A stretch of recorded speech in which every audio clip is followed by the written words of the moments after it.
And here it is, ding dong. We go again. Roll up, ladies and gentlemen. One man went to Mo. Here it is, ding dong. We go again. Here I am again. Hope you're there with me. The session has commenced and your company is required. That thing that happens twice a day, the second installment for the day. So all righteousness fulfilled on my part. So you come fulfill your part of the bargain. One man went to Mo. The eagle has landed. I can't find my music, and there it is. Another Savior, holy, holy, holy, holy, Adimebujuku. Another Savior, holy, holy, holy, holy, Adimebujuku. Well, this is Mobien. This is dedicated to the gallant heroes of the Nigerian Biafra War and IPO families all over the world. I remember the Nigerian Biafran War, in the thickness of the Biafra genocide. Hey, one man revived the vanishing hope to life. Let the great Biafran army to fight, and they were singing out, holy, holy, holy, holy, is another Savior. They were singing out, holy, holy, holy, holy, is another Savior. Holy, holy, holy, holy, is another Savior. Many years after the genocide, whoa, yet another great leader has risen up now. Oh, and he's leading the Biafrans to victory. In your madika, yabika kokwa namno wow. Hey, anamekele maduche mefo. Mwanemo, it's an honor having you on board. When I'm singing along, holy, holy, holy, holy, Namdekano is another Savior. Sing along, holy, holy, holy, Namdekano is another Savior. When I sing along, holy, holy, holy, holy, holy, holy, holy, is another Savior. Getting it right and getting it fast now. Holy, holy, holy, holy, is another Savior. Holy, holy, getting it right, faster, never freedom. Is another Savior.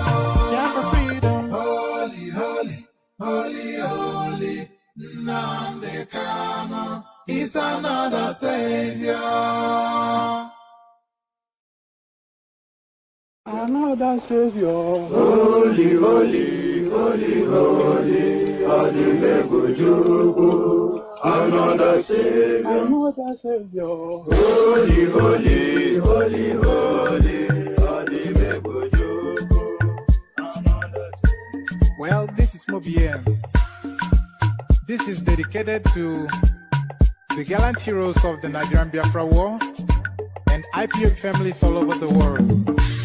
I remember the Nigerian Biafran War, in the thickness of the Biafra genocide.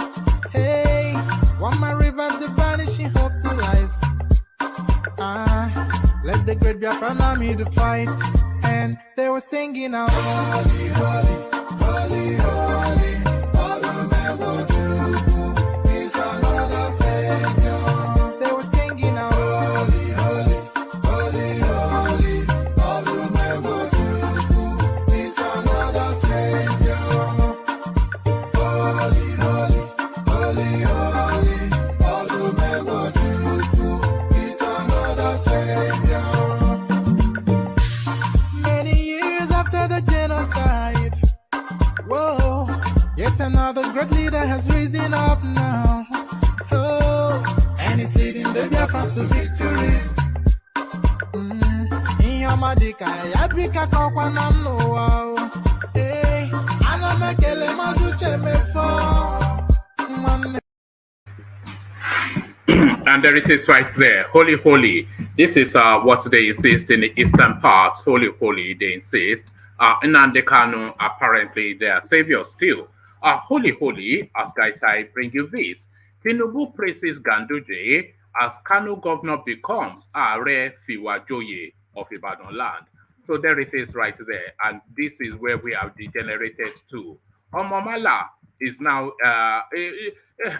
well, I don't even know what to make of this. You just have to laugh somewhat. There's something about Ganduje that is somewhat comical.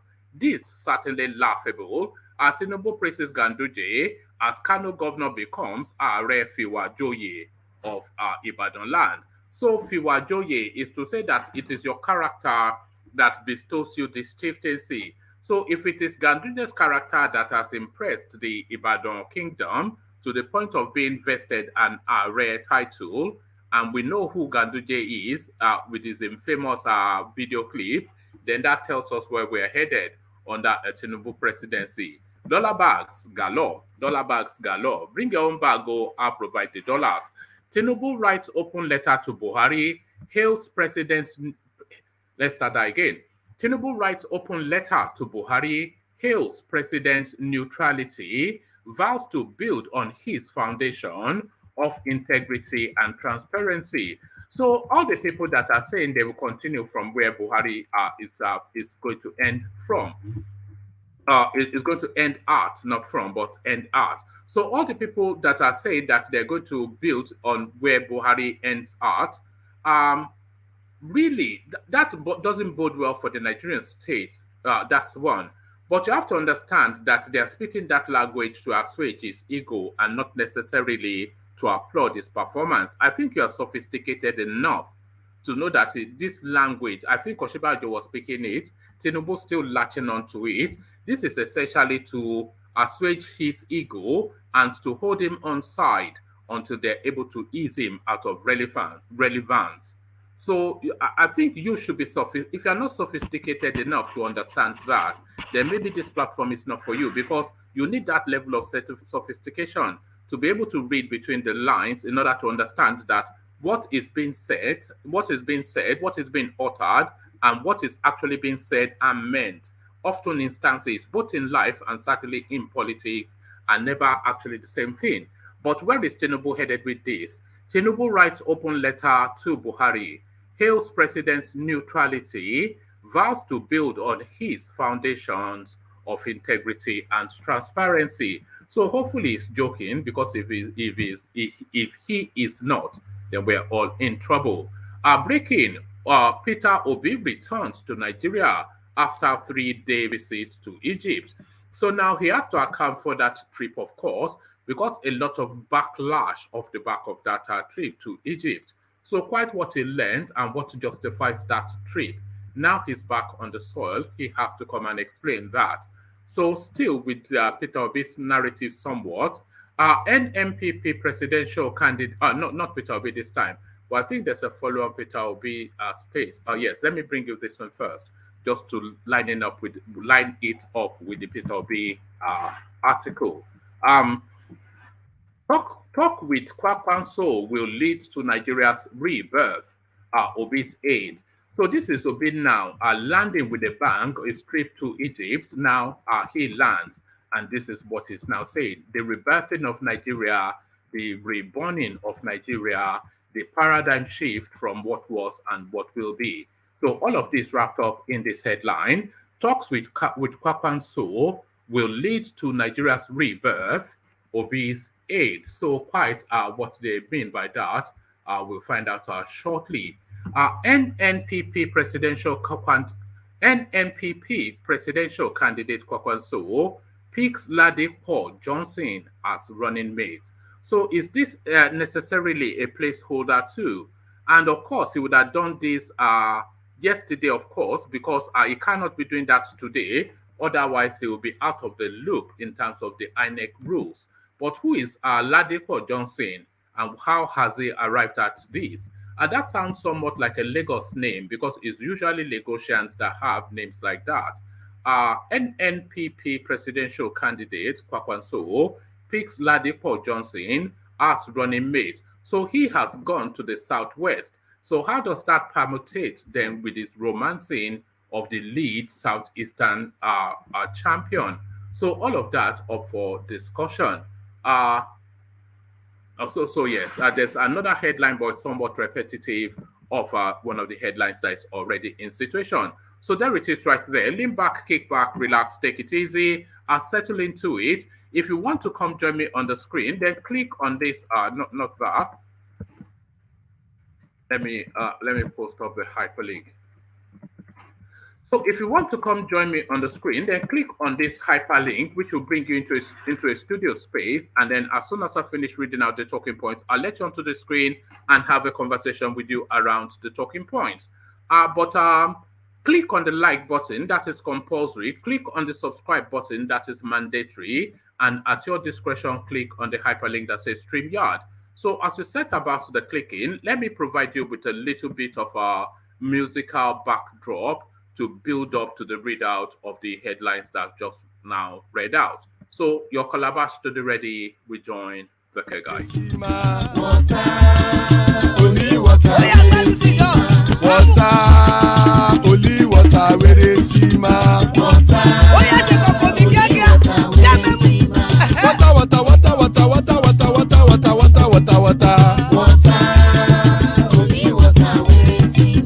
Hapa o naido,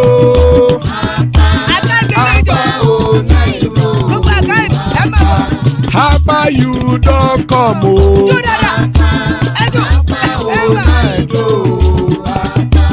Hapa o naido.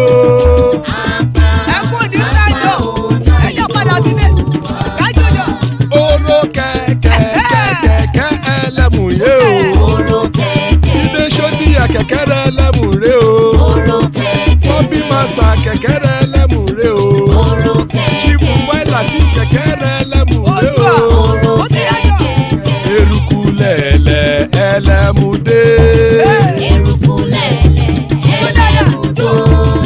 Eruku lẹ̀lẹ̀ ẹgbẹ́ ẹlẹ́mù dòdò jàre o.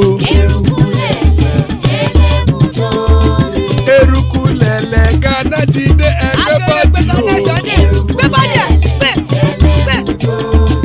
Ọmọ ẹlẹ́yẹ ẹyẹ o ó dilé o.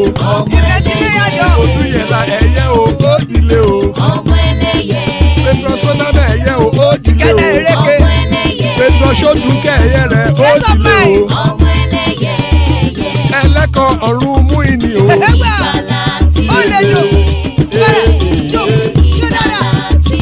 Àkùkọ ọ̀run mẹ́kọ̀.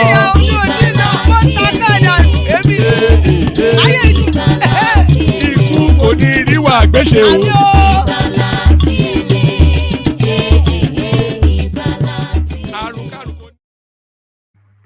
And there it is right there. Ikoko Neriwa Gweshe, may death have nothing to do with us.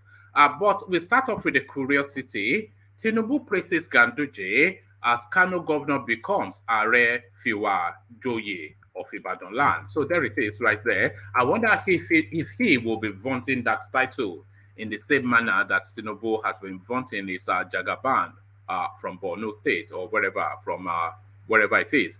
Let's see.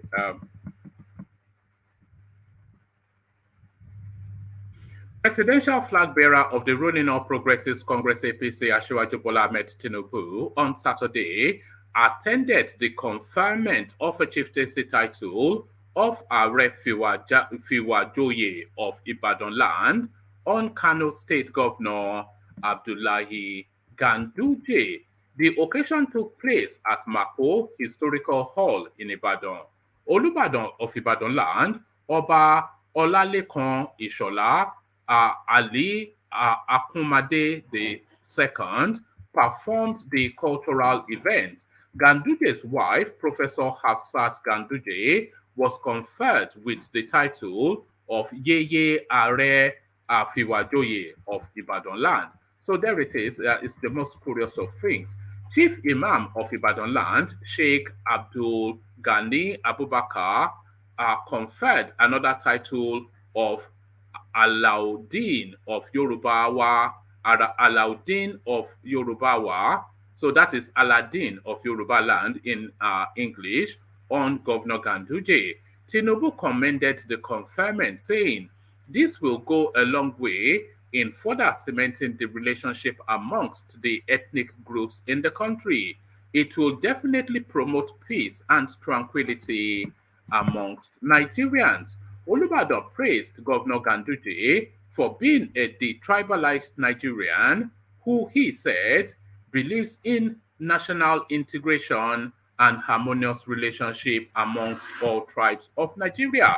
Let me sum it up with two paragraphs from the why am I reading it like that? Let me sum it up with two paragraphs from the letter of recommendation by Oba of Yoruba, Kano. I don't know what this means, but let me read it as it says. Let me sum it up with two paragraphs from the letter of recommendation by Oba Yoruba Kano first. Bestowing a befitting chieftaincy title on the hardworking and amiable governor with his wife will be a reward for a man who has been compassionate to us as a people and who believes that any Nigerian can stay and work in any part of the country without molestation or denial of basic things of life. He further appreciated the people-oriented posture of Kano State government, adding that, "Your Excellency, all these chieftaincy titles are well deserved. We are awarding these titles to the right people." Governor Ganduje said there has been a long existing relationship between Kano and Oyo, particularly during the Governor Ganduje said there has been a long existing relationship between Kano and Oyo, particularly during the reign of late Emir Ado Bayero with the late Alafin of Oyo. You can also remember that just in the last few years, I gave the hands of my daughter in marriage to the family of late Governor of Oyo State, Isiaka Abiola Adeyemi Ajimobi. The development, according to him, would promote cordial relationship between Hausa Fulani and Yoruba race, extending to all parts of the country. This cross-cultural event, especially this chieftaincy conferment, will definitely encourage us all in putting our efforts for national unity and cohesion. It will definitely encourage more integration between Hausa Fulani and Yoruba people, he emphasized. Many commissioners, top government functionaries, party leaders, and elders were on the governor's entourage to attend the conferment ceremony. A statement by Chief Press Secretary to the governor of Kano State, Abba Awa, added that all emirs from Kano State, led by the emir of Kano, Alhaji Aminu Adeobayero, were in attendance. So there it is. Certainly a big event. If the emir of Kano and all of the functionaries of Kano State came there. And I have a little video clip of it actually, which I can, let me see if it's fully loaded up because this is quite a spectacle. So watch this spectacle and marvel. So, oh no, it's not loaded up. Let me see, have I even downloaded it? Let me see. Let's just pop that in. Oh no. Hold on. All right. I'm just going to grab that video and then I could play it just on the screen that it is, but let me just copy it over because it's then easier for me to, let me download it rather than copy it over.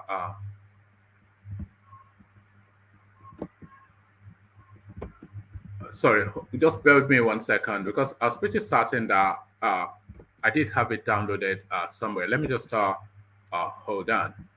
Hold on. I'm coming. Yeah, I did have it. So there it is. So let me just copy it. Okay, let me download this into that space. So whilst it's downloading, let me go on to the next readout. Tinubu writes open letter to Buhari, hails president's neutrality, vows to build on his foundations of integrity and transparency. Former Lagos State Governor and presidential candidate of the All Progressives Congress, Bola Tinubu, has written an open letter to President Muhammad Buhari, describing the latter as a true Democrat. Tinubu said he appreciates the maturity and neutrality of the president, consequent upon the manner with which he handled pressures mounted on him to declare his preferred candidate months to the special convention of the party. So is to indicate that Tinubu does not feel that he is the preferred candidate, but you can infer that from that comment. In the letter signed personally by the APC national leader, he expressed gratitude for the president's congratulatory letter to him, adding that Buhari had proved he belonged to everybody and no one in particular. The letter reads, I bring you sincere fraternal greetings and congratulations on the successful completion of the special presidential convention of our great party, the All Progressives Congress APC. On behalf of my wife, Oluremi, and my entire family, I want to express my sincere gratitude for the very special and personal congratulatory letter you sent to me. I am deeply honored. Your words in the letter were reassuring, re energizing, and reinvigorating. Your Excellency, one must admire the sense of purpose, composure, and maturity you demonstrated in the weeks and months preceding the primary elections of our great party. As aspirants and party leaders, we all pleaded with you to choose your successor. Naturally, this is expected, especially in African democracy. Up until the 6th of June 2022, the day of the APC presidential primaries, the whole of Nigeria, including myself, was waiting for you to announce your preferred candidate. All of us thought and believed this was a simple matter. However, it was only as the primary went into the night and the candidates walked up to the podium and spoke that I fully and truly appreciated your position and stance to be neutral and non-aligned to any of us. As the first person to speak, I also had the special vantage point to carefully hear, without any distraction, what the other candidates had to say.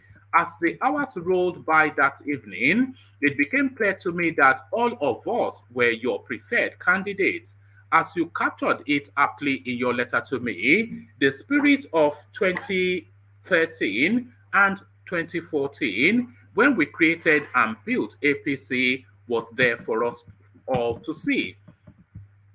In your letter and in our many meetings over the years, you fondly reminisced on fraternal attitude in the days and months before and after the formation of the APC, when we all worked day and night to create, sustain, and nurture our nascent movements into a credible opposition party and ultimately become the ruling party.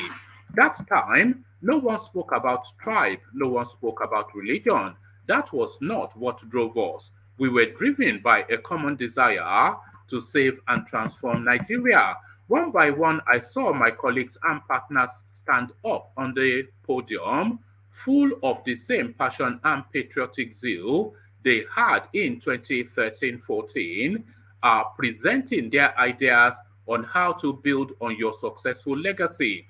Back then, as it is now, we were from all parts of the country, all tribes, and all religions. We all had deep personal and strong bonds with you. We were together back then, and our bonds remain strong up till now. Mr. President, as the night of the 6th of June turned into the morning of the 7th of June, I fully understood and appreciated your stance. You belong to everybody in the party, and you belong to no one of the individual candidates of the party. A true leader, a brother, and a friend.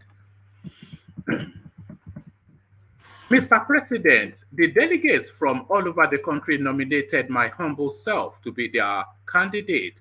I must acknowledge that my nomination would not have become a reality without your support and that of the party leaders across the country. Indeed, as I reflect on my political journey, most of the 2022 APC presidential aspirants, members of the Progressives Governors Forum and National Assembly leaders, and members and members all had a role to play in my success and achievements thus far.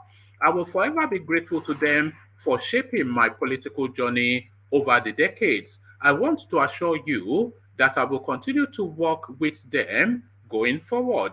My emergence as a candidate is also a victory for them. I have met most of them in the past few days and will continue these engagements as we plan for the general elections. Mr. President, APC is united and will remain united as we move towards the general election. I have taken note of the message you sent to the all. I have taken note of the message you sent to all presidential candidates in your Democracy Day speech to the nation on the 12th of June 2022. Our country is going through a very sensitive period, and no one should put their personal desires above and beyond the nation's peace and prosperity.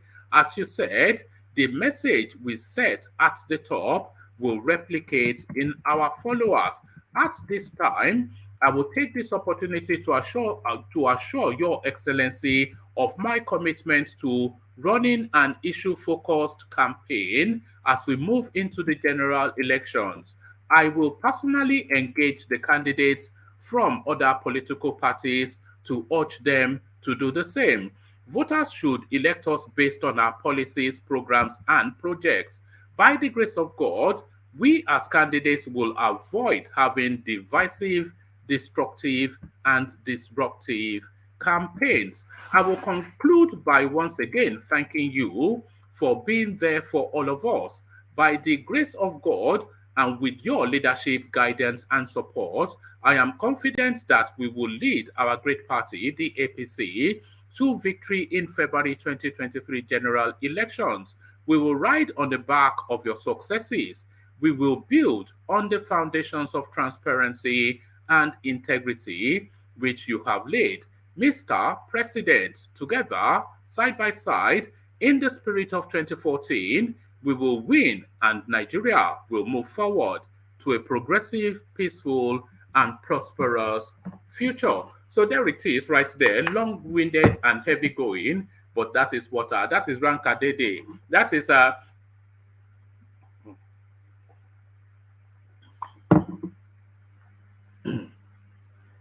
I have often said on this platform that the Yorubas operate with stealth and guile. If you've ever not really understood that, that is all encapsulated within that output by Tinubu, just so loaded. But you know, everything in there for everybody, but all of it really for himself. It's essentially assuaging Buhari's ego and telling him that is complicit and that is compliant rather and complicit in some form, but is not really there to rock his legacy, whatever that would be, and it's not there to backlash against him or his tribe, but he just wants to carry on where he leaves off. So this language of reassurance, of course, just to make sure that all the coast is clear for him to launch at that seat. So that is what all that was all about, stealth and guile. Stealth and guile. Breaking. Peter Obi returns to Nigeria after 3 days visit to Egypt. So here it is. Let's have a look. Yes, so here it is. Let's find out what is going on with Peter Obi this time around. Presidential candidate of Labour Party LP Peter Obi has returned to Nigeria on Saturday after a 3-day trip to Egypt. Recall that Obi, in the early hours of Tuesday, announced on his verified Twitter handle of his departure for Egypt on a 3-day visit to understudy, amongst others, the Egyptian power sector, education, planning, and finance sectors. All right, well, that's the totality of that. I was scrolling to keep reading on, but that's just is essentially just to announce his return. But he speaks more in this next readout. Our talk with Kwakwanso will lead to Nigeria's rebirth, Peter Obi's aide.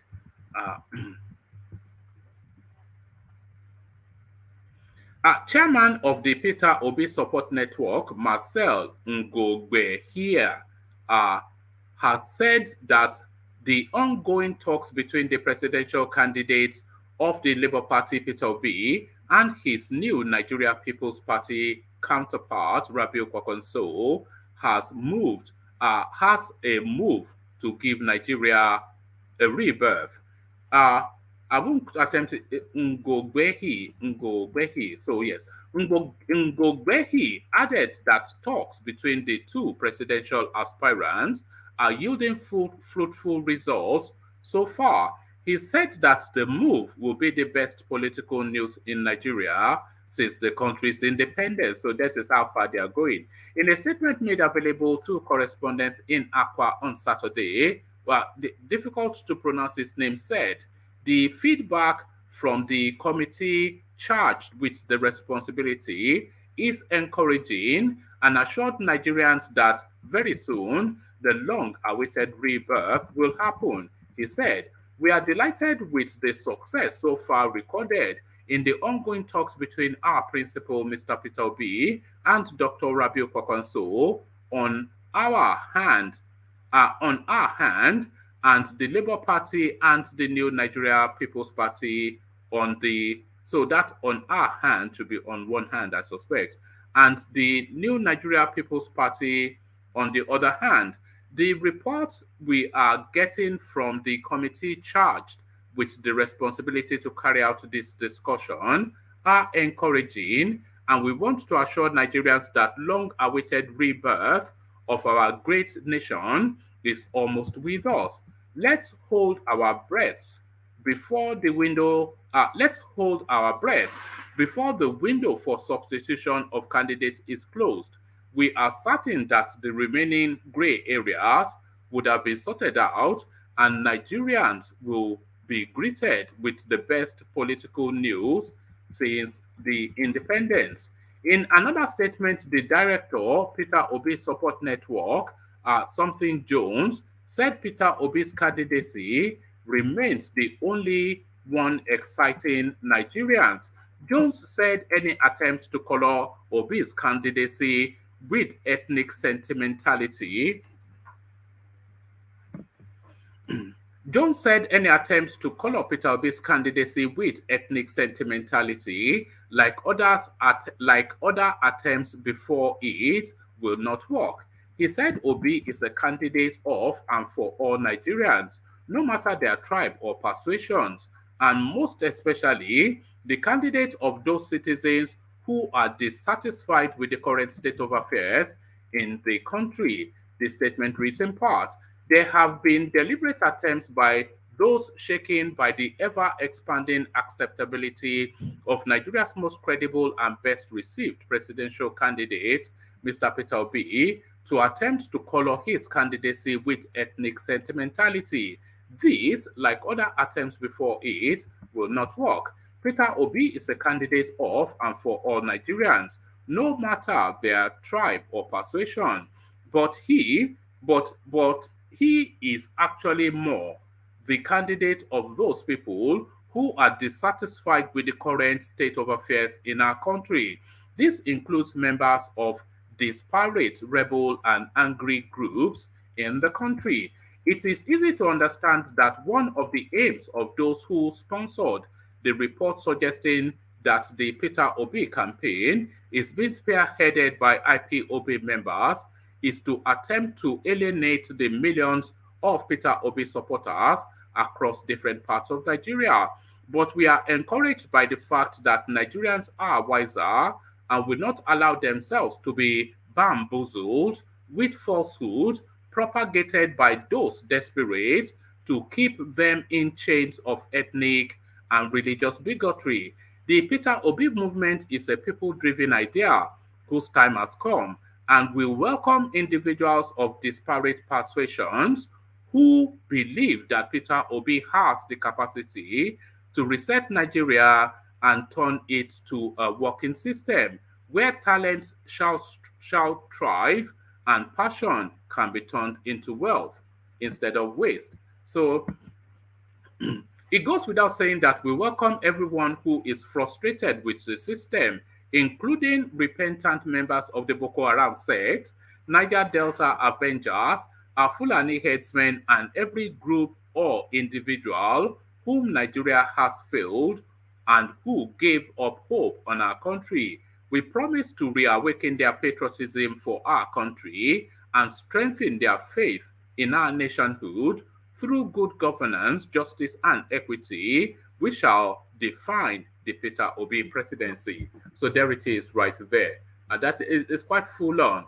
The game is on anyway. The game is on in that space. The Peter Obi space refuses to die a natural death, but we'll see what happens when we know fully who the presidential, who the vice presidential candidates.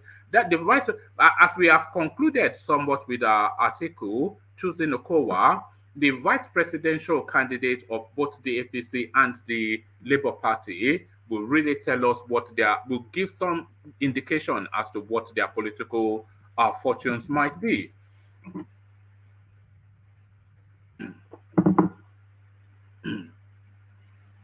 So this now the last readout, and then we see who is available to take it up.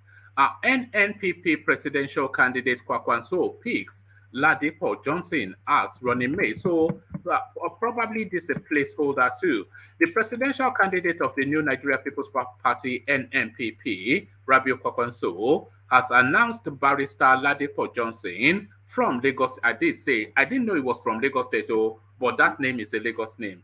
The presidential candidate of the New Nigeria People's Party NNPP, Rabiu Kwakwanso, has announced barrister Ladipo Johnson from Lagos State as his running mate for the 2023 general elections. The announcement was made by the party on the Twitter page, which is the official Twitter page, it will say Friday night. According to the post seen by correspondents, NNPP wrote to 2023, Barrister Ladipo Johnson is the vice presidential candidate of our great party. Meanwhile, correspondents earlier reported that 3 candidates from the southern region of Nigeria were screened as possible running mates to the former Kano State governor. Johnson, who had earlier contested for governorship in Lagos State but failed, is the president of African Institute of Enterprise and Development. Let's take that again. I'll take it 2 paragraphs up again and run it through.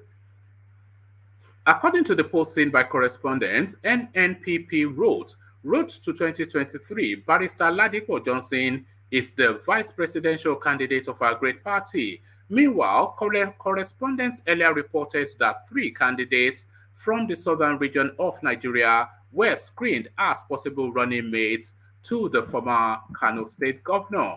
Johnson, who had earlier contested for governorship in Lagos State but failed, is the president of the African Institute of Enterprise Development and Management, the convener of the Johnson Initiative for Positive Impact, has previously condemned the Nigerian government's economic policies, saying the government enslaves Nigerians with policies. According to him, the increased rate of the value-added tax to 7.5% and other taxes on consumer goods and services, including the 6% stamp duty on rental and lease agreements, have made Nigerians poorer. He, however, called on Nigerians to rise and take the right actions towards rescuing the country's economy and liberating the people from a further slide into extreme poverty. So Ladipo Johnson, the name somewhat rings a bell, if though not really fully. So it's a name that you think you somewhat come across because it's just one of those. It's a Lagos name anyway. I think that much everybody knew. So there it is. So we come then to the panels. So Ajale Koko, I see you. Soli, I see you. Ola, I see you. And who else do I see? Ifeanyi, I see you. So good to have you all, gentlemen.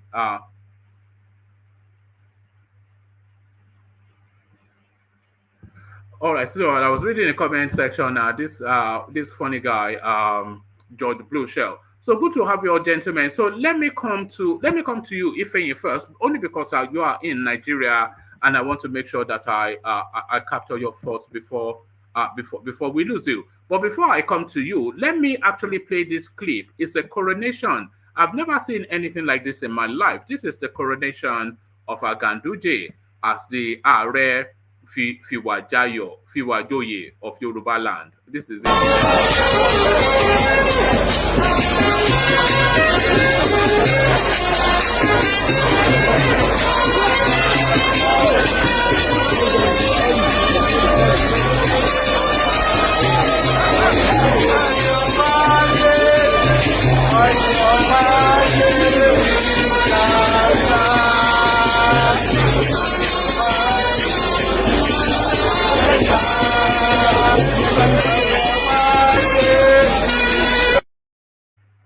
There it is. On your mandate, they shall stand. So, have you ever seen such a thing? A Malam from wherever is now chieftain in Oyo Alafi. What are you making of that, Ifeyi? Well, good evening, everyone. Good I'm evening. happy to be here. So, it's a funny one, actually. Well, I guess it's all politics and play. They are just trying to appeal to different political regions. That's what I think that is. It's just playing political move.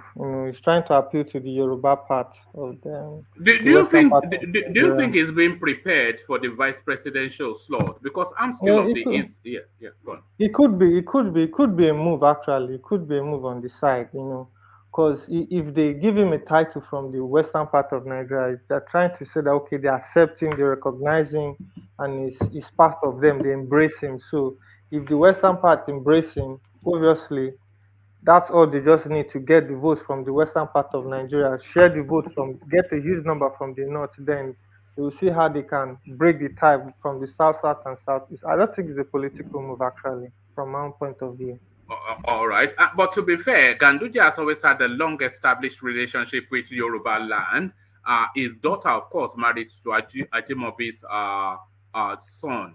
So Yeah, even his relationship with Oyo Alaafin very deep and strong. yeah, I guess so.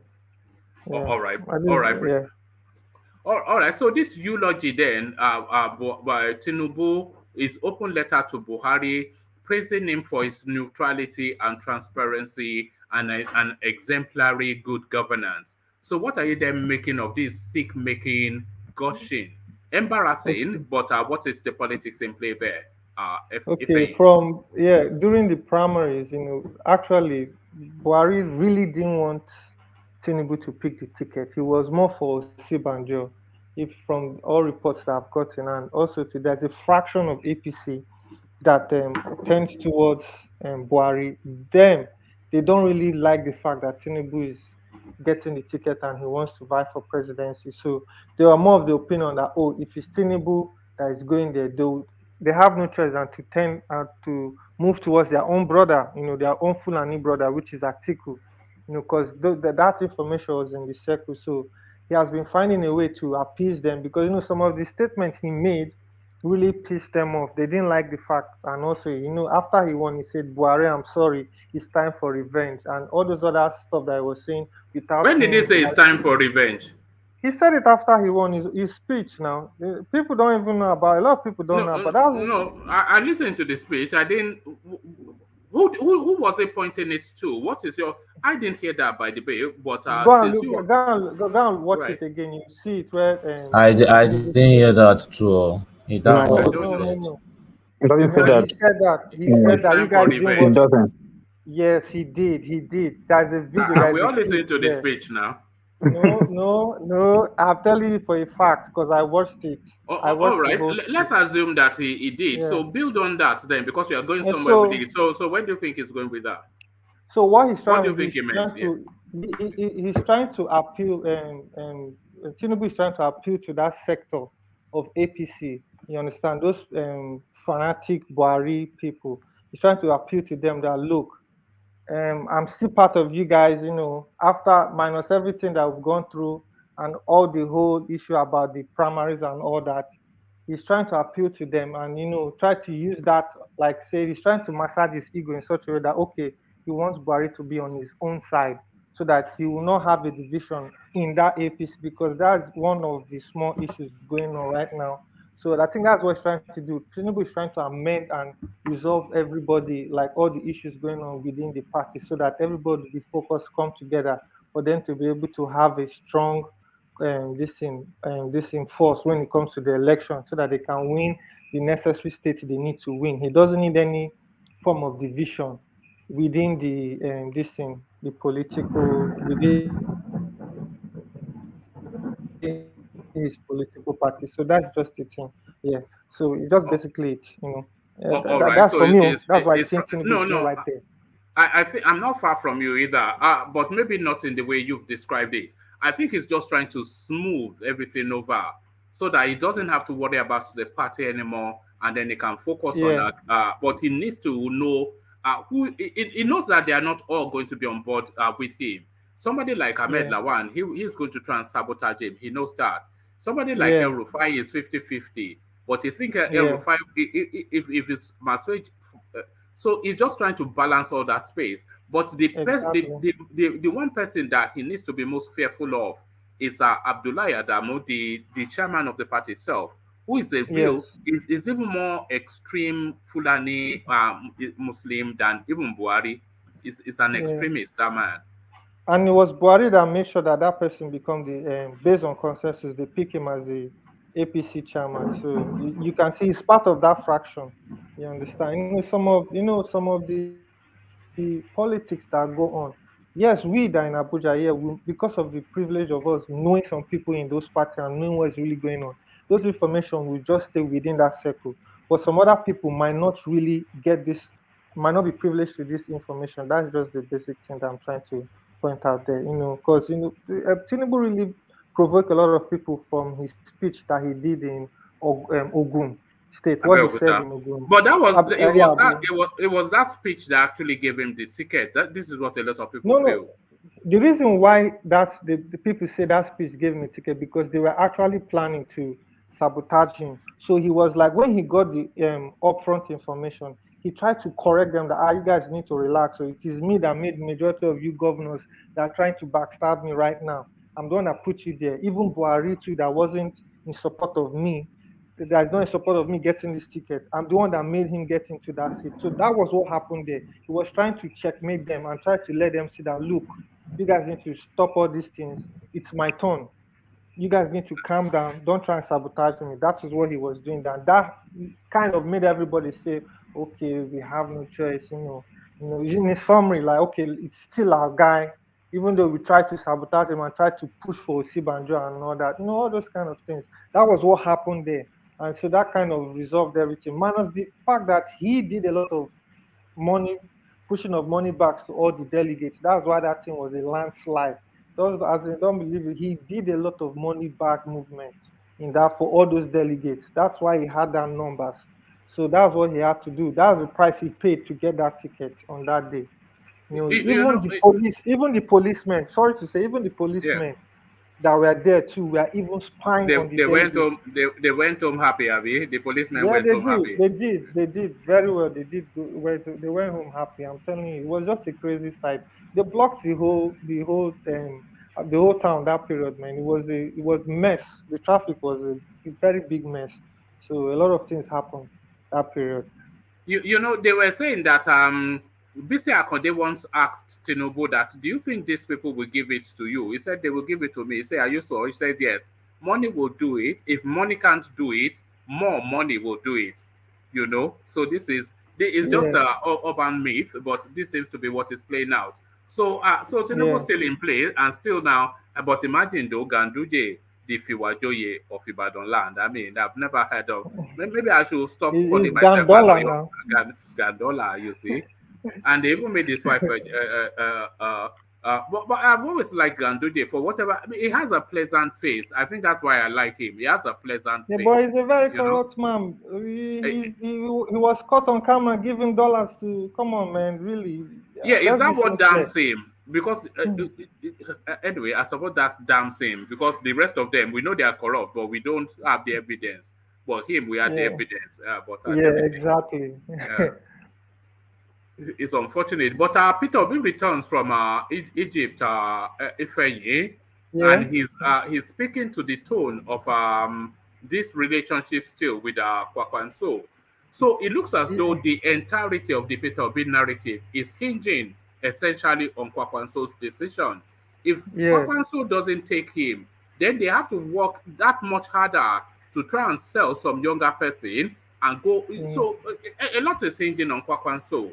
But what do you yeah. think?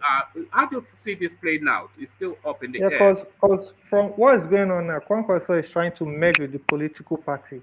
But the problem right now that they're having, everybody is going through the Electoral Act right now.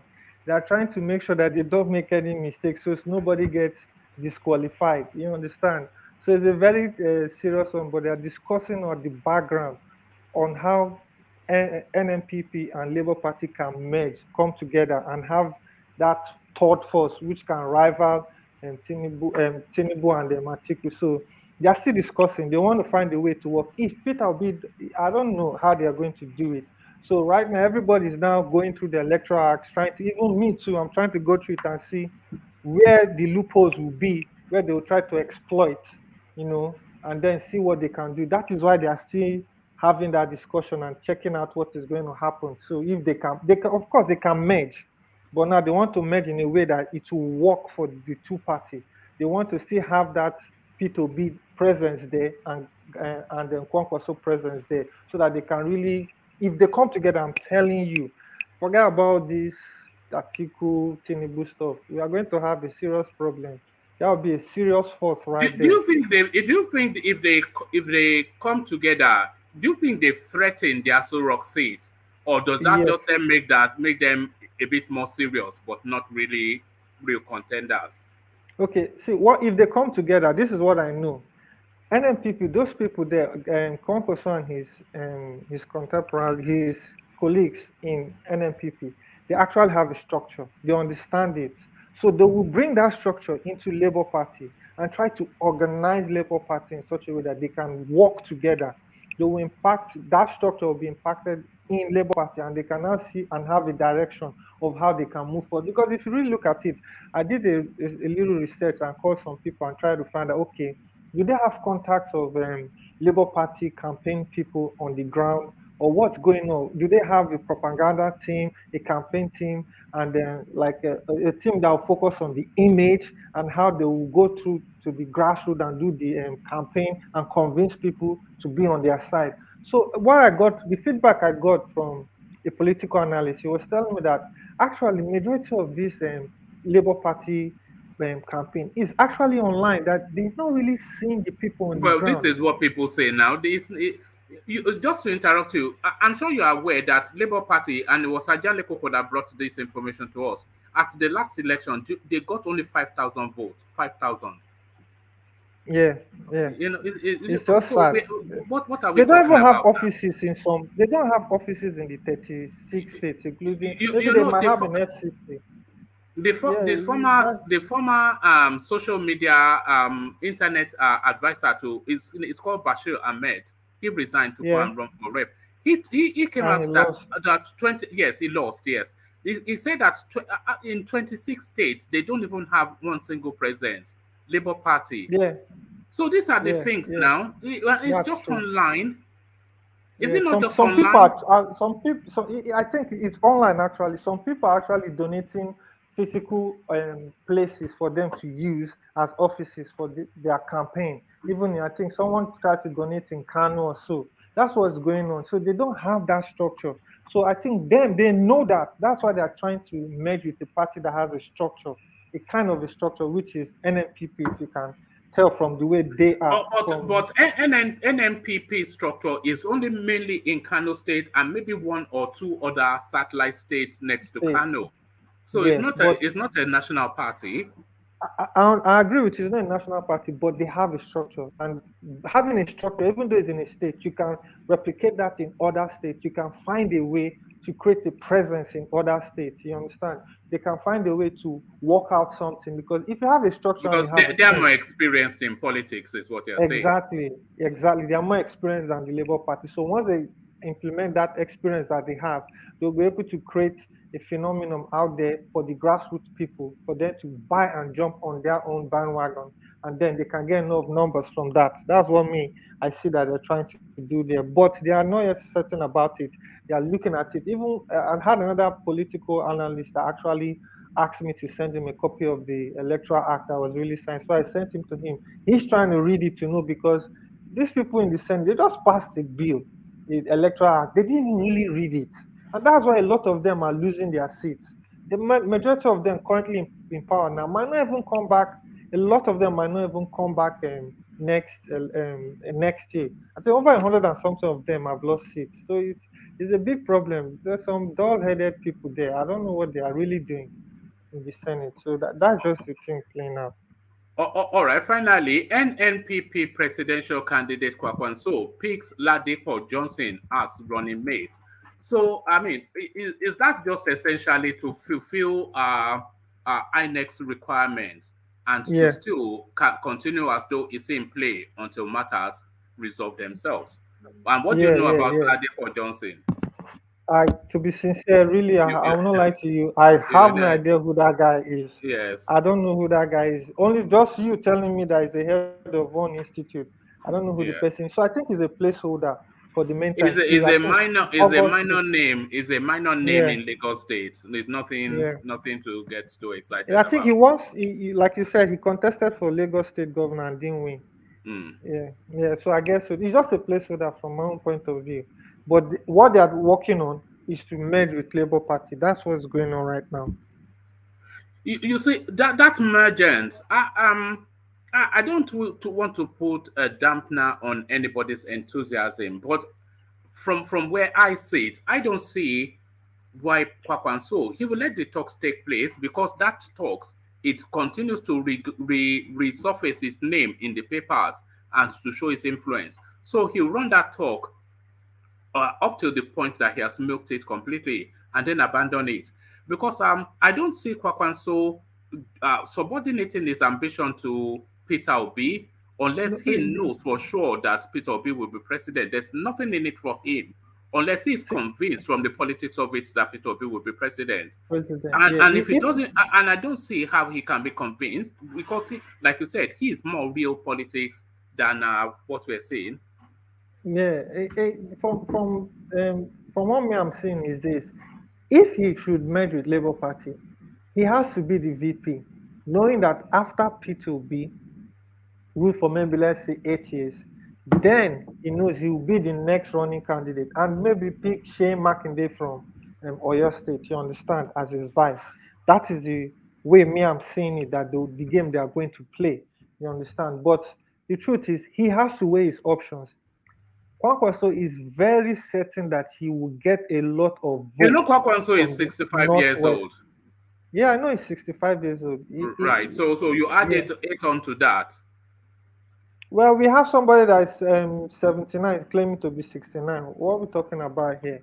So, and we know that obviously Buhari is quite older than him, Tinubu. So, from my own point of view, a lot, this man, the truth is, we need to just Do do you away think with all this. Do you think Kwakwanso thinks, and of course you don't read his mind, you are not his advisor, but we're just No, no, no. speculating here. Do you think Kwakwanso thinks Peter Obi stands a chance of being Nigerian president? Do you think he thinks that? If any. The only reason why he's thinking towards that is the movement. Is the movement that they are having. That is what he thinks that he can use to get the South. You understand? So he's looking at the possibility of him being in the presidency, being there first. They can now discuss on how they can now, you No, understand, no. move forward.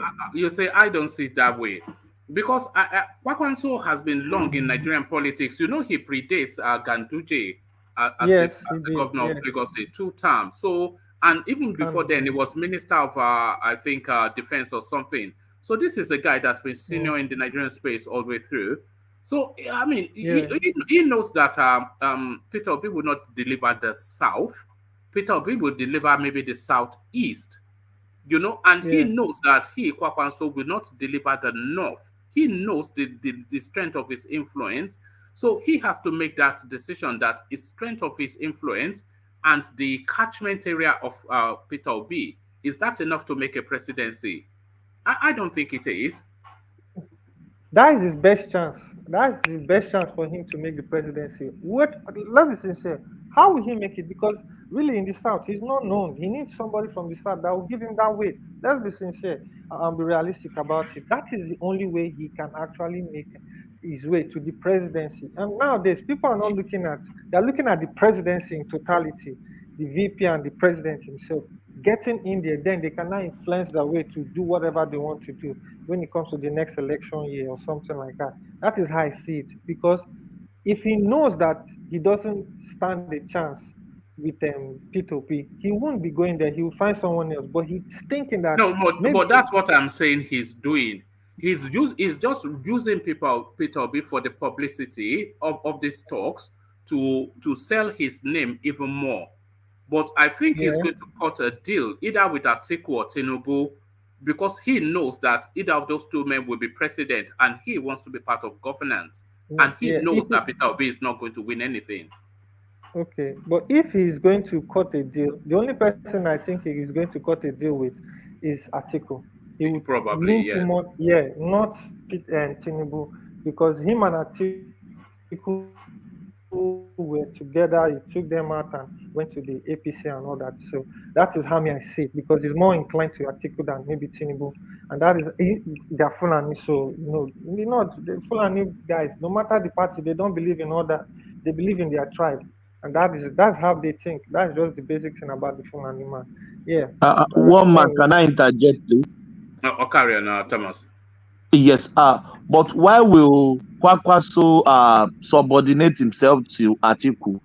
Why can't he subordinate himself to Peter Obi? That is at least a new no, no, party. no, So No, what no, what what is the difference? sorry, let me just tackle no. that. If okay, go Okay, on. okay, yeah. Yeah. No, okay. What I'm trying to say, he's not going to subordinate himself to Atiku. He's going to cut a deal with Atiku and Yes, have that's what's a being place said. in their administration. He will have a place in the administration, not that. And his ego won't let him be a subordinate to P2B, except he is sure that he will definitely get that seat. Then he will Yes, calm down. well, so that's we are exactly where I am now in thought. So his ego will not let him subordinate himself to Peter Obi unless he's sure that he's going to be vice president. So Yeah, so this is where it is. So we see how he plays it. Or the other thing that could happen, if yeah, he knows that Peter Obi is not going to be president, but he likes this new movement that is just it's sort of enough is enough sort of movement, isn't it? So if yeah. he likes this sort of enough is enough movement and he wants to lend his name to that movement, so that's another thing that could lead him to Peter Obi, knowing that Peter Obi would not move anything, but he wants to help him, support him, propel that enough is enough narrative to his fullest pledging. Yeah, I think he will try to do that. But even for example, now the Ekiti state election that just happened today, there were obviously, like I said earlier in this show, these INEC people have done a very great job making rigging very difficult.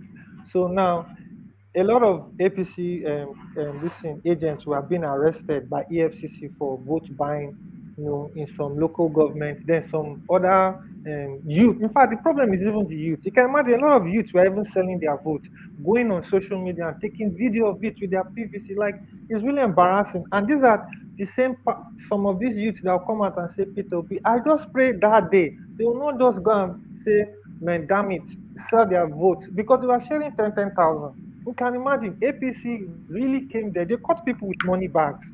Like APC was out to pump money on Not those just people. ABC. I mean, don't just keep saying No, no, APC. All of them. no, Don't no, just keep no. saying APC. PDP did that. Sorry, All of them. don't. All of them.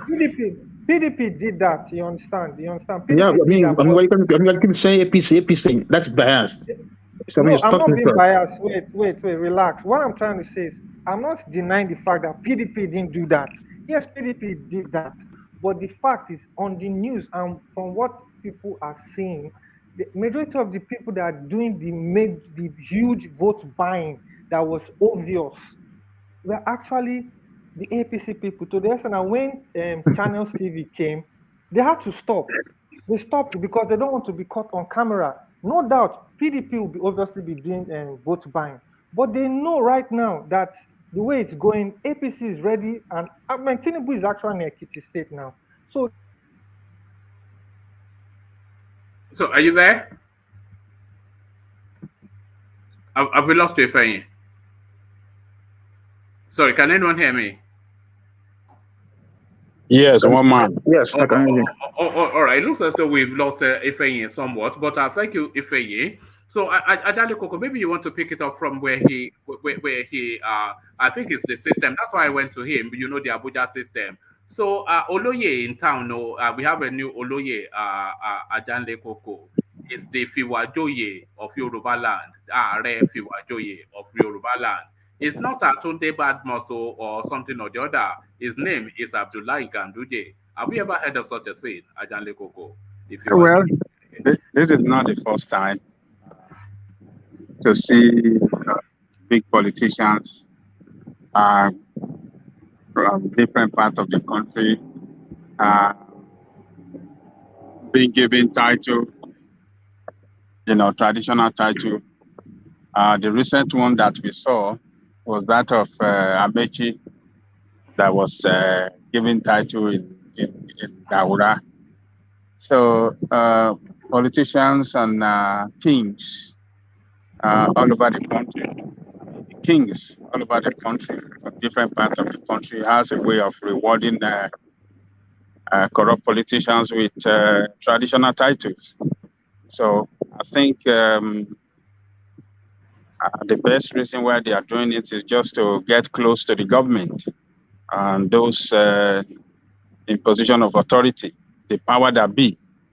So that is why our traditional leaders cannot really speak up for the people because they are too interwoven with government officials, particularly all these corrupt government politicians across the country. So there is a paddy way of rewarding each other. It's not the first time, and it's not going to be the end. And this that's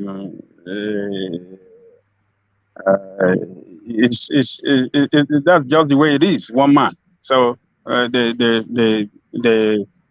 reward each other. That is the way it works. So, and that traditional king can go to Abuja to get some contract, secure oil block, and they just. But clearly there's a political undertone to it, obviously. So this is all in part of the calibrations for 2023. But what are we reading into it in terms of 2023? This chieftaincy title to Ganduje. I'm not reading any 2023 into it. I just see it as a normal way that traditional kings, reward or give traditional title to politicians in order to guarantee them a way of getting closer to the power that be in the country. That's the way I see it. I don't see any correlation to 2023 in this regard, because I would have, if Ganduje has nothing to offer Tinubu right now, it's Tinubu that have something to offer him. Though he's the governor of the state, but I think it look up more to the mercy of Tinubu for appointment than Tinubu look up to him. Because the best appointment or nomination he could get now, which he will be looking up to, is the deputy. What do you call it? The vice president. So he's looking up more to Tinubu favor than Tinubu looking up more to him. I would say maybe 70% to 30%. 70% is looking more for Tinubu favor, and Tinubu favor looking up to him to give him vote in Kano. So I don't see any. I don't see this title in any way relates to 2023 election. I don't see it at all. All right, all right. I see it somewhat, but then you know me. I always read a conspiracy into everything. Ajaleko, let me take you to this rather gushing open letter then from Tinubu to Malam Buhari. Tinubu writes open letter to Buhari, hails president's neutrality, vows to build on his foundations of integrity and transparency. So hopefully you heard me read it out. It was quite gushing and detailed, praising Buhari's in all manners that even an Elewi will struggle to match. So I think what really what surprised him somewhat was that Buhari did not wield influence to have his will in the primaries, and this he felt was a testament to Buhari's leadership.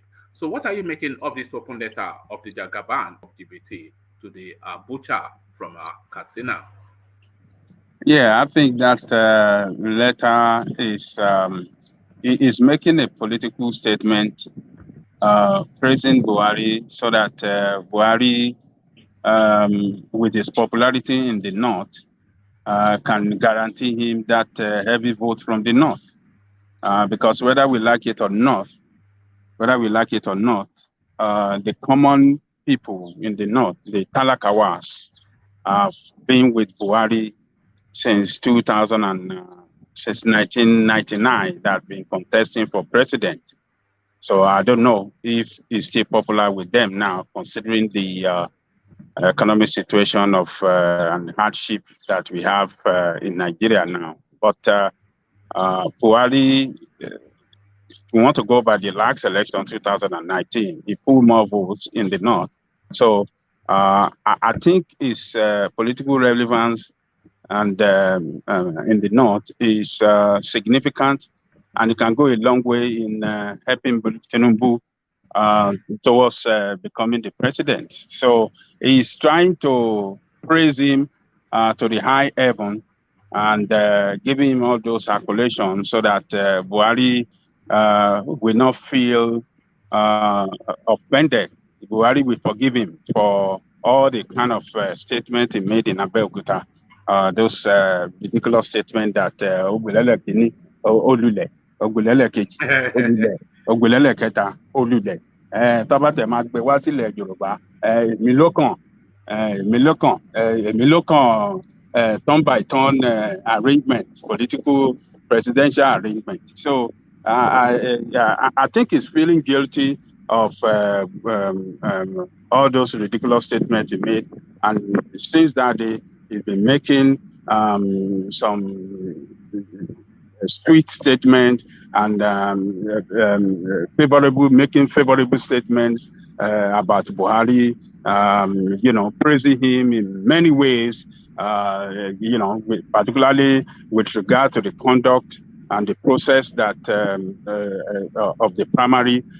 He has been praising him since then. So I think he's just making that statement so that it can give that sense of belonging to Buhari, that he still see him as a leader, and he still believe in him as a leader, and as such, Buhari should have confidence in him and put his weight behind him in the coming presidential election. So he's just trying to placate for Buhari's effort, to help him and guarantee him vote in the north. That is all that praises that he's been making that praise. This is not the first, since he just make it official now with this letter he wrote to him. But verbally and on the several videos, and we have heard him praising Buhari and saying that he thank him so much for not taking side on the primary, for allowing it to go in a free and fair manner. So all those things. So he will continue like that. He will continue doing that so that Buhari he can pacify Buhari and the cabal, those that are around Buhari, so that they can accept him and they can, support him, strongly in his pursuit for this presidential ambition. All right, thank you, Ajale Koko. So, Ajale Koko, I want to share a screen with you. I suspect you are driving, so you may not be able to see it, but I'll share this screen with the comment section. So this and the panel as well. So the screen you are looking at on your or the what you're looking at on your screen is the INEC portal where they upload all the election results. So this is the Ekiti election results as they are coming in. So this is that. So we were saying to test that electronic voting. I hope you are seeing it. So this is the scanned image of whatever it is that transpired in that space. So this is from Isaiah Street, Isaiah Ward, Quota 1 in Ekiti. So this is the Ekiti election results as they are coming in. So I'll post it in the comment section, the link to it. So I think everybody should have this saved on their system in some form as part of the toolkit for monitoring the electoral space. Because apart from wanting to know who will be the governor of Ekiti, this is the first outing of this particular system, and we want to know just how successful it will be.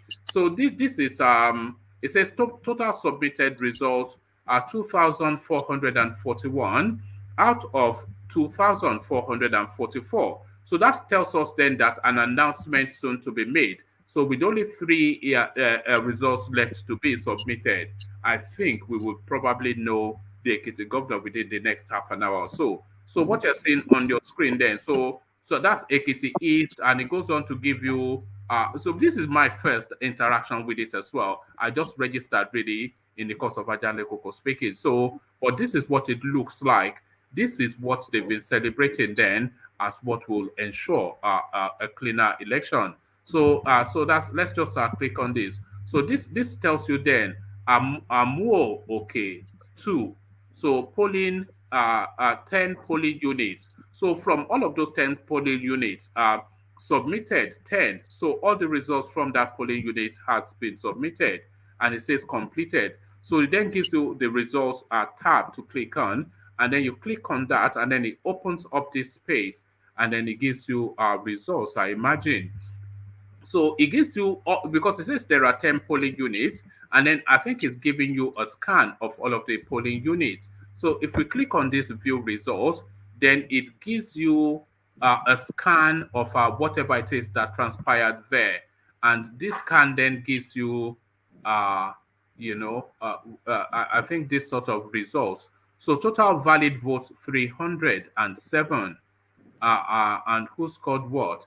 NNPP. So let's actually go it. A party called A, 0, AAC, Shore, 0, ADC, 0, ADP, 2 votes, APC, 176 votes, APGA, 0, APM, 0, APP, 0, Labour Party. So this is quite, and by the way, this is just one single polling unit. So I'm not sure what this tells us, but it just gives us a feel. So this is Labour Party now, the Peter Obi Party, number 9, as you can see on your screen. What's their score? 0. The party that they are in talks with to form this mass that is going to take Nigeria, what did they score? NNPP. And they followed each other in sequence, actually, on the tabulation. So Labour Party is number 9, and NNPP is number 10. But they follow each other also in score. They scored 0. NRM 1. So PDP 71. So in this particular word, twice over. So that's APC 176. APC leading.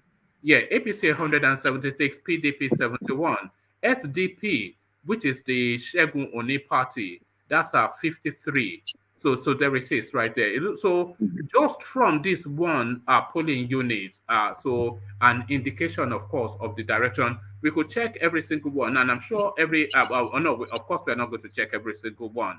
But I'm sure that all the vested interests are checking every single one. But everything is right there.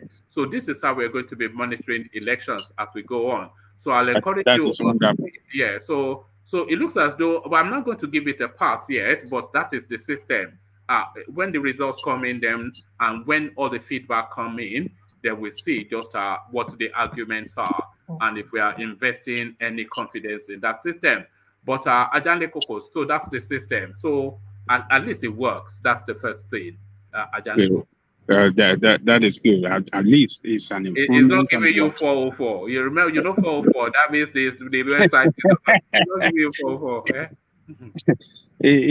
At least it's an improvement on the our electoral process. This electoral transmission of results. I mean, electronic transmission of results will make our electoral process more transparent. And I believe at the end of this equity contest, the process and the management of this system will be clearer to everybody. And INEC can build on their achievement. Wherever they fail, they can know it and they can improve on it in the next election.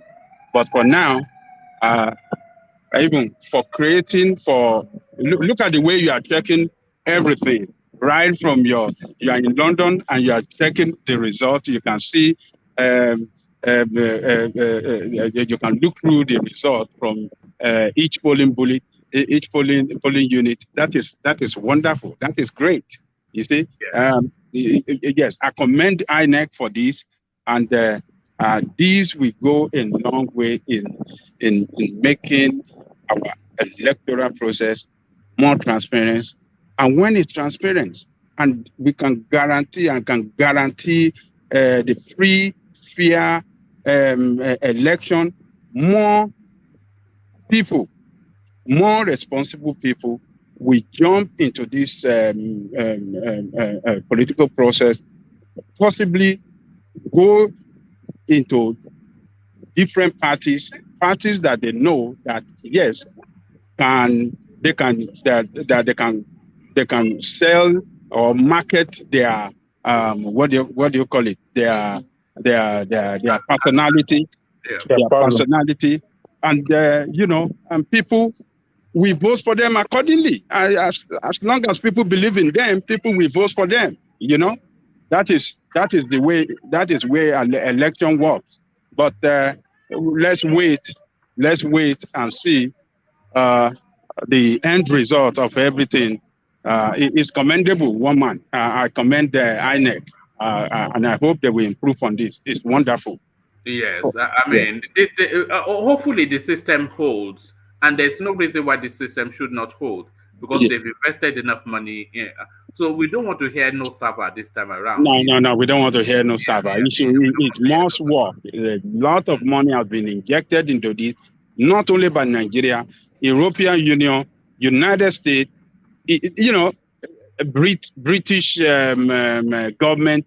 They are supporting Nigerian democracy to succeed. So INEC, as an umpire, should do its best to convince Nigeria that yes, they are trustworthy.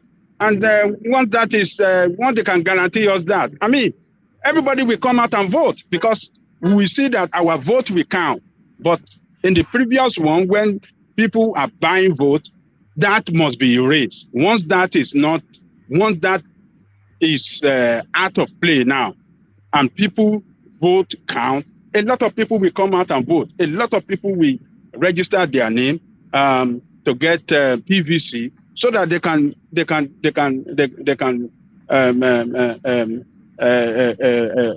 vote for candidate of their choice. It's commendable, woman. We should give it to INEC. Let's wait for the result and see what the full outcome will look like. NGOs and other organizations will look into it, they will assess it, and they will give us the update how the sources, the sources of it. They will give us the update on that. It's commendable, but it's wonderful, one man. All right. It looks as though APC might well take. It says APC in early lead. And just from that one polling unit, I must continue to emphasize that was just one polling unit, not even a local government, or just one polling. Yeah, just one. Yeah, one. So Yeah. I heard APC is leading actually. Yes, no, I that's heard what APC is leading. Yeah, that's what the headline says. It says APC takes early lead in so there it is. So it looks as though Dollar Bag wins again. I send the video to you where they are sharing money, and when policeman came, officers came, they ran away. I send the video to you. You know, I saw it. Thank you, Ajal. Thank you very much. Let me look as if I'm just being biased. Yeah, I said vote buying. Vote buying it will take some time before vote buying is erased in Nigerian electoral process. They will still do that. They might not do it at the center where at the polling station area, but the agent of the party, they know people in their area and they know how to mobilize them out. They know how to bribe them. They've been doing it. They are experts in this job. They know where to go. They know how to go. That's not a INEC matter, though. That's a police matter. You know, so that's out of the hands of INEC. Yeah, that's out of the even police. You know, the expert, the way they do it, they will go to people's houses in the morning. They know who to give that money, that we bring them, that we bribe them, give them that money, and we take them to the police station and watch them, make sure that they vote, and then they go away. So sometimes they will have to what do you call this thing? They will use some kind of charm, you know, to swear. To hold them down. Yeah, to hold them down. They will say, okay, I'm giving you this money. You said you want to vote for our party. Okay, this is a ding gone. Cross over it and said that you will vote for our party. If you don't vote for our party, so like this will happen to you. Sometimes they will do some just boju, but who will want to take the risk? It's a lot of money. It's not boju. They do it. It's real. It's real because a lot of money is committed into it. So it's a big restaurant. They will bring some charm and they will say swear by it. If you don't vote for our party, so things will happen to you. So even if it's boju, by the time you swear, you'll be afraid now. You say, well, you just commit yourself to, you know, what you have sworn is just go and vote for them, you know, and they give you 10,000 or 5,000, you know. So that one, to stop that is going to be difficult. But around the polling, what is most important is not to allow to have a system that will not give room for rigging election results. Now with the electronic transfer of results, that will totally eliminate the rigging of election results by electoral officer. That will eliminate that. It might not, but what it does eliminate is that snatching of snatching of boss and you know, the crooking up of election results sheet. So when they are moving into the collation center, that they will say they've snatched it, and so the collation center is not there anymore, you know. Yeah, you know, this signing of result sheet, that is no more now because it's electronic transfer of result, and you know, everybody can monitor it as they transfer the result, just the way you are monitoring it. So there's not going to be a situation where you will sign 150 votes, and after you left, after signing, they will write another zero behind that 150 that will give 1,500. So this system will totally eradicate collusion between parties and the electoral officer in, you know, falsification of election result sheet. That will totally be eliminated. Yeah.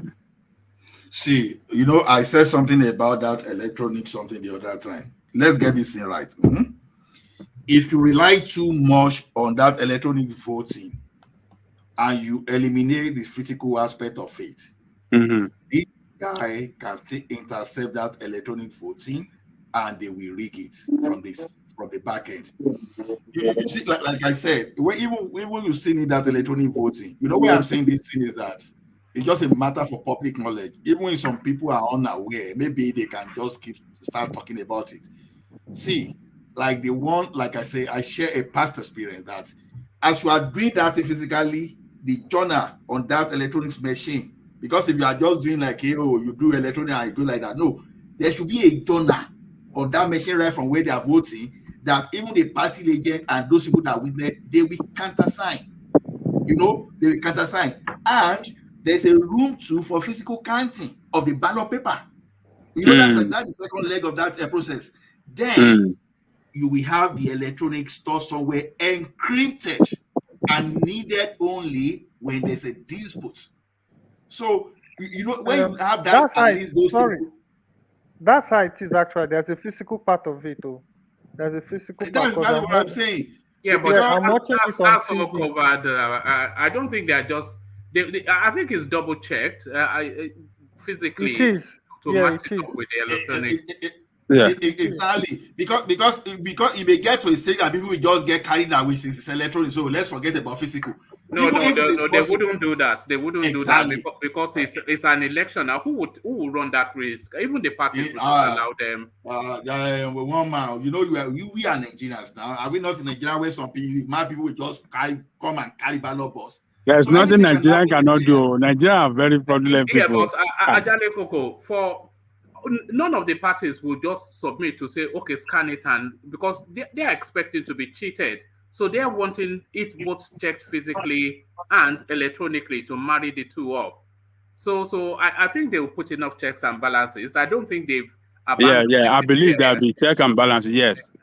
I believe they'll put that in place. And agents have to sign some kind of document to acknowledge the result that is transmitted electronically. So.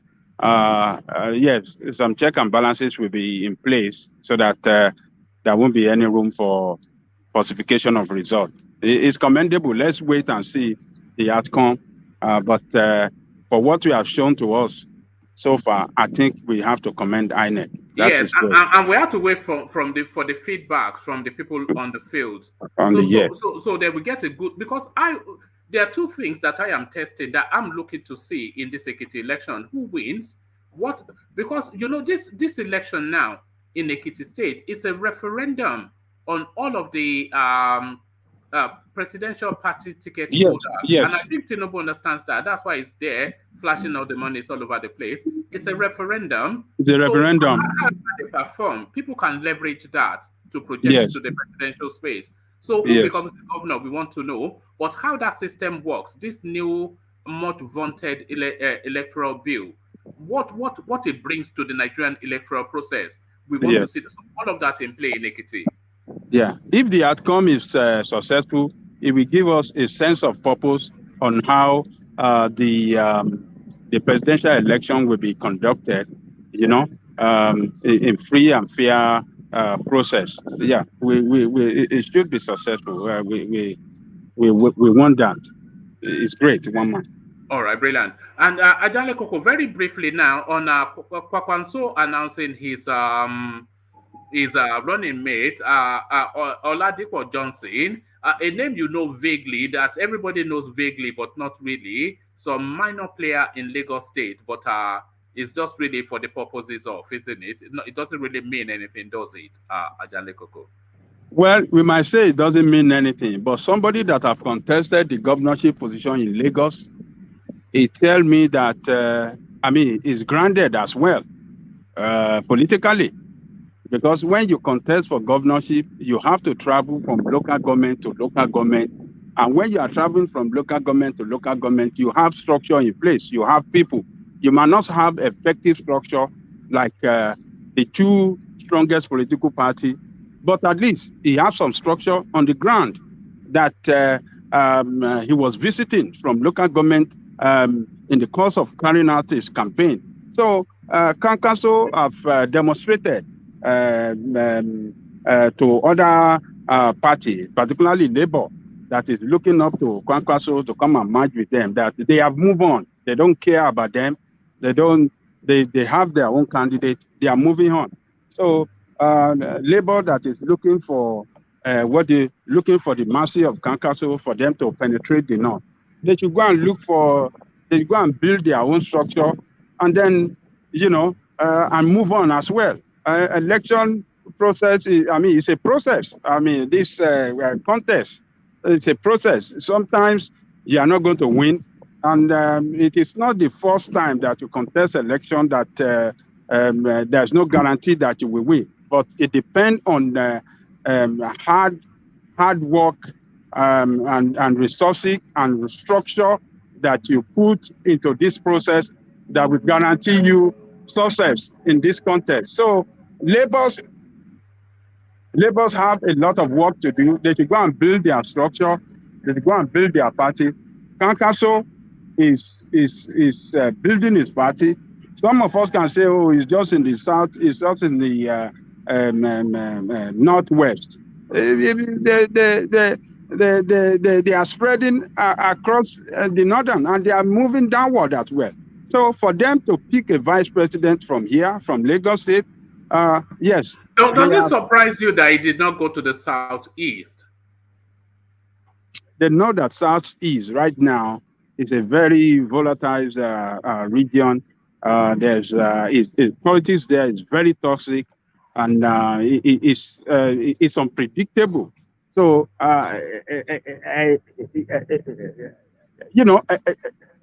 for electoral victory, you have to align with where you can get vote.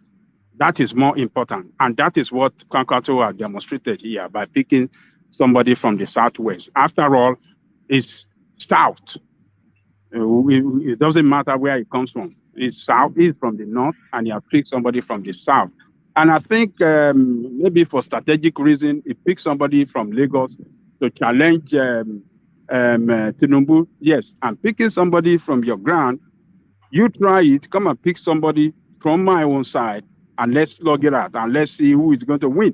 You understand what I'm saying? It might be. Don't worry about the Fiwajoye, the Fiwajoye of Yoruba land.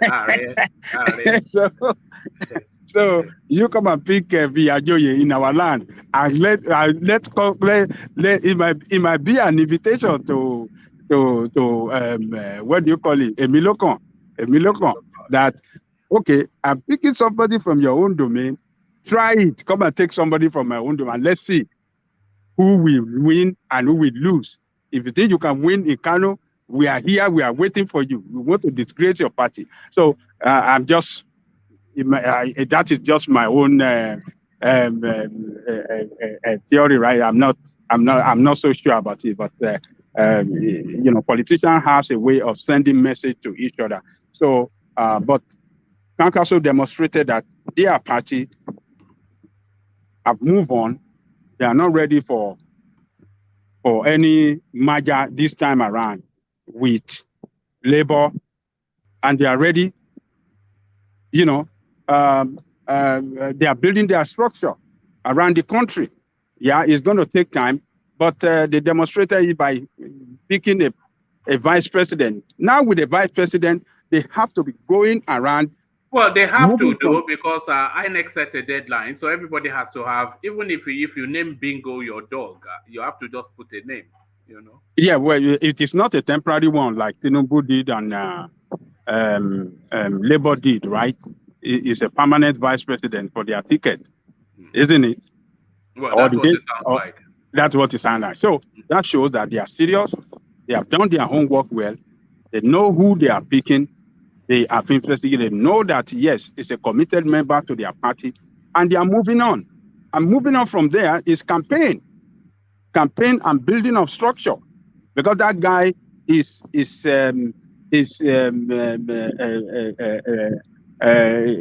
on him now to work hard in Lagos to build structure around Lagos that will give him vote, we give NNPP vote in Lagos, they are not going to win Lagos, at least to register their presence, that they are present, whether we like it or not.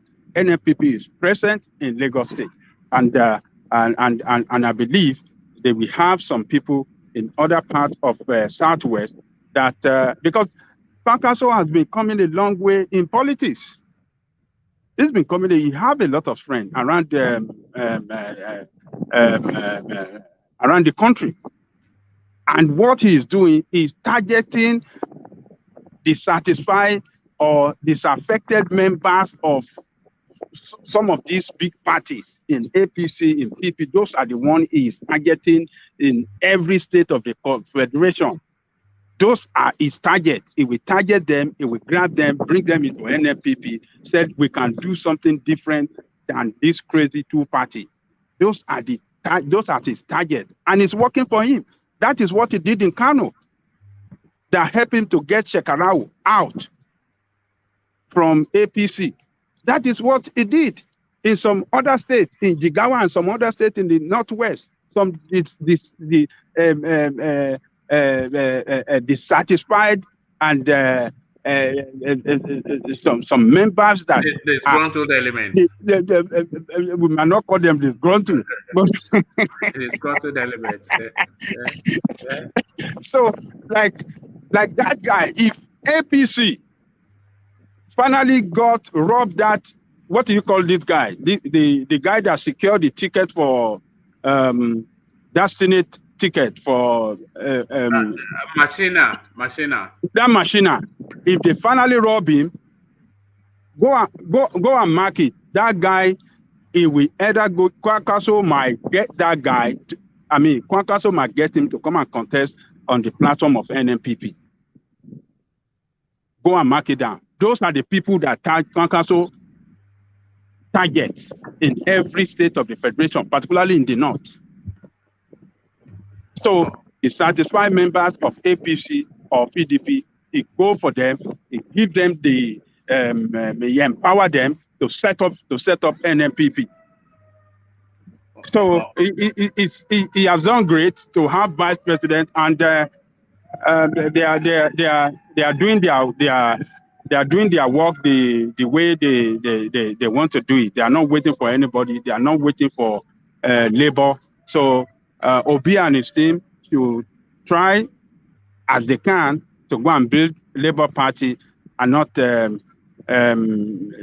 rely on all this noise making all over the places, abusing people, attacking people, and everybody that ask question about Obi, they will rain curses on you.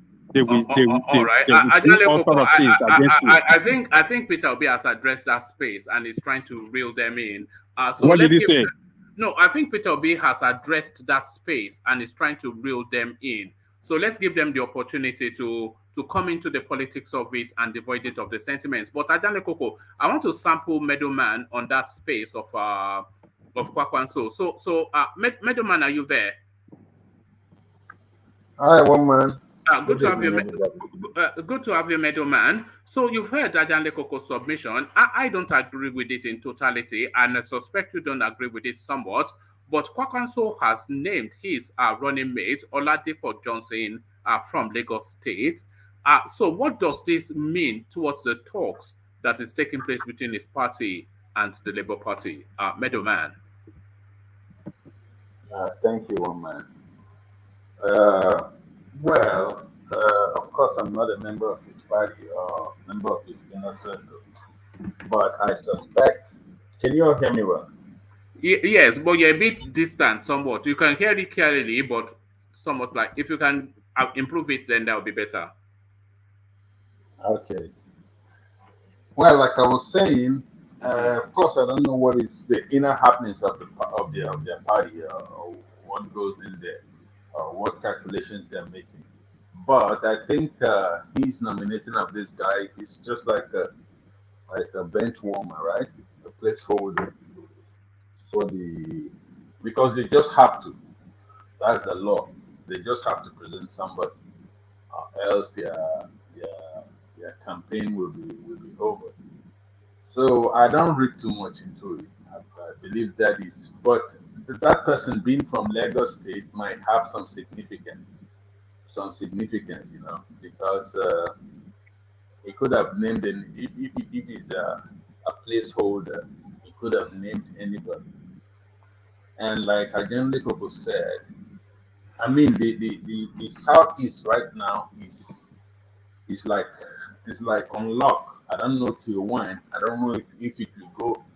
I hope it goes till the election, but it's just locked up. If you bring Jesus Christ and nominate them as your vice, it's not gonna get any vote, right? It's not gonna guarantee any vote for you right there, right now. It is like locked up to Peter Obi. So I do not think I think he took a wise decision nominating somebody from the southwest. That is where he should go, and specifically from Lagos, which has the largest electoral college in the southwest. So Does this affect the talks with the Labour Party in any way, do you think? Or and by the way, yes, no, does it affect the talks with the Labour Party in any way, do you think? I don't think so, because it is something that is they have to do, right? Something they necessarily have to do.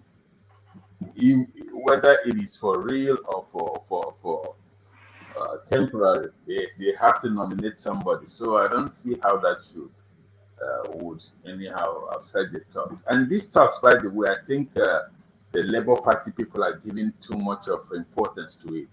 Of course, alliances are good.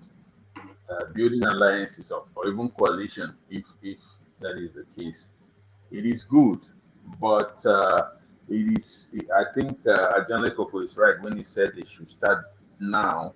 Of course, they still have some time. The dust is settling. I'm sure they have to, raise money and start building what anything with the semblance of a structure around the country. Because the campaign will soon, the real campaign, the grassroots campaign will soon start, and they need people on ground. So I think they are giving too much. It's not that they shouldn't take it important. They shouldn't give it importance. Do you not see it as a make or mar for Labour Party? These talks with NMPP, because if these talks collapse, I understand what you're saying, but we can see it like that, you and I. But the Labour Party should not see it like that. It should not. This whole noise should not come to. If we can get Kwakwanso to our side, if we don't get Kwakwanso, then we are done. It shouldn't be. It shouldn't be that. But they've made a lot of play out of this Kwakwanso narrative. So if it doesn't go their way, it'll be a real blow. Yeah, and that is what I mean by saying that they are giving too much public input. They can even take it as serious as anything, away from the press, from the camp, behind the closed doors, and not making it news every day. Oh, we're talking with the Kwakwanso people, and we're going to all this nonsense. It's just giving Kwakwanso the publicity he needs, and at the end of the day, it might be just that. I agree. I think Kwakwanso is just using that space for attention. I don't think he has any intention.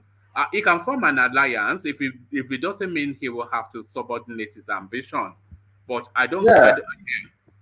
The alliance I think he will form, if it ever comes through, is his interest there will be that would be another way to try to penetrate the South. Like he just nominated somebody from the Southwest. Now getting an alliance of a favorite of the Southeast is somewhat expanding his political influence around the country. So it's a win-win situation for him actually, but it's not necessarily a win-win situation for the Labour. All right, brilliant. Well put. And the coronation of Abdullah Ganduje as the Fiwa Joye of Yoruba land, Ref Fiwa Joye. For the benefit of people who may not understand Yoruba, Fiwa Joye is to say that you've been conferred this chieftaincy title as a reward for your character. So that's essentially loosely what it translates as. So Ref Fiwa Joye of Ibadan land, not Yoruba land, Ibadan land. So what are you making then of Ganduje? And That's the political season, man. This thing started. I remember when a title was conferred to Buhari in the southeast. It was funny. Buhari using the Isiago. And since the Yoruba land has conferred a title to another, maybe now, John Lekuko, what do you think? Let's promote one man to go and be crowned Damaraya of Kanu. no, No, we should go and give him title in for your laughing. no, in Onitsha. Let's go and give one man title in Onitsha.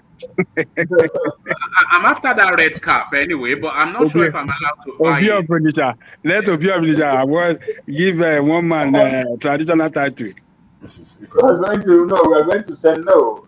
No, I mean, his homeland now just conferred a title to somebody from Kano. So another title from Kano should be conferred to somebody from Yoruba land. Yeah. You know, I'm after that red cap, but I'm not sure if I'm allowed to buy it. You know, the red Southeast cap. Of course, you're allowed to buy it. Why wouldn't you be allowed to buy it? Everybody can buy anything. Yeah, no, I thought it had to be conferred on you. I thought you're not allowed to wear it unless you are not just anybody. Anybody can wear it. Now, if I go home and I wear it, it has a significance. It's because I'm Nze, from the it is a heritage. How do I put it? It is something it has to be in your lineage for you to be able to claim it. It is there. You are not born with it. You will claim it, but you have to have it in your family. You become Nze, and the cap is compared to you. All right. And to Tinubu's open letter to Buhari, what are you making? I thought it was somewhat embarrassing. It's just, you know what brown nosing is? That's ass licking. It was just disgusting to read. But what do you think is playing out there without just gushing? I think it's somehow it's some sort of damage control. You know that Tinubu's outburst some 10 days ago, it did a lot of damage. From what I hear from people in Nigeria, it did some damage, and people find Buhari is not just because he's the president. He has he's well respected in the north. So talking about him like that in public sort of diminished him, and it angered a lot of people. I think that is in the past now, but Tinubu knows that is still in the back of the mind of some people, and he has to make such open sort of. You think he's humiliating, but that is what he has to do to make the damage control. He has to humiliate himself before Buhari without making it ridiculous. So with the political season, it is in line with the silliness we will see from here onwards. All right. Meadowman, I want to bring you this story. It's not one that I've read out, but it's something I read it earlier and it's still stuck on my mind. So I'd like your view on this. It's heart wrenching actually. So just brace yourself. Nigerian soldier flogs student to death for having bushy hair at Command Secondary School. So a student of Command Secondary School Enugu has reportedly been flogged to death by a soldier whose identity is yet to be revealed. The student, who was in his senior secondary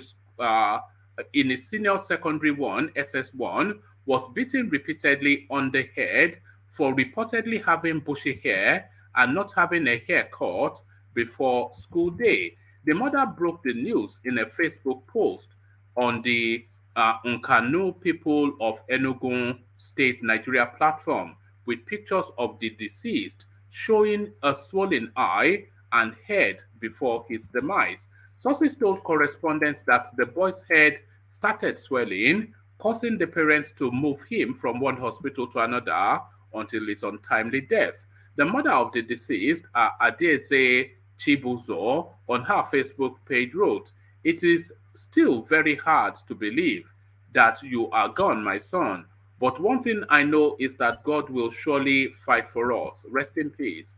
Army man flogged my son in school to death in Command Secondary School, Enugu. RIP, my first fruit in life." Meanwhile, Facebook users have reacted to the incident, describing it as cruel as they call for justice. And then also, so then the rest is just commentaries on that stream. But it's just another story. But it just struck me, because we hear this so often that they'll accost somebody for their haircuts, they accost them for their tattoo, they beat them up, they traumatize them to the point of beating an S. So what is SS1? That's around about 13, 14, isn't it? Yeah. What are we? How can this be? It's just what is this, middleman? Very sad. Command Secondary School. That's what we used to call military army children's school or army secondary school. So it's like I think it's like the mini NDA, right? So probably this military man is a teacher or a professor in the school, and this is how this is. I thought that by now Nigeria should ban corporal punishment because we have a lot of crazy people in the country. We have a lot of frustrated, crazy people, and they will, display their frustration on life on kids in school. This is not the first time. This is just another story we are hearing, and I think this is the fourth or the fifth time we're hearing such things. The ones we hear this year. Imagine what happens in that country. Or imagine other parts of like in the north where we don't hear much about anything. They just kill them and throw them in a river, don't they? I'm just laughing at myself because such things, this kind of thing is not for me. Imagine the pain of the family. Imagine the pain of this mother. What can be worse than burying your own child? That's the greatest fear that every parent has. Yeah. What? Imagine the pain. His hair was too bushy, and you start whacking him on the head. His hair. Yeah, probably they fractured the poor boy's brain, and he was hemorrhaging to his brain, and it kills slowly. Kills like 48 hours after the incident. Nobody did the diagnosis. Nobody did the treatment. Some that could be. Hold on, Meadowman. I think Babati is presenting us with a graph right here. So, Babati, what are we looking at? Is this crypto? Oh, sorry, never mind. I was just looking at some things. Go ahead with the conversation. Sorry. Look at this guy. You've been at the brandy again, Abby. Look at this guy. You don't come to work intoxicated. This is Babati and his drinking habits. No, you're the one from you're giving people titles now. Are you not part of the people giving the people with that stealing money? You know, Bitcoin just as early as a few months ago, it rose to about 65,000. So it's a buy option right there. If you want to average down, yes, 17K. What is it today? It's about 19. It fell below 20,000 already. It's about 19,000. No, I saw it some 2 hours ago, around 17. It's come back up again. But you can if you just scalping it, you can easily make money just buying and selling, just scalping in between. So you can easily make money. If you know what you are doing, though, that's if you know what you are doing. So let me just share for if you don't mind to show you how to scalp easy, make money. So let me see if I can show you guys. What platform do you use? Is it Binance? Where do you trade? So I have TradeStation and I have Bitstamp. Okay. So it's just I was kicked out of Binance. I don't know why. I was using. I think I know why. I was using VPN on my cell phone. So I was like, I think I logged in, and it was detected as something that looks like fraud.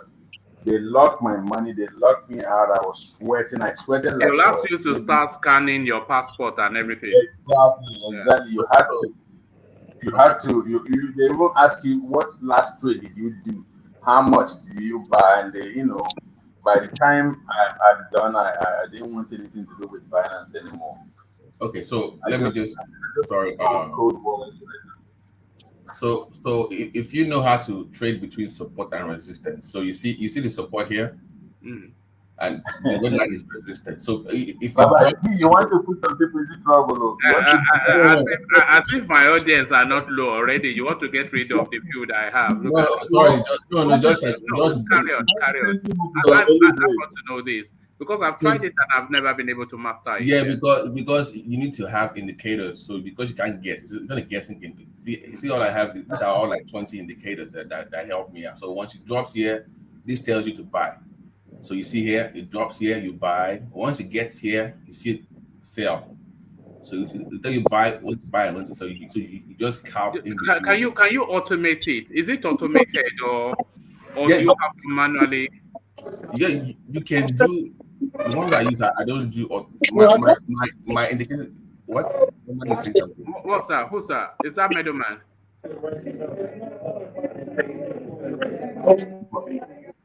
I think it's ideally. Hold on. Let me just. Carry on. Yeah. So basically, sorry everybody, but this is just Babati showing us how to trade. I'm showing you how to make easy money. Like before I even came on your platform, I already made $60 already before I even came on here to talk to you.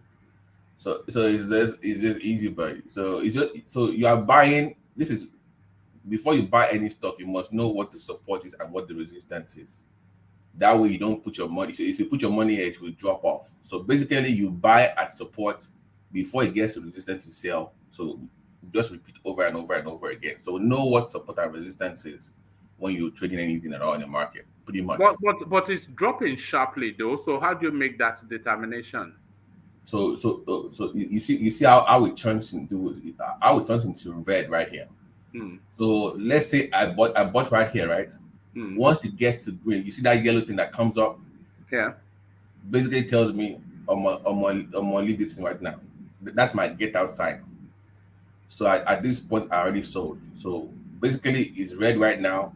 I'm just waiting for the next green sign to come on again and I buy again. So don't worry about it dropping or not going up. Don't worry about that. You can still make money even if it's dropping. All right. Different time. So they actually when it starts dropping like this, it's time to make money. Yeah, they call it the contrarian. It's not that simple. We don't want 1 month to come here. Yeah, don't let me know. Maybe different time. Me and Mom will do something in private then. Yes, no, you have to talk me through that because like Middleman said, it's not that simple, and I've not yet mastered it, so I don't have the confidence to put money into it. Yeah, I have my own script. It's called a script that I made myself that has all these things on it. So I will just give you my script to use on your own platform, so you can just use it. All right, but you have to talk me through how it's done first. All right. But I thank you. So also thank you for that. Apologies to everyone. That was just Alexander Gomez insists that it's a Ponzi scheme. This whole Bitcoin nonsense. You know, it's not so much a Ponzi scheme, because I started Bitcoin when it was £700. You know, and when I bought my first Ethereum, I bought it for £7. £7. I bought Litecoin for about £3. You know, so You can make money in the market generally, but you need to Yeah. know what you're looking for and what you're doing. I think that's the thing. If you don't know what Sometimes Yeah. you even make money without knowing what you're looking for. I You made don't I made a even lot have of to know much in cryptocurrency. Just buy it and I, hold it, and then you make I made money. a lot of no money no last no year. no that woman don't do that though. No. You have to know what you're doing. Before you know what is volume. If you go to coinmarketcap.com and you Yeah. invest in the top 10 coins there, and you invest on a long-term strategy, you will struggle not to make money. If you go to Well, coinmarket.com and you invest in the top 10, if you don't I have the use yeah. this coin gecko. I don't Coin hold gecko. anything for long. I Yeah. don't hold anything. I buy right No, now, you sell. don't need to get Yeah. married to the you don't get married to any coin. I mean you have to know Get what married to Bitcoin, no, because Bitcoin, only going to be 25 million of them, and it's nearly running out. So the yes. meeting I will think stop, it's and then 21 they'll million. become yeah. 21 million. 21 million. Now, No, it's going to we're never going I to think have it's more than 25 21 million. million. Satoshi, that's what Satoshi said. No, Well, 21. All right. well, Okay. I trade using my indicators, and I rely on my indicators that I've created, and I just use, and it works for me. So, but I All don't right. hold anything for that long. But All right. let's get back One to man last year I made like $14,000 from a very unknown coin called UFO. I didn't know what I was. I just threw $150 on it, and I just said, okay, I'm just throwing this money away. I had somebody talking about it, but when the metaverse story was still coming Yes. in, like, Have you bought land? Have you bought land on the no, I don't have time for those ones yet. bio? I think that's it. You see, when they started doing NFT, I was tracking a Bored Ape at about $20. This was just 2 years ago. If you have $800,000 now, they'll tell you to get lost. See, Do you have yeah, do you have any NFTs? Do you have any NFTs? yeah, I do. Yes, I have some second tier NFTs which I've just Yeah, bought. Like you just said that. I'm just throwing money away, but hopefully I'm not. So that's just the yeah. strategy now. But well,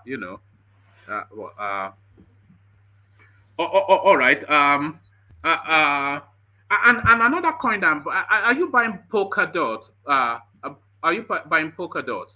Yeah, but Polkadot has Polkadot.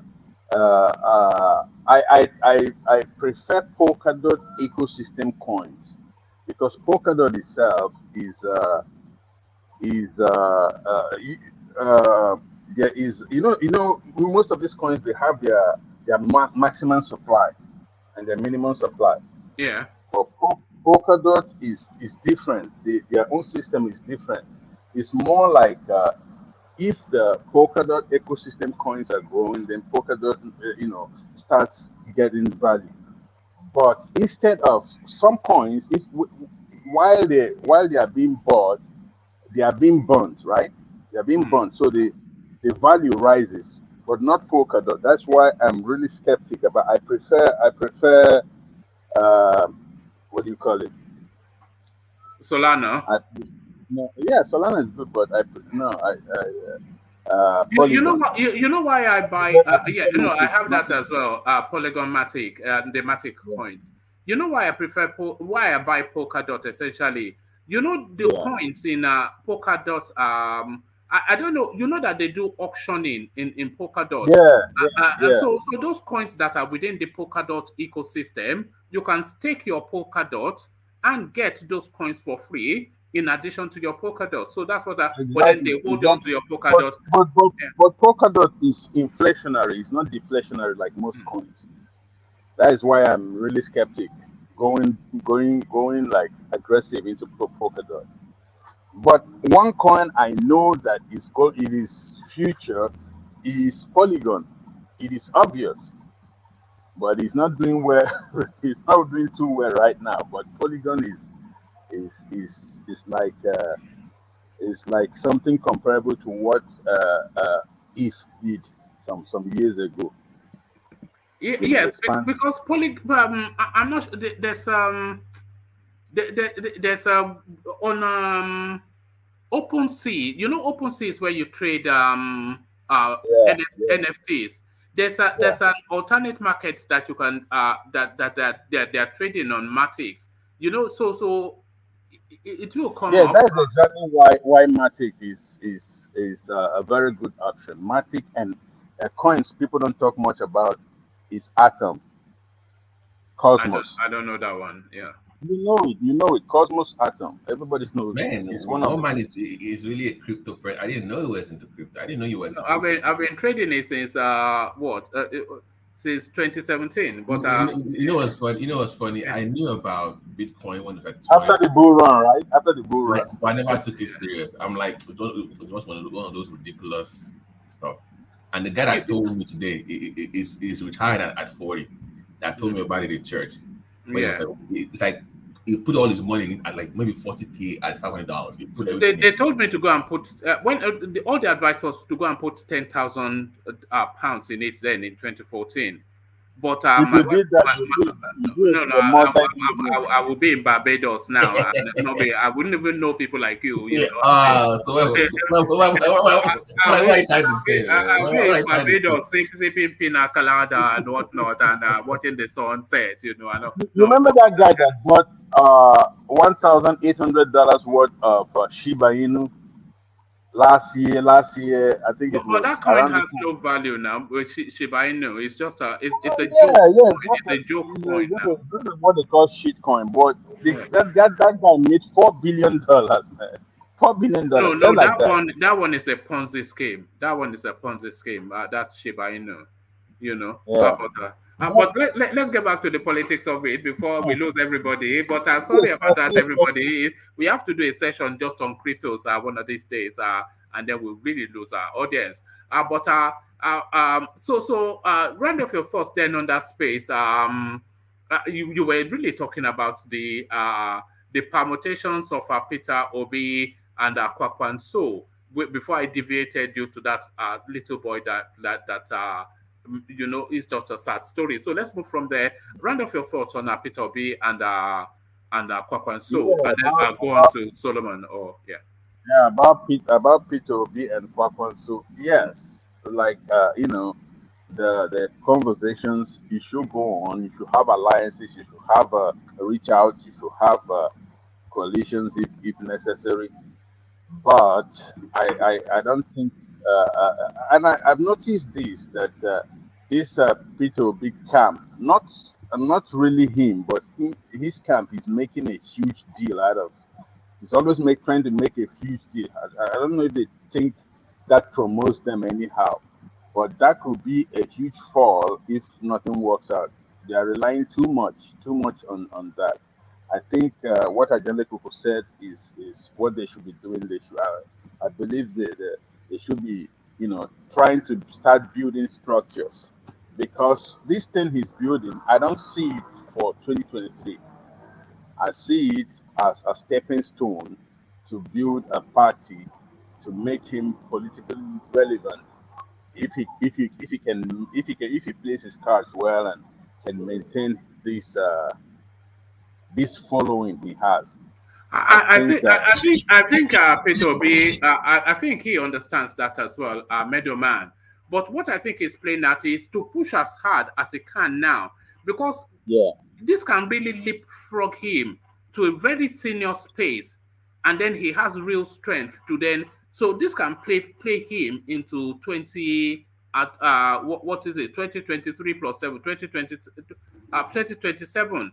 So this can really Yeah. play if he gets enough from this, then he can be in real play.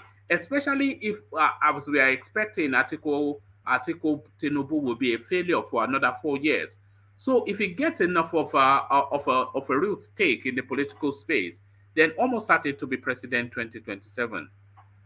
Yeah, because he can start from now building a new party, a new move, continue the movement, and focusing on beyond 2023. That is what uh, he should be. The structure he should build now he should focus more on that. This 2023 is good, and if he can give them a scare, that's all he needs to do now. He doesn't need to win the election. He needs to give them a scare, and so that people can understand that these are not gods. These two parties can be defeated. These two parties can be scared. So if he does that and holds on to his following, that's when he can go to like Ekiti and nominate a governor, go to somewhere else, nominate somebody that can really have a chance to fight in the elections. That's what I think. Though. All right, brilliant, well put. So thank you, Meadowman. So Meadowman, before I go on to, I'm going to go on to Moses next, just because we've not really heard from him. Moses is going under a Canlas sports club. But before I come to you, Moses, let's just document something. It looks as though the results are being announced in Ekiti. So let's just document then who the winner is. So let's take it from our channel's television and see what plays out here. This local government election coalition is as follows. First, you will introduce yourself. You will tell us your place of work, which means your institution. So sorry, let me fast it forward a little bit because sometimes it can be quite labored. So let's see where they are. 28. Number of voters. 25. All right. So let's carry on, but I'll be monitoring that space, and at the point of announcement, I'll come back and then we'll share that moment together. So let me come back to you then, Ikanla. What do you want to be referred to as Ikanla or Moses? But however, let me have you speak on Peter Obi's return to Nigeria and the announcement then that there'll be a rebirth of the Nigerian state just as soon as his alignment. It says talks with Kwakwanso will lead to Nigeria's rebirth. So this is what Peter Obi had to say after his excursion to Egypt. So what do you understand by that, Ikanla?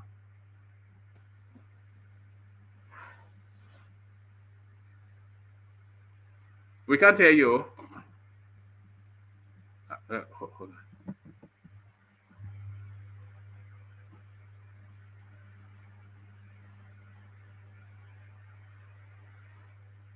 No, we can see your lips moving, but we can't hear you.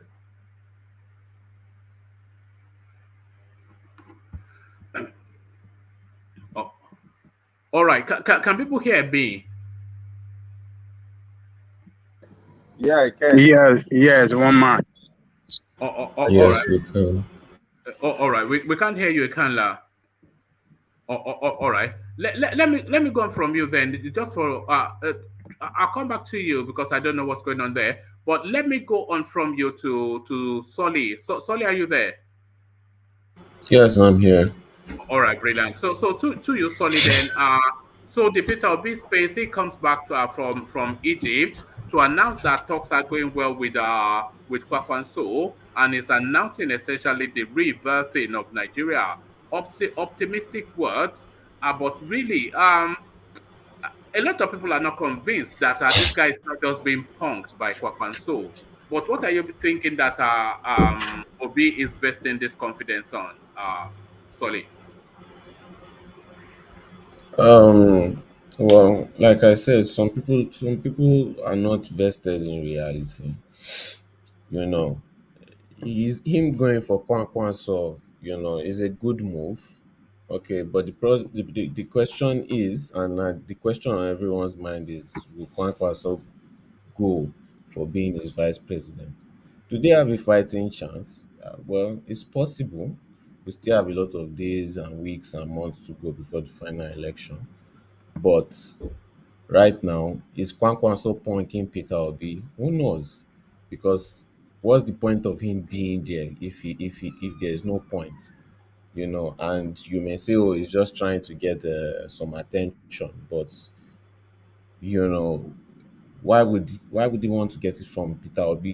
He's not that close to the election. He doesn't need to get that kind of tiny attention from the media.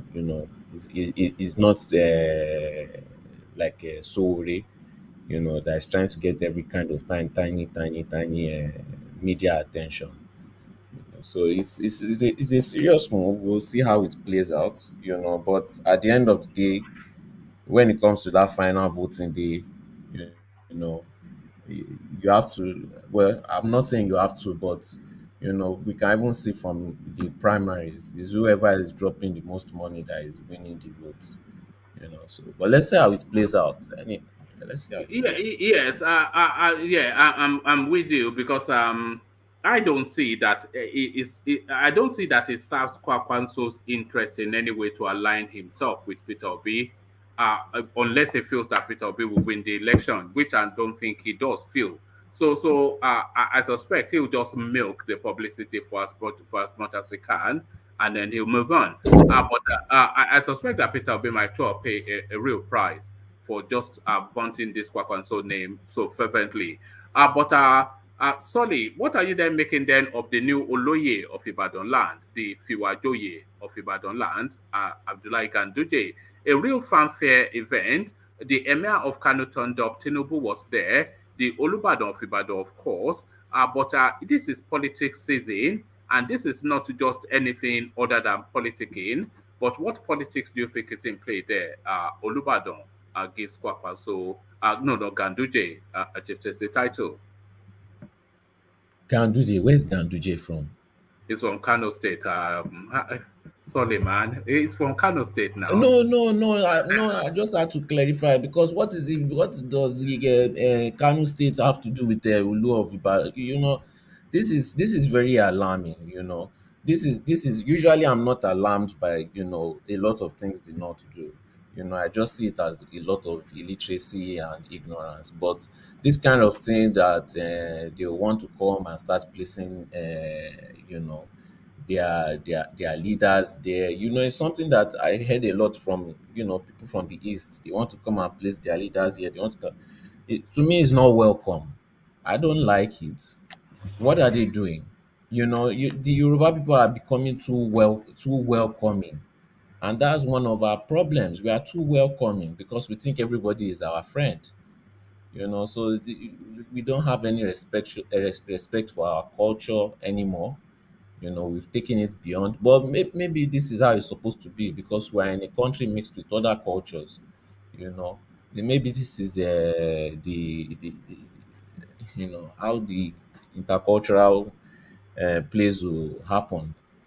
But who knows. We'll see how it plays out. But this is some kind of conquest type of thing that I'm saying. I don't support it. I don't like it. I'm not sure that that is truly the case because Ganduje was he followed Tinubu round every single campaign visit that he made. So side by side Tinubu, of course, and I think Ganduje is still in play for Tinubu's politics for the future. And there's a good chance if Tinubu had a free hand to pick, he's likely to pick Ganduje as his running mate. So it's similar to how they banned Amechi in Katsina. So I think it's just preparing him for things to come. So I think it's Tinubu really that is facilitating that chieftaincy title for Ganduje because that's Well, politics in play. if that's possible, if that's what is happening, then okay, then I see no problem in that. But my own question too is, would they do the same thing if it were turned the other way around? Most likely they wouldn't. But if it's for political play, okay, then I don't mind them doing all this. I see no fear in all this. You know. All right. Okay. So to Tinubu's open letter to Buhari, then celebrating and gushing, praising his neutrality and his transparency and all of these parencies, his integrity.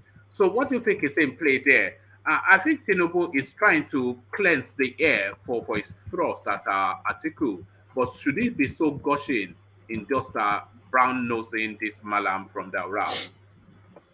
Well, I don't think Tinubu is lying. It all depends on perspective. Is he praising him for you, or is he praising him for himself? To Tinubu, he would have been the best president. That's just what you are not hearing from Tinubu. Tinubu is a very kind of uh, smart talker. He will say, "Oh, you are the best." He say, "If you like, you that are not involved in the conversation, start interpreting that. Oh, Buhari was not good. Now, what does it mean? What is it saying?" But it was good for Tinubu. It was good for APC. It was good for Lagos State. You know, so I believe Tinubu when he says that, but when he says it, I believe it's for personal interest as usual. These people they are not really there to help anybody that is not in the political class. A lot of people will say, "Oh, Tinubu help bring this one, Tinubu help bring that one, he's building this thing." But yes, it's just for his own structure. Everybody that he helps is just to build his own, keep building his own empire, or else you don't have the person there. At the end of the day, it's also selfish interest. Whatever they say, however they try to spin it, if you go through it, go through the root of it, it's still selfish interest. They just are very good at speaking Nigerianese, and it's Nigerianese that Nigerians understand, and they know how to speak it very well, Oh, so. oh, all right. And to Kwakwanso picking Ladipo Johnson as his running mate.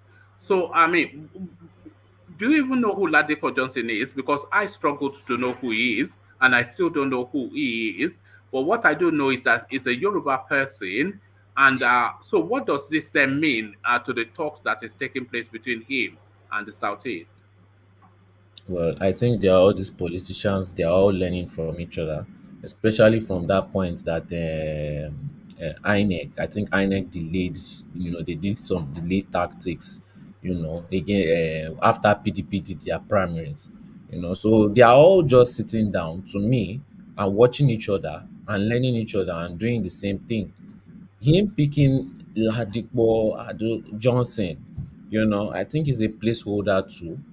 you know they are just all copying each other, watching each other, and being very cautious. I don't see anything inventive. They are all playing like they are playing defense, until Tinubu comes with a new strategies and spins the whole table again, and they will start shouting and screaming that, no, no, no. So they are not that good in this. Let me not say they are not that good, but they are not that innovative in this Have you political got a game. cold? Sorry, have you got a cold?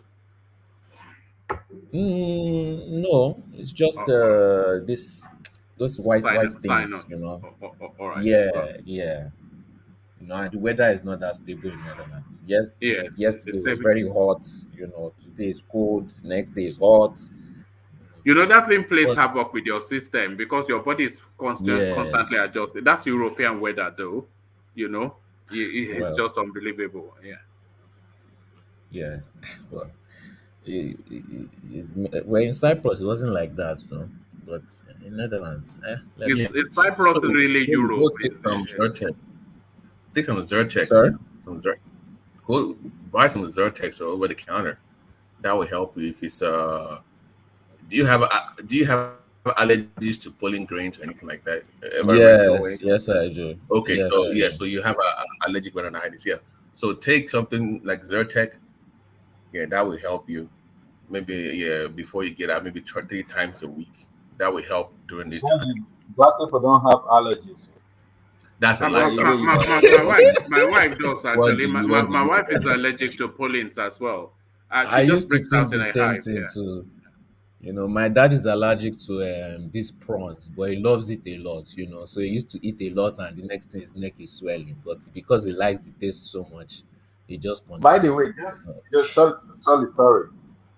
Have has anybody here seen or heard of anybody in Nigeria that has allergy to peanuts? Yes, I they never, are. They are. I There never. are. That's how I knew that black people could be allergic. Because before I used to believe black people couldn't be allergic to anything.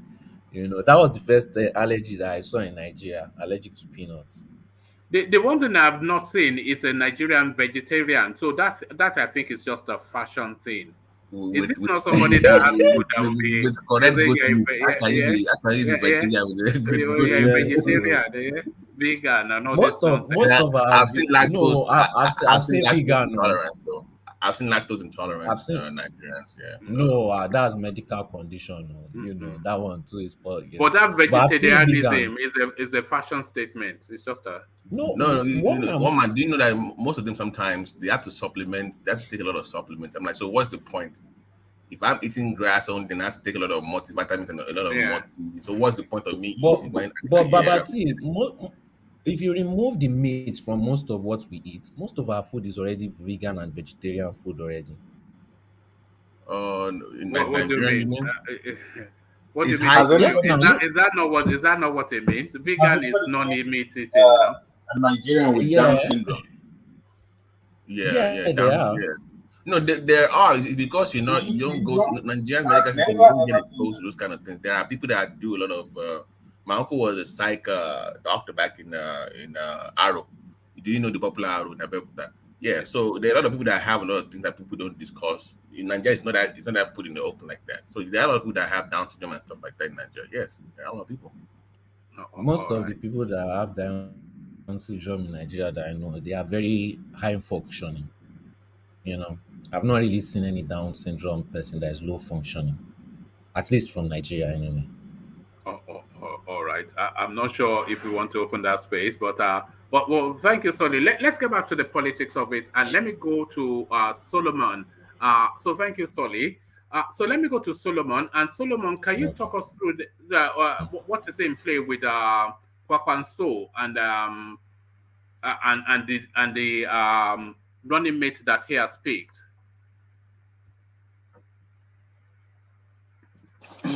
Good morning, everybody. Good morning. Yeah,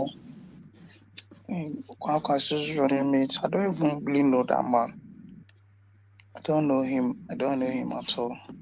This is But the first time. what do you think is still in play there? So that space, the Kwakwanso, Peter Obi, running mate or no running mate, that space still seems to be in play. But who do you think is really pleading with whom? Who do you think is begging in this? Because what do you think is in play there? I don't want to push it too far, but yeah, you know where I'm going.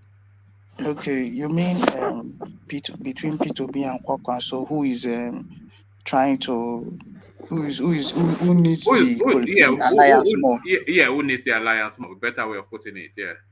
Okay, I feel P2B that needs the alliance more, and him needing the alliance, he needs to go with whatever Kwankwaso will tell him.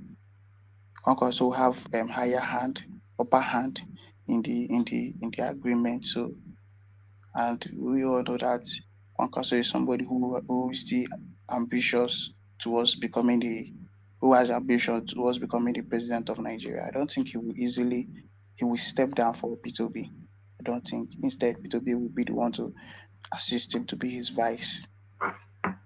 So what do you think Kwakwanso is playing at then, letting this sort of news still continue to be in the public space? What's it getting out of it, letting this continue as a news item?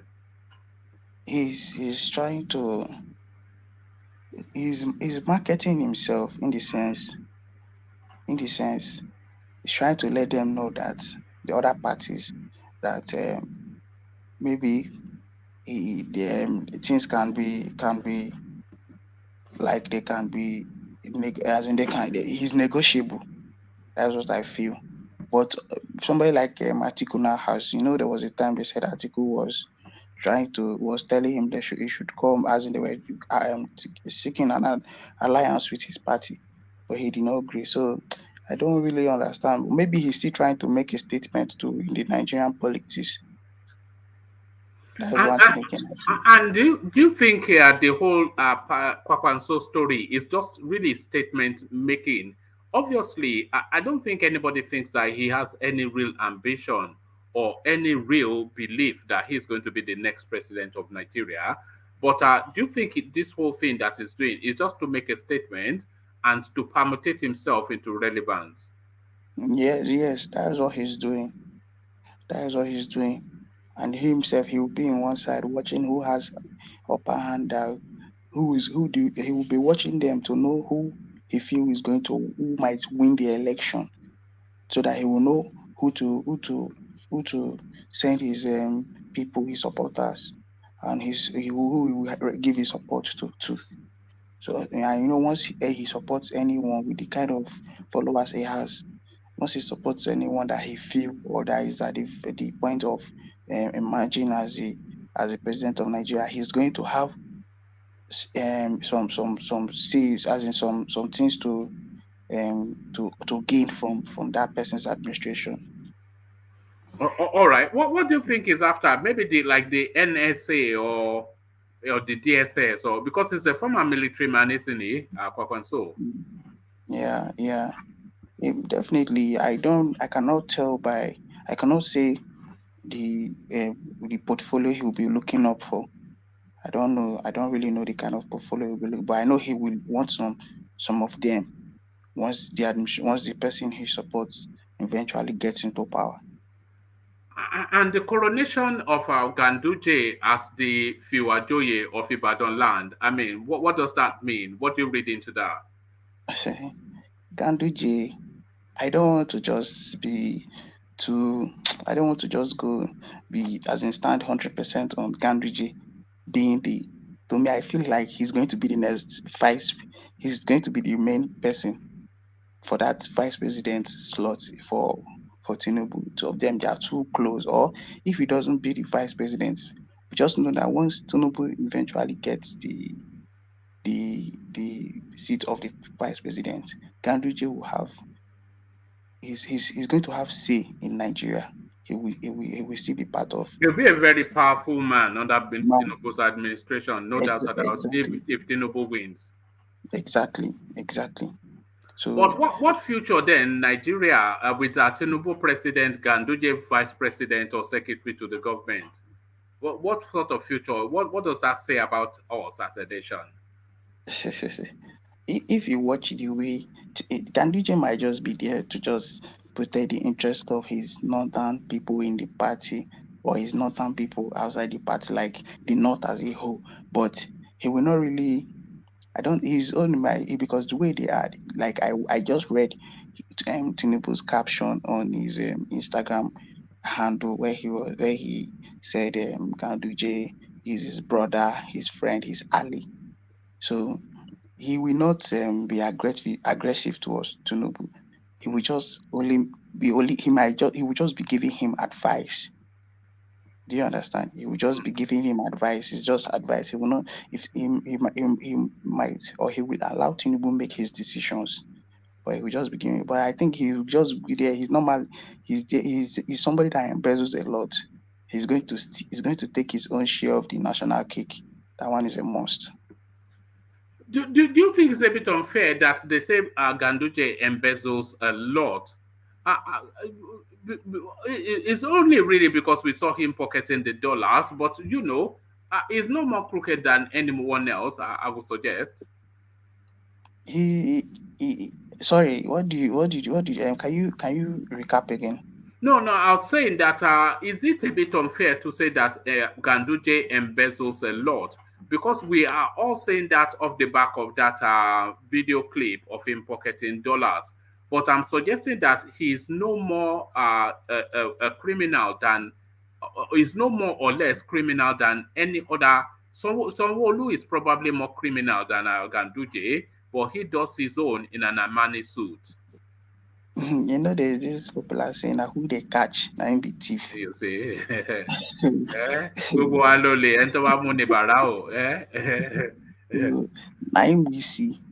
now him we see. So definitely, we don't. Now we see waiting you do.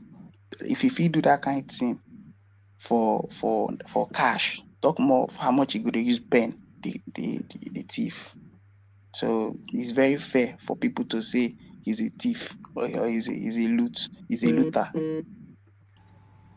Solomon, who approves those contracts? Like I think in America they have procedures where before you withdraw any money, it has to go to some people that will verify that this is what the money is meant for.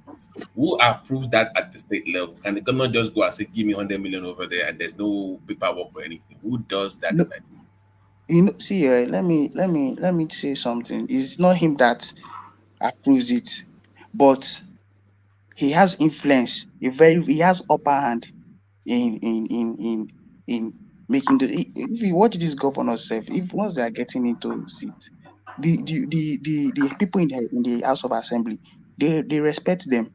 They respect the governors very well. So if governor says, look, no, definitely all of them they are going to get their shares, but his own is going to still be the highest one. So we should not just say this one. He has influence in them carrying out that decision. Apart from the constitutional level, they are human beings now. They will have normal casual meeting where they will discuss how they will loot the money. Oh, okay. Because I always wonder, well, because we accuse the governor of stealing. You remember they said the wiki just took how many? Well, how many billions were missing? And I'm wondering, how can he just take billions and like nobody knew about it, or like that is just that's the way they reported it in the newspaper. They don't mention the members. You heard what They're like mini emperors. you heard. That's just what it. Just like Buhari is an emperor. That's how governments Exactly. are. Exactly. You heard what I just said. Now who they catch? Now it was the person that they caught that the news will carry. They will not say it is the members of the House of Assembly. All right, Solomon. Hold on. Yeah, I'm with you. I want to bring you this storyline, which I want you to comment on. It's only because this is something that have been bubbling under the undercurrents of the presidential space. So 2023, Fani Kayode speaks on Buhari APC governors working for Atiku against Tinubu. So a lot of people believe that this is what is actually in play, that they're just giving this Tinubu a fool's gold. Uh, Former Minister of Aviation Femi Fani Kayode has stated that there is no truth in some reports claiming President Mohamed Buhari may work against the All Progressives Congress APC presidential candidate Asiwaju Bola Tinubu during the 2023 elections. He added that the rumors claiming President Buhari and some APC northern governors will support the People's Democratic Party PDP candidate Atiku Abubakar is false. Our correspondence report, Fani Kayode made the submission on Twitter on Saturday. He urged members of the public to disregard the conspiracies as it doesn't exist, stressing neither Buhari nor the APC governors will betray Tinubu. He wrote, to those who believe that at Buhari and the northern governors and leaders at official APC Niger are involved in a conspiracy to ensure that Atiku wins next election and that they will betray Tinubu and ensure that he loses. I say the following: no such conspiracy exists. So that's Fani Kayode talking his usual nonsense. It will be recalled that Fani Kayode recently condemned people attacking him for supporting the presidential candidate of Tinubu, of the All Progressive Congress, Bola Tinubu. He, however, stated he would leave and be against APC if the party picks a Muslim VP that he regards as a danger to Christian. He added that if they field a Muslim VP that would protect the image of Christians, he would support the party in the 2023 presidential election. So there are two halves to that. But the first half, that growing conspiracy then, that it doesn't really matter who the presidential candidates are for any party, is already being predetermined that Atiku is going to be the next president to give him his mandate back from 2019. So this is a story now that seems to be gathering some sort of momentum. But what is your reading of that, Solomon? When before Tinubu became the flag bearer for APC, it was this. I had to just reason this way. Like I had to I put this thing you just said now about Femi Kayode about what he just said. This thing he just wrote that is a fake that is not true. I reasoned it that way, and I was like, maybe because there were news that that they that Buhari might pick Osibanjo as the next president of Nigeria, so that he will front him because he knows that once they bring Atiku to the game, Atiku will win Osibanjo clean clear. So I thought about it, but when Tinubu became the president, when the flag bearer, I now felt like, and I said, then I reasoned it this way that okay, maybe these people they genuinely support Tinubu, especially the way Shetim Kashima was castigating the vice president on TVC on channels, calling him an ice cream seller, then calling Ahmed Lawal, his own statesman, a tomato seller. Then I felt, then I knew that okay. Then I started thinking that maybe they are genuinely supporting Tinubu to win to become the next president. Then I still thought about 2019 because it was clear that Atiku won the election in 2019, but because of how secretive and coordinated they are, he had to.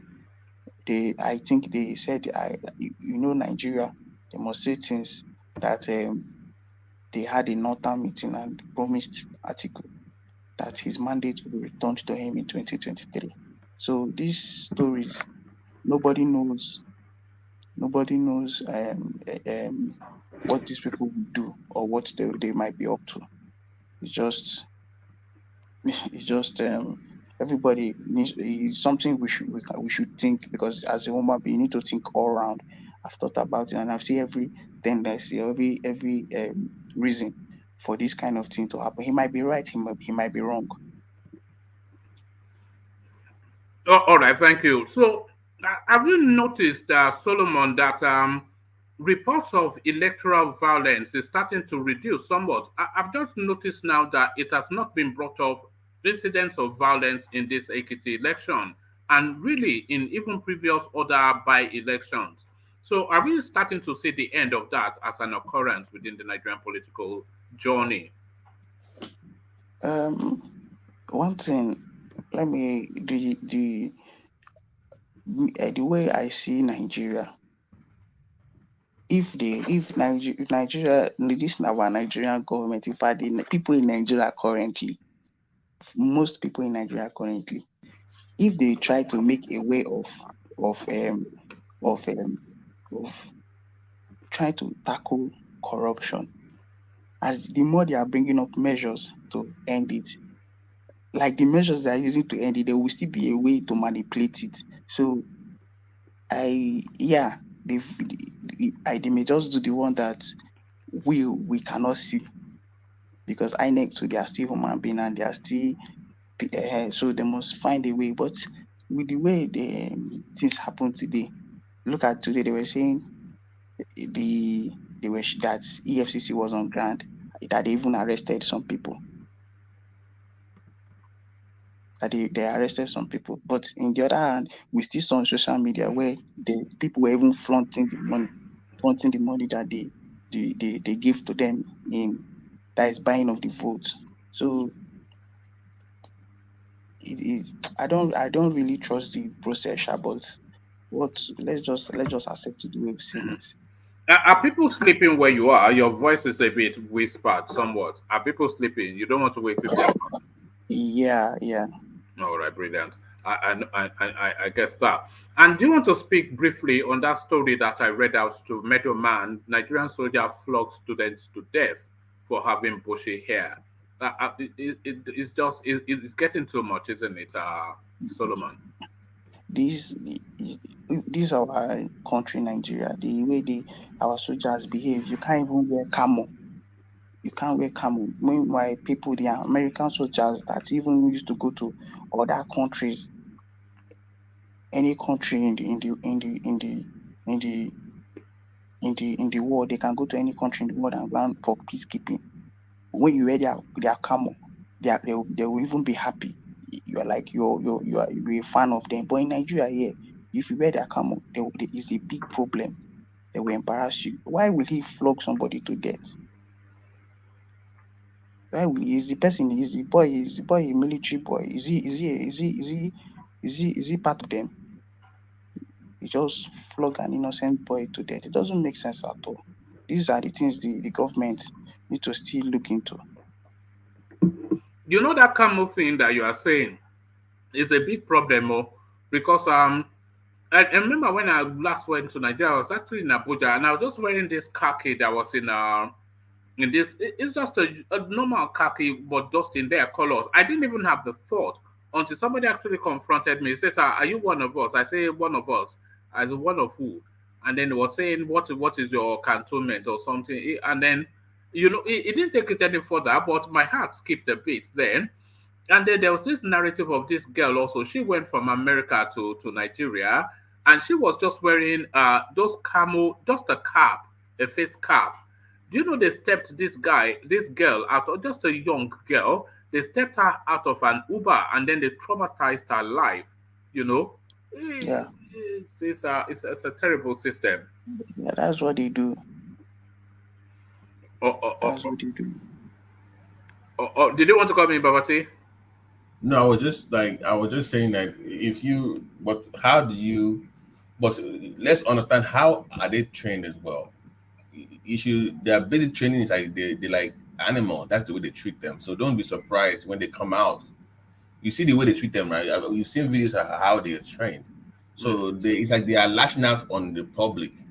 So you will see that even themselves within that military environment, they don't value the average soldier. So when they go out there, whatever they are doing to you, like them asking you to jump into the cutter, that is part of their training. Unknown to many people, they actually do all those things. So that's what they are pretty much displaying in public and punishing the public. But they have to fix that problem. That has to be solved. That should not be accepted. You know, go on. It's just you come from abroad. You don't know the rules. You think you're just being a fashion something, and you're looking like a fly guy, and then you will lucky to escape with your life. No, but These one things. man, we also, sorry if I can interject, you also have to Okay. consider that, these are different spaces. You can't just wear military uniform in the Nigerian space. It's very, I don't know how to explain it because even me, I went to Air Force. It's very confusing. If I'm in the military, okay, especially in the dangerous state that Nigeria is, and I see another person wearing a military clothes, you don't know if that person has evil intentions.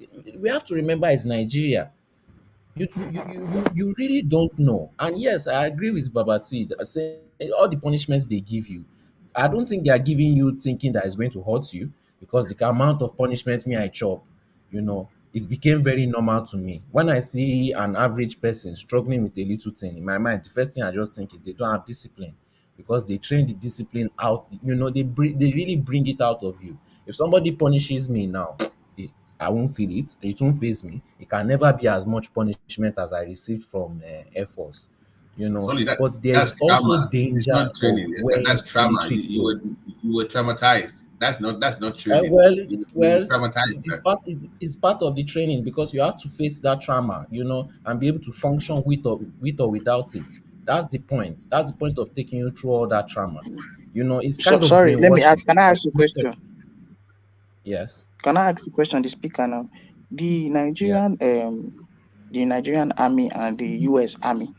Which people yes. do they recommend more in the world? Like, do they that are more assigned to go and carry out tasks more in the world? The American army. But are they as aggressive to their citizens the way our Nigerian army are?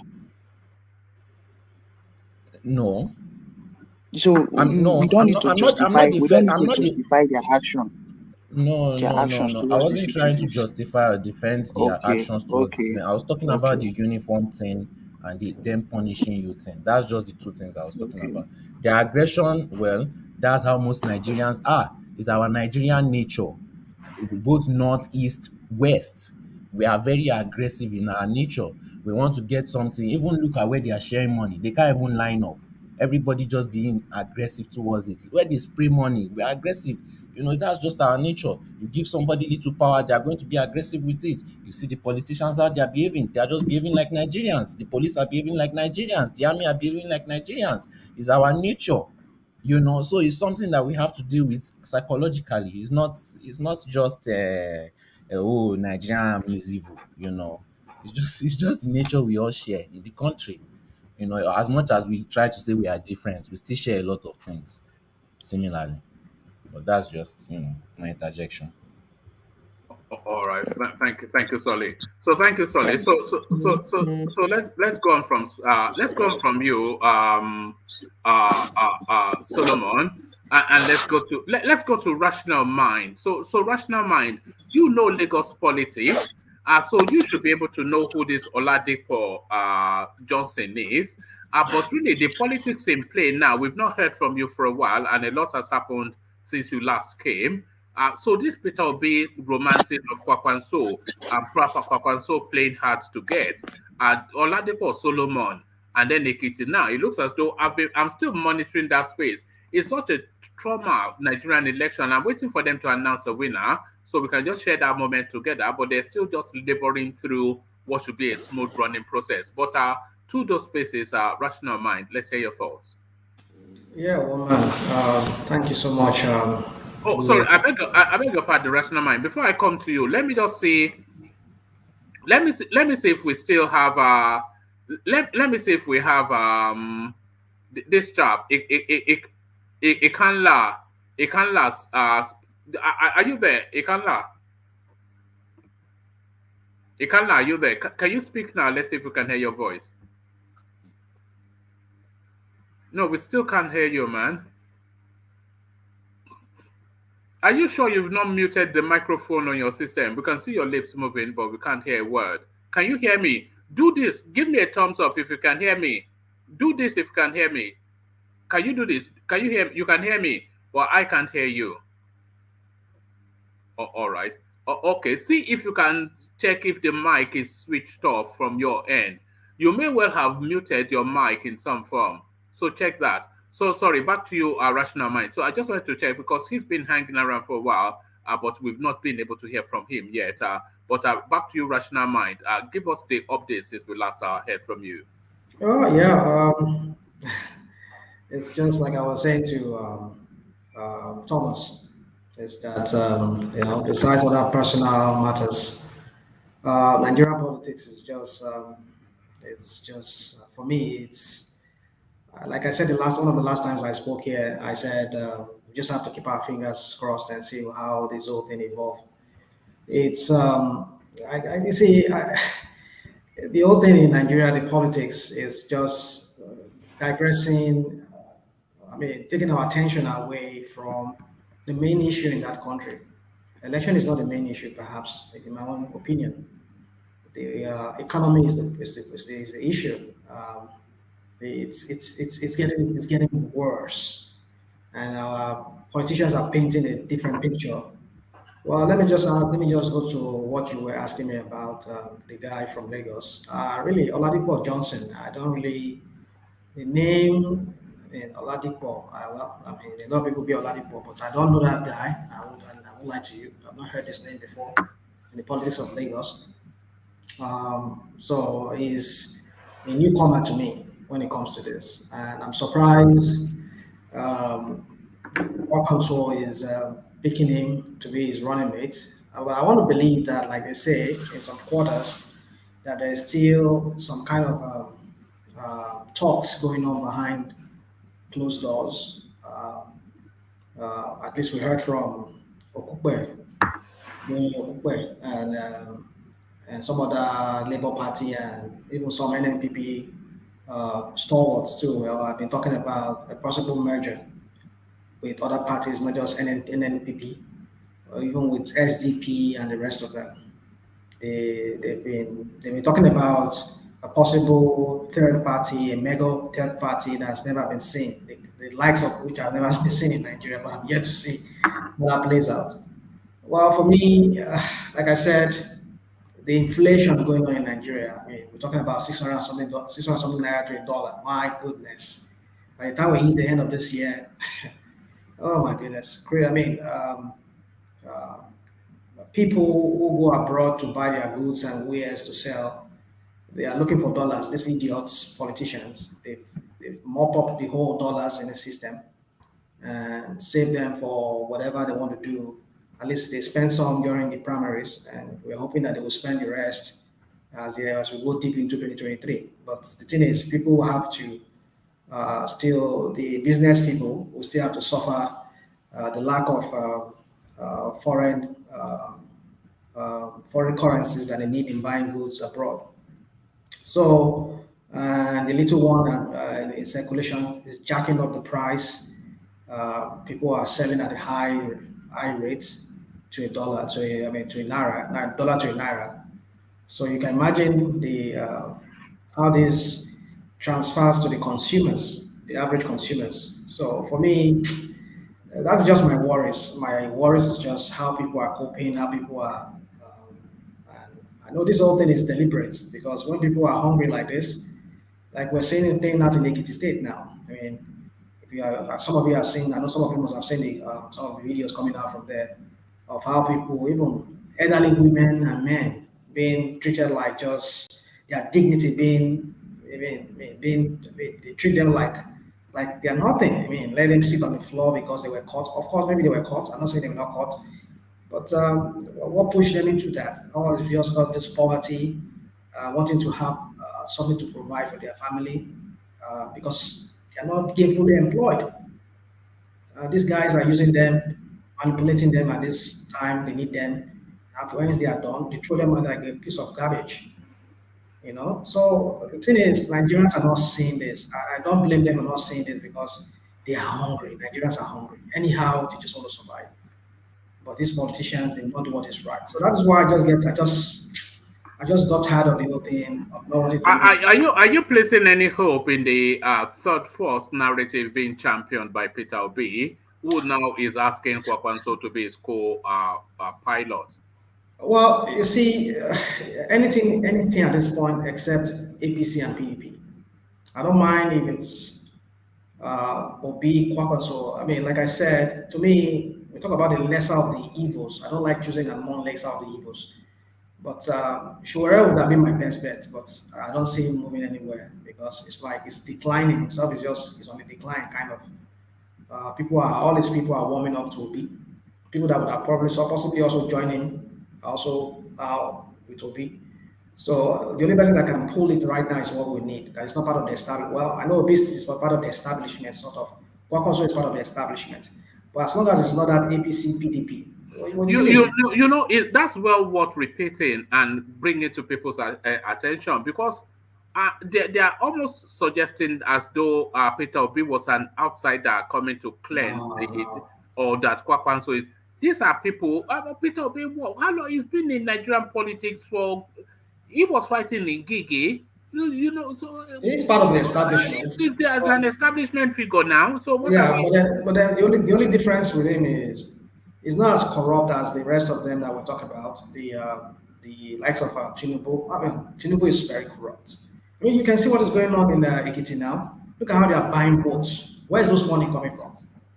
I mean, this is a man who is so selfish that all he cares about his own ambition. I mean, is that what we're talking about? Rational mind. Can I interject? You look like somebody who is not. Hold on. You look like somebody who will not even survive to see tomorrow. No, that's a bit harsh now. No, rational mind. Can I interject? If it's my dad too, I will tell him to go and rest. No, but you can't say this. You can't say this. There are I can't other say what. contests. You can't just single out one person and say, oh, he's doing this, he's doing that. They are all doing it. All the parties Hold shared on. I'm not money. saying No, all of them PDP. did. All of them did. Sorry. You sometimes you just want to interject because you just want to talk So so something. so so so But so, so conversation when doesn't you need to say be. You can't really when you say verify that no that, no bro. no It's when you not all of no them. yo yes I can all of them shared money all of them shared money. APC just shared the What proof most. do you have? What do No you no no no proof do no you no. have? Oh no, because I have The people on ground there. share. I have people on ground there. And it's my state. All of them shared money. So if you say The Boni share money, SDP, no, did they share? no.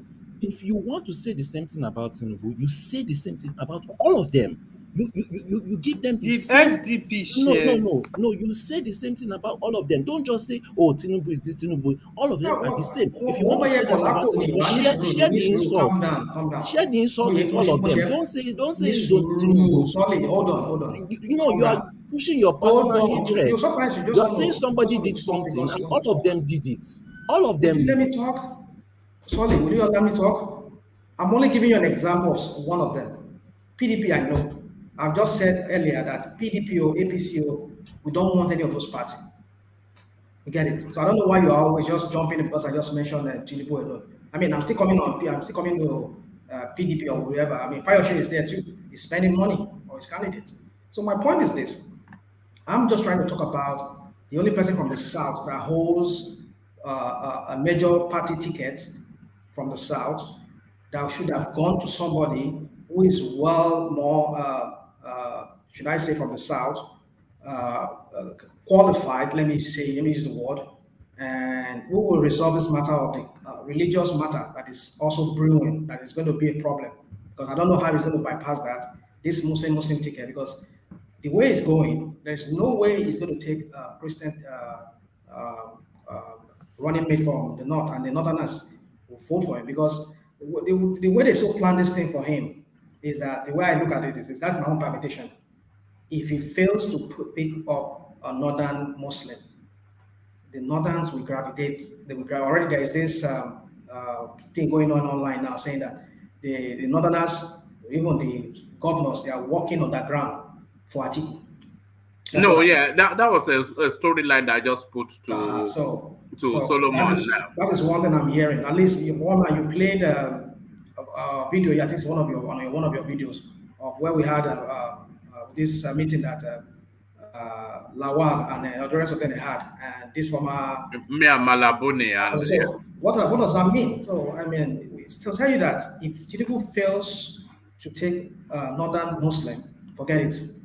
The moderners they will switch to their man. So what I'm just trying to say is this: you see, for me, Tinubu should have just allowed somebody to go, but he said he wants to do it. But then, do you have what it takes mentally? Do you? Because I mean, someone was saying that we just hope Tinubu does not go and does not sign off the sovereignty of Nigeria to some other country. I mean, thinking that he's signing a bilateral agreement and he's signing something else. So the thing is this for me is me somebody who but is Tinubu cannot do that now. He's an educated man now. He's not an illiterate. one man. This is a man who we heard the way he has been gaffing and he has been goofing here and there, talking crap that he's not supposed to be talking. I mean, so you're tweeting on WhatsApp. I mean, what does that mean? Do you tweet on WhatsApp? I mean, listen, one man. You see, that's why I don't want to start coming and start. You know, I think we've had this conversation around Tinubu before, and what I was suggesting then is that he speaks in broad strokes. So you don't have it doesn't have to be. It says you are tweeting. If it's on WhatsApp, whatever, it's still telling you are tweeting now. So what does it matter if it's on WhatsApp or on you see. or Telegram? Well, let me not. So just to go to that question you asked me. You see, for me, I don't know that guy, but I think there's still closed door meetings going on. But I think it might not work because Kwakwaso wants to be the major man on the ticket. And for up to this moment, I've been asking all this noise they've been making about third force before now. That was when Atairu Jega, former INEC boss, And the likes of other people were mentioning to you, say they were having a conference of whereby they have a third mega force. Where is that today? I mean, Jega, I think for the last time I heard, it was in PRP. I don't know where he is right now. And the PRP candidate is Abiola's son. I mean, what is going on? So I just don't know what is going on. That is why for me, I just look at the whole permutation as something that is just, it's just to mentally disturb us. I don't want to start thinking about what will happen when it comes to politics, but then let them fix their politics wherever it goes. But for me, what I just see is that my take is that I just want somebody who would bring Nigerians economically at least let Nigerians be gainfully employed, if not more than half of the population be gainfully employed. Let me go to Nigeria. My And goodness. who's that person for you? Who is that person for you? I'm not saying. Yeah. So I mean, this guy, what's his name? Obi is not a panacea to it. It's not a panacea. I mean, in fact, even talking about Obi himself, I sometimes I look at it that would they even allow him to do it? Would they allow him to do it?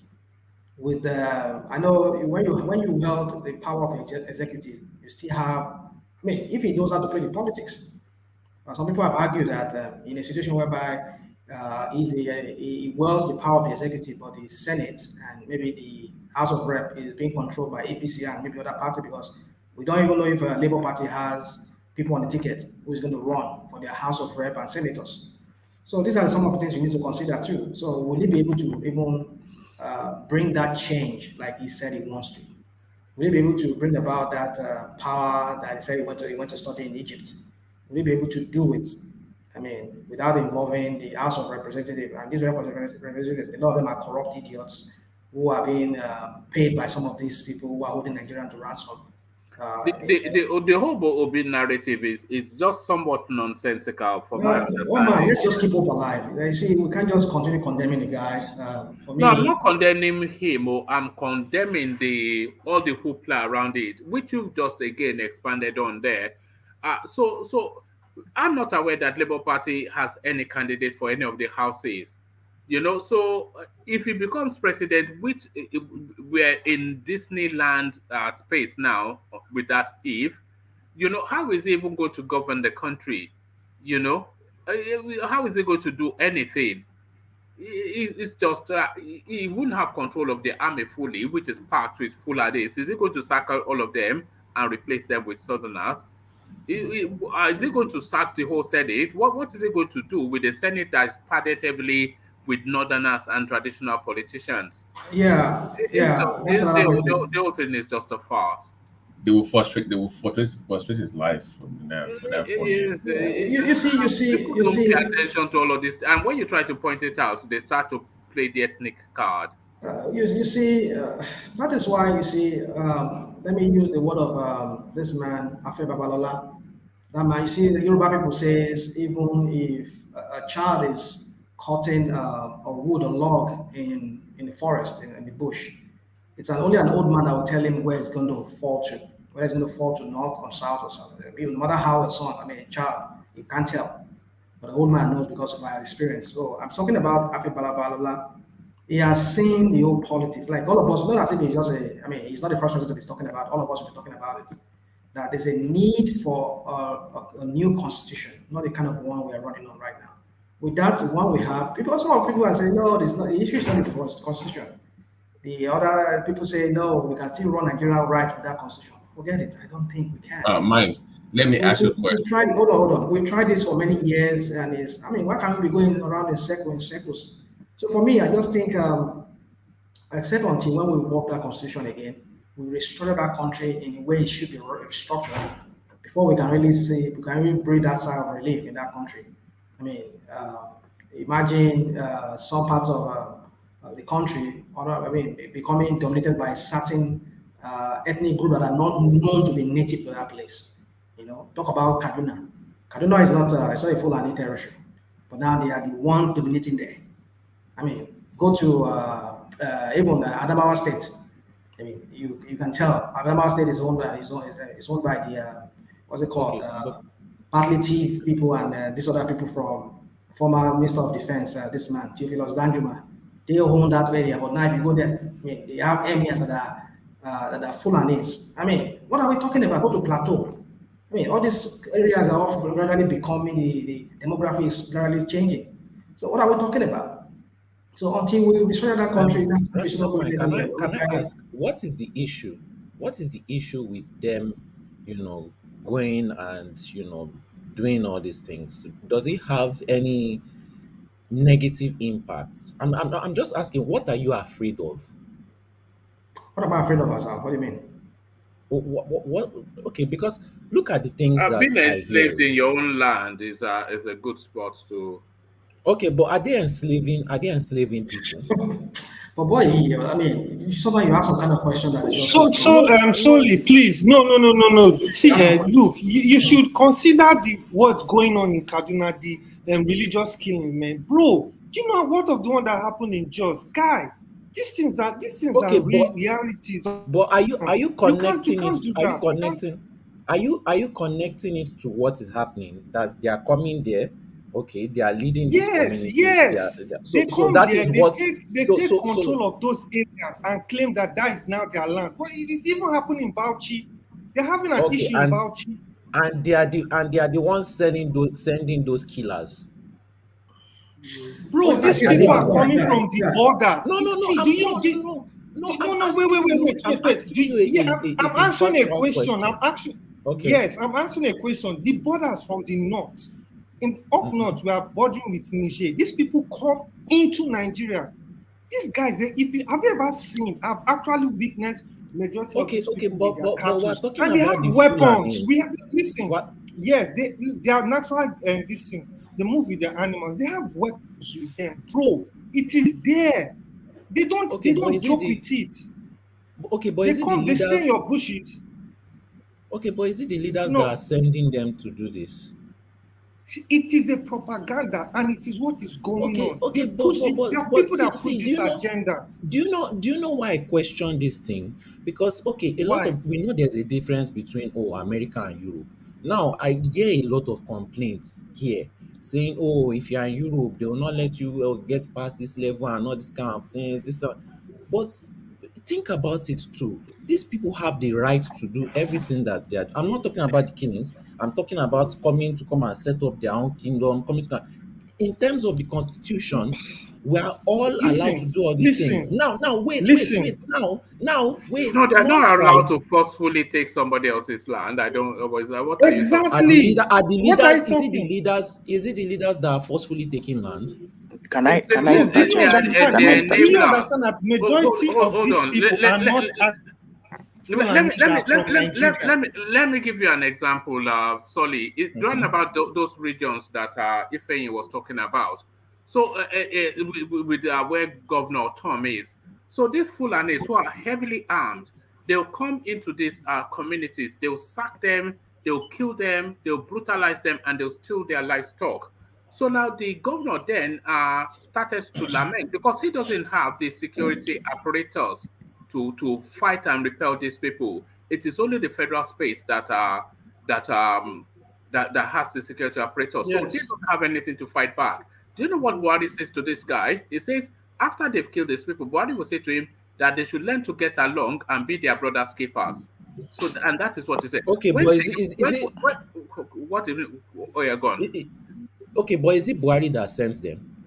So No, it's what not. does that question mean? What Excuse does me, that can I question mean? interject? Do Can I you interject, Wait, please? no, I want to make a point. Let me just say one hold thing. on, Solely, do you know that hold on, Buhari is hold not on. even What Nigerian? Can Do you you know hold on? We know Buhari is not a Solely? Nigerian. He's from Maradi Buhari in is not Niger. Nigerian. He's from Niger.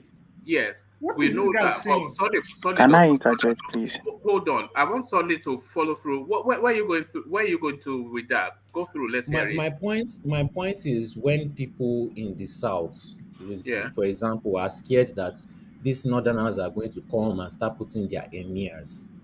Are they not allowed to do that? They are just taking advantage of what they can do because they are understanding their country and the power and the things that they can do. We in the Excuse south, me, can I interject, we please? Hold wait. on, hold We on, we hold in the on. south, we in the south, we barely even know the laws of our land. We barely even know what we can do. We barely even know what we are allowed to do. We barely know what we are not allowed to do. Now, when we now see the Nigerian educated people which are mostly northerners, doing things that they know they can do and allowed to do, we The start Nigerian getting scared. educated people are mostly northerners. Yes, they How are is that? educated on Nigeria. They are educated more about Hey, Nigeria than we are in the you're south. you're That's why wrong. they are. No, That You're is no, why. no. wrong. Hold Wait, on. Can wait. you hold That is on? why they are winning. Sorry, talk me through how you arrived at that. Tell me. This guy is even They know worse. how to. They know how to manipulate the Nigerian laws the most. What laws? What laws are they manipulating? Excuse me, can I interject one man? Let No, me let me can let you me make hold on? something. No, no, When I no. say hold on, Solomon hold. hold on. Solomon hold. Let one man talk. Okay, Oh, no, no. When I say hold on. okay. Sorry, what laws are they interpreting? What are you talking about? Because you've tried to you've come up with this narrative before. So now let's hear it. So tell us exactly what your thinking is. My thinking is these people have been in this country for a long time, while we Right. in the south have been going out and coming in. They have stayed there to understand the playground. They have stayed there, they know the system, they know the kind of lawyers to call, they know who is corrupt, who is not corrupt, they even know the The level of lawyers. corruption, they know they know who to call, when to call for any kind of situation. They know how to break the law, when to break the law for any kind of situation, and they know how to back themselves up. The reason What why are they you know how talking to do about? it is because No, they've no. been. There's no. Just stop. I don't think you understand any of these things. Um, Thank you, one man. He doesn't have an idea. He it doesn't know doesn't. what he's talking about. It doesn't. It thinks it's doing some high functioning something, but you're not Can really. I talk? Can you hold on, please, please? You know. Uh, oh, okay. Go on, Ifeanyi. Go on. Since you're so keen, let's hear it. Yeah, that's Solomon. Oh, no, no, Solomon. Yeah, Oh, Solomon. Yeah, go on. I'm not inter as in I'm not trying to obstruct the person talking. I'm just asking like if I'm free to talk. That's No, what I was go on. asking because I want Now to, you're. Yeah, go yeah. on. Concerning this there's this thing this guy said that I don't know who said it. I think is it okay, is it solely that they know they are right more than other people. If assuming it was the full north, like the whole people living in the north that behave this way, I would have said it's true that they know their rights, and assuming they were not killing people, I would say yes, it's true that they know their rights. But this thing is just a particular tribe, a particular ethnic group that is doing this thing.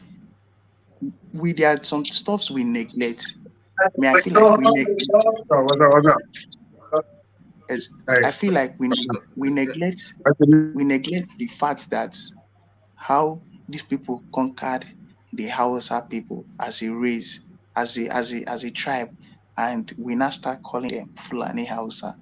These people they want to use the same way. I feel like they're still on that their sorry, Solomon. Let me just explain something to Solly. So you see, Solly, it is nothing about being clever in the way that you that they know how to know the law and they know how to manipulate the system and they know the best lawyers, etc., etc.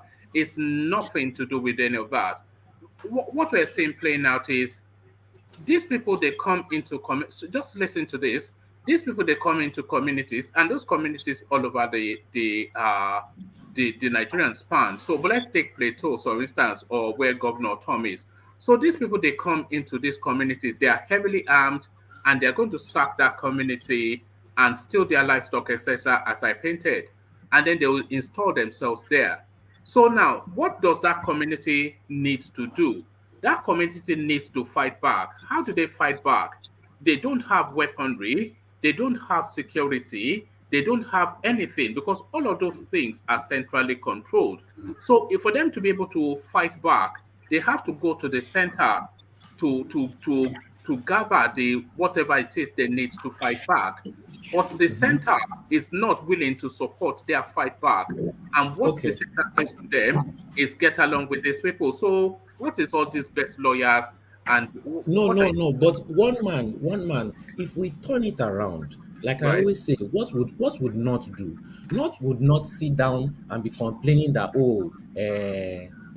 for example, because he's Fulani, he's not going to go and capture his people and send them to prison. Not would be smart enough to know the nature of northerners, that obviously a northerner is not going to, pursue another northerner. And they will galvanize themselves, mobilize themselves, come as one, and vote for their own people. But are we seeing people in the south there doing the same You thing? don't They are you not don't get united. it. You don't See, get it. one man, can I say something? Can you hold on? You don't get it. Okay. The voting is nothing to do with anything. It's absoluteness of power. You know, the last election we had, Buhari lost it categorically. So why has this what you are saying now not played out? Why didn't it play out? Because it's a northerner that is in power, and southerners don't really, uh, you know. Mama, are you done talking? No, I don't think you don't get it, yeah, but you think you do, but Can I yes. can I continue? Let No, me that's why I'm explain listening. That's why I'm listening. If you No, can I explain think you it. are. No, I don't have to explain it. It's something that you have to know, but you don't seem to know. But let's say for your Let, attempt to explain it. yeah, now let me explain something. Me, I'm currently living in the north. I'm based in Abuja, but due to my job, I moved to Kanu, and possibly the other, what is it called? Kebi. You understand? Some inside part of the north. See, our borders are porous. Right now, they actually smuggle rice through our borders into foreign rice, which is actually contraband. These people, they come in large trucks. They pass there. The military people don't do anything. They don't stop them. No form of identification. They just come in. They come. Some of them animals. They just come in, No, I get don't think into a that's what community, Solly is kill. talking. I think Solly No, is no, no. talking about. No. Well, I what think I'm he's trying trying to to make say a that point. I'm trying to, All right, I'm making a point make that your point. the I place want is to move away porous. from this place. So he's just frustrated because I Okay, don't think the guy it's understands. Not you, but Solly. It doesn't get it. It thinks it's a so Game of it's quite Thrones. porous. And when they come in, they come and take a particular land. And even the north is filled with more than one tribe. There are different tribes that make up the north. So it's not only Hausa and then Fulani. There are other tribes. There is Kanuri. So you need to understand that some of these other minority tribes in the north are not happy with what is going on. You understand? So it's a problem, but they can't speak because they are bound with religion. They are all Muslims. That is the issue about the situation of things right here. So now Buhari being in power, he's not even in Nigeria. So now look at this, and he's from someone from Niger. So that is the issue. Like one man said, he You see, lost if I, if the I, let me election. say something to you. What's You going see, on? go on. Okay, so you see, you see, what I want to say is this. You say, for me, Nigeria is a very complex. We're in a very very difficult situation in that country. And sometimes we tend to be politically correct in the way we try to uh, view this problem and how to resolve this problem. Political correctness is one thing that is killing us, and people don't want to face the issue, the real issue that is confronting us. They just want to dance around it or play around it or kind of wish it away in some ways, and then it will 20 years, 50 years from now, it'll still be there unless we until we challenge. I mean, we face that issue. Then you see, I've been talking about this Fulani spread across the length and breadth of Nigeria. It's a threat. It's a menace. It's something that most of us don't look at it. I mean, it's insidious. It's something that is gradually they will eventually achieve if we do not put it in check. Look at what is going on in Benue. You know, I mean, Benue is known to be owned by the Domas and the thief, but now look at it. They are challenging Benue people in their own lands. Like, I don't want to use graphic words here. Look at what is going on. Every day killing there, and they're taking over those spaces. I mean, we don't know if we wanted to be native to Oyo or Gumosho area there, but now go there, you see them there. They are out there. They are even claiming to own lands there, which I'm not saying is bad, but the way they go about this whole thing is like there's a grand plot somehow.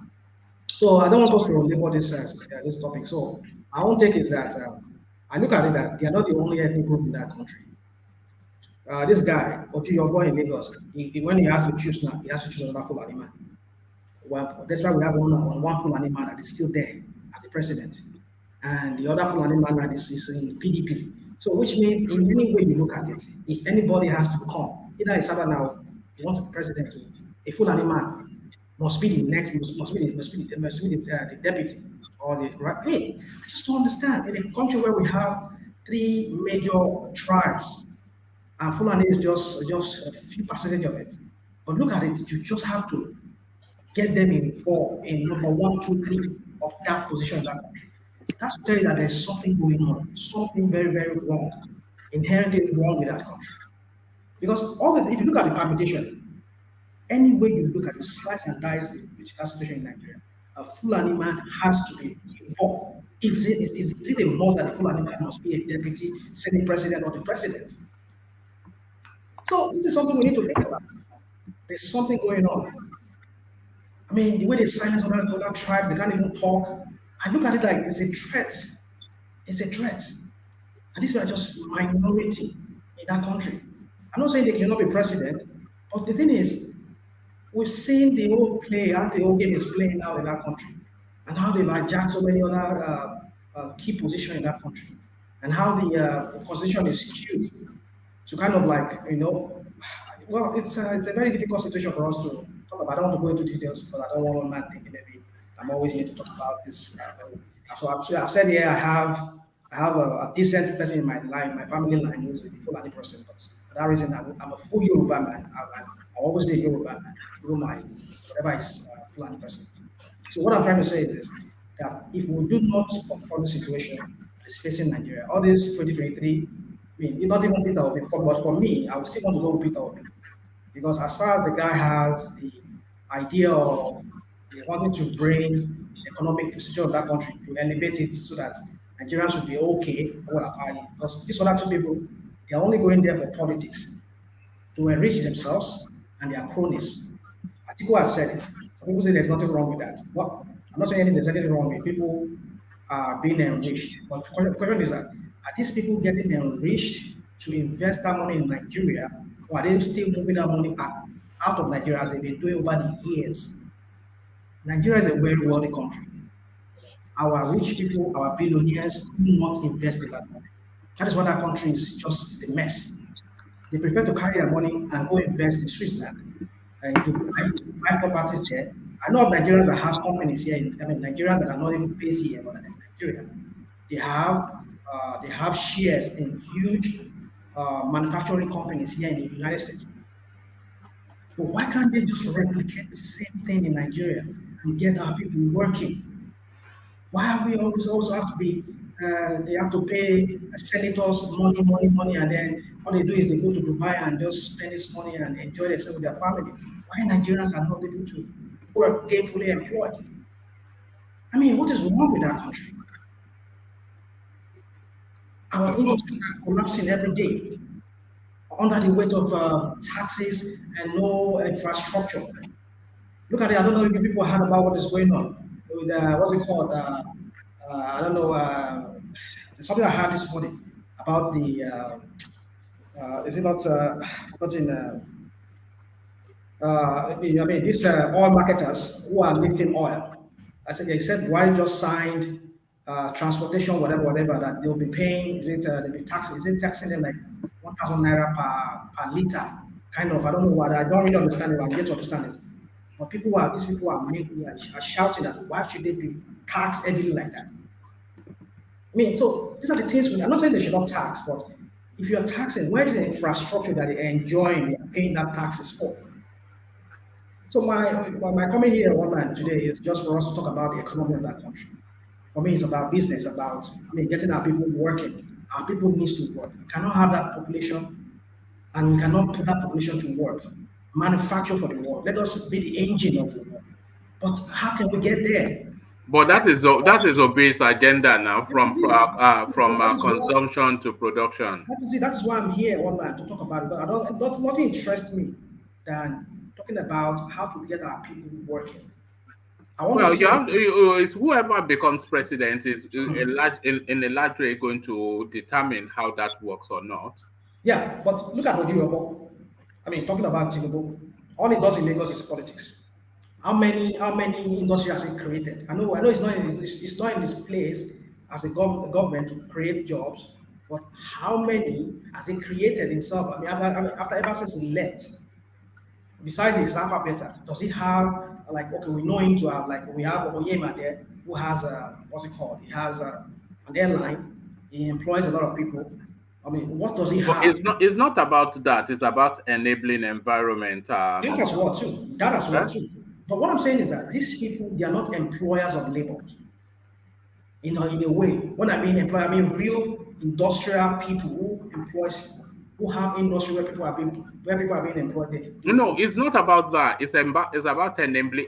What all he has to do is to create the environment. He doesn't have to set up factories. Why should the state be setting up factories? No. I'm not saying that was why I said it's not in the government's place to set up. In fact, because we don't run a system whereby the government has the sole responsibility of doing that. We're practicing capitalism. Well, that's what we claim to practice. But in the actual sense, we're not doing that. But what I'm trying to say is this: that yes, you need to create an enabling environment.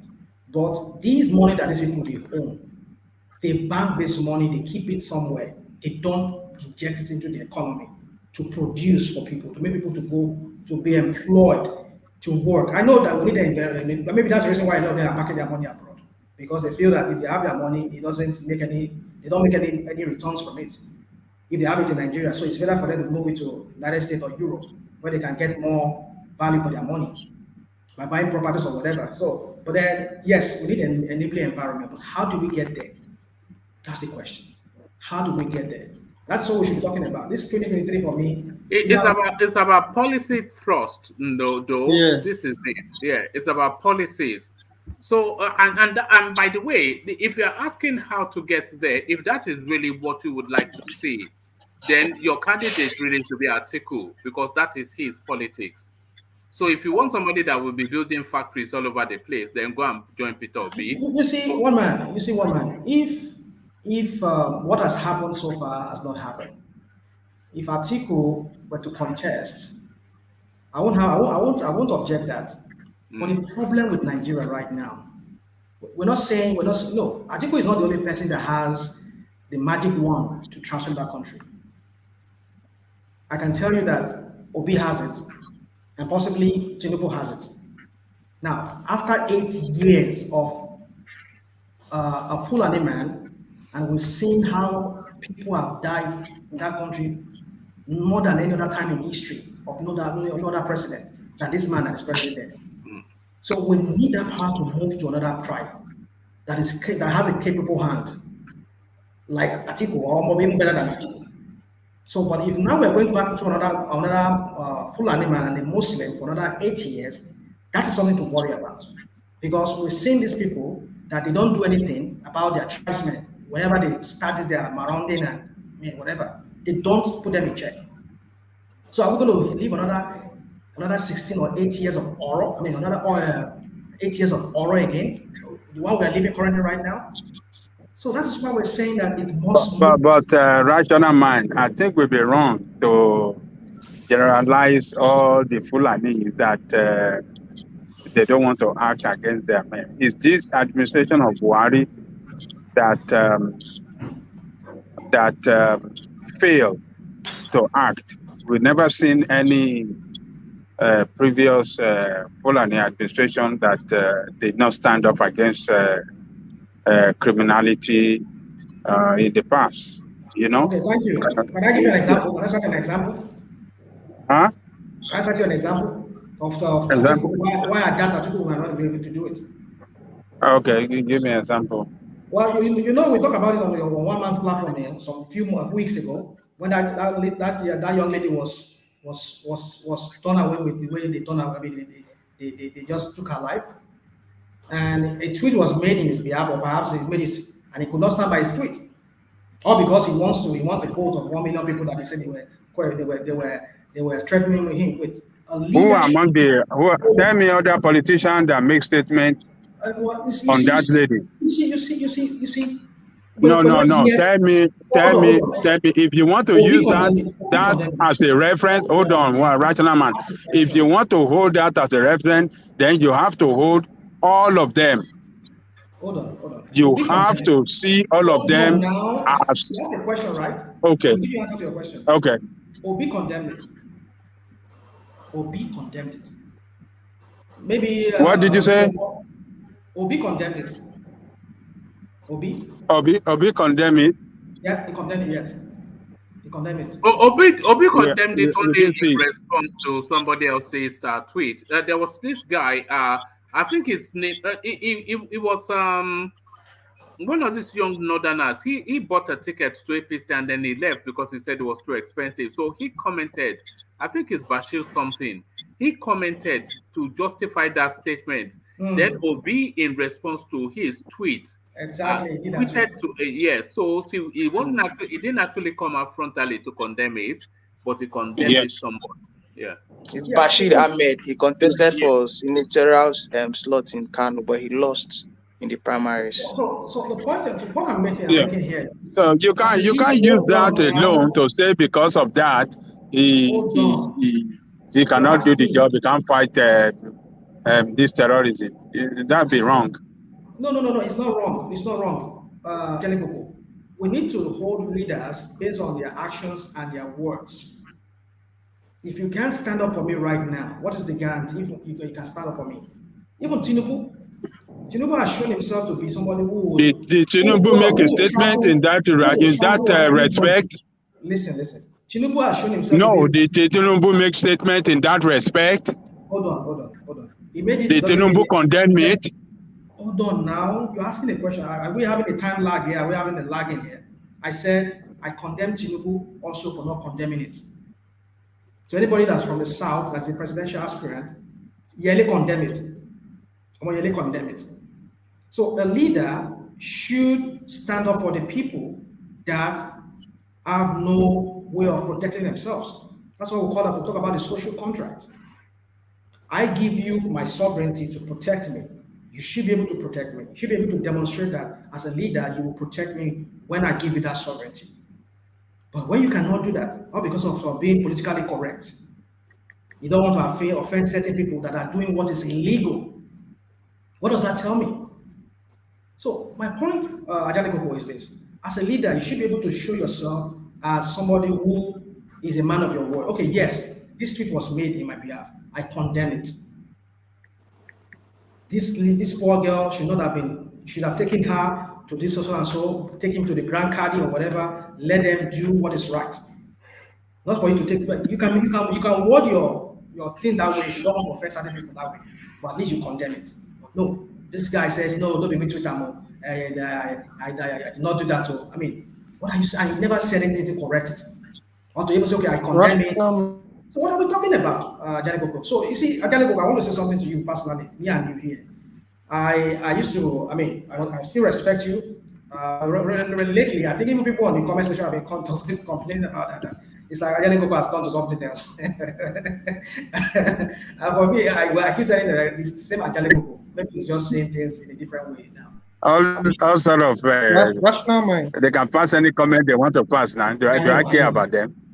I know I don't care, but you see, I know you don't care. I don't care about them now. They are doing their own. I'm doing my own. So let them do what they know to do best. You know. But it's like we miss the identical that we used to have. No, Ajalo is not. Hold on. Ajalo is not here. It's not a circus. It's the animal to be performing. It's not a seal that you throw a fish at. It's telling you how he feels. Not how you feel. So if you feel differently, come on the screen and say you feel differently. But let him say what he feels. It's not here to. It's not.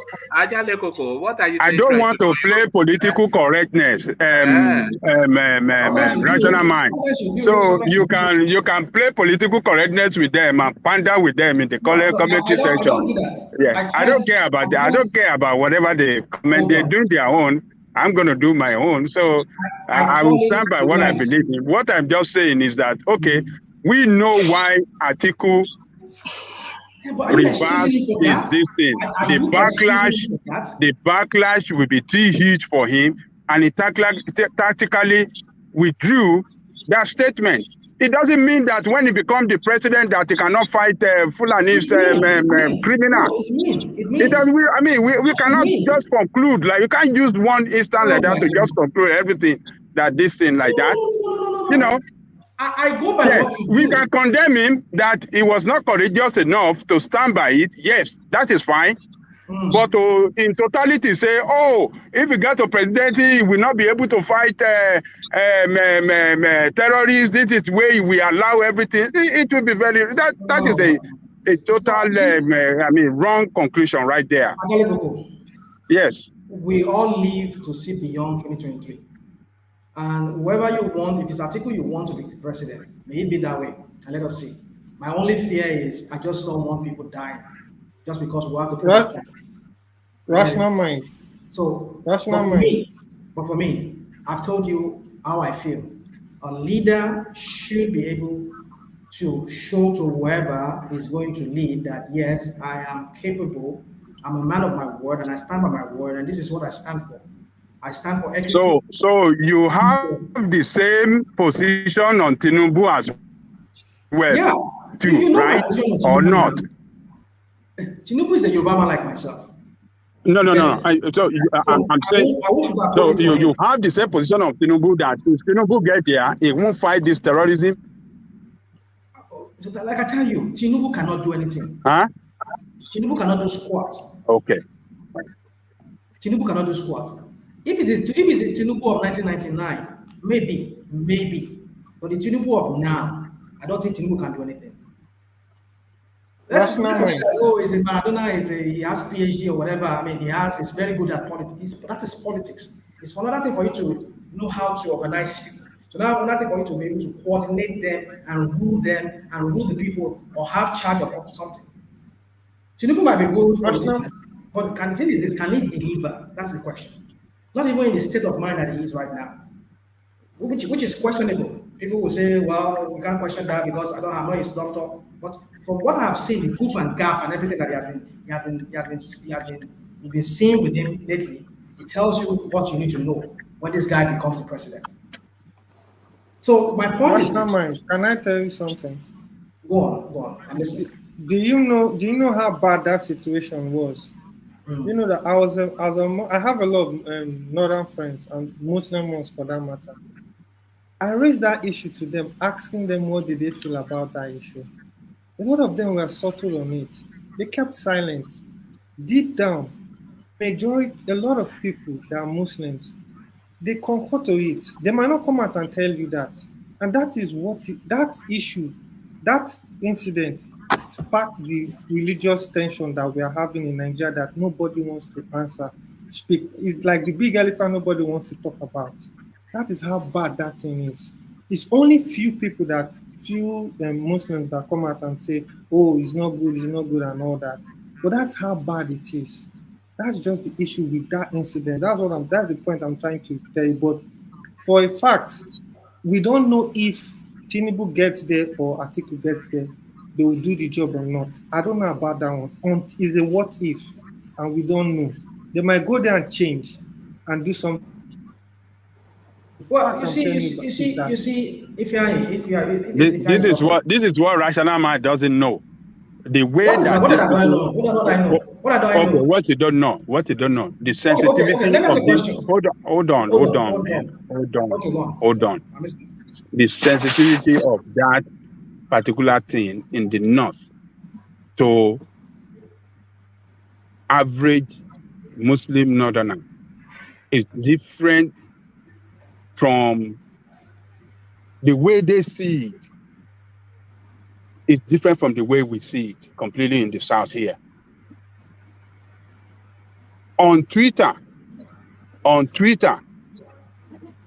during that time, it was wild from the northerner on Twitter supported overwhelmingly the way that's to tell you that how sensitive that thing is and the way they handle it. So for one of them to now strongly a politician, it's a politician, no. This is not just ordinary person, no. A politician that is looking for vote. To now tell his people that damn you, that is the end of his political career. Damn you as well. That is the end of his political career right there. No. And politicians are very, very sensitive about the position of their people on a particular issue. Let me finish now. Hold on. Politicians are very, very sensitive to What is position sensitive? of their people Are they- on a particular issue. What are you So talking about? Sensitive as to what? I mean, you condemn what you, is you wrong. just don't want to. You Yeah, are being you silly. just don't want to Listen, listen. this It's is the what I'm talking religion about. that We is are talking causing that about religion. sensitivity. We are talking about It's the religion. normal this It's the thing. religion. It's the I gotta go. We are religion, talking bro. I'm about telling we are you. talking about extremists. I gotta go. These Would you allow people me are speak? extremists. Would you allow me speak?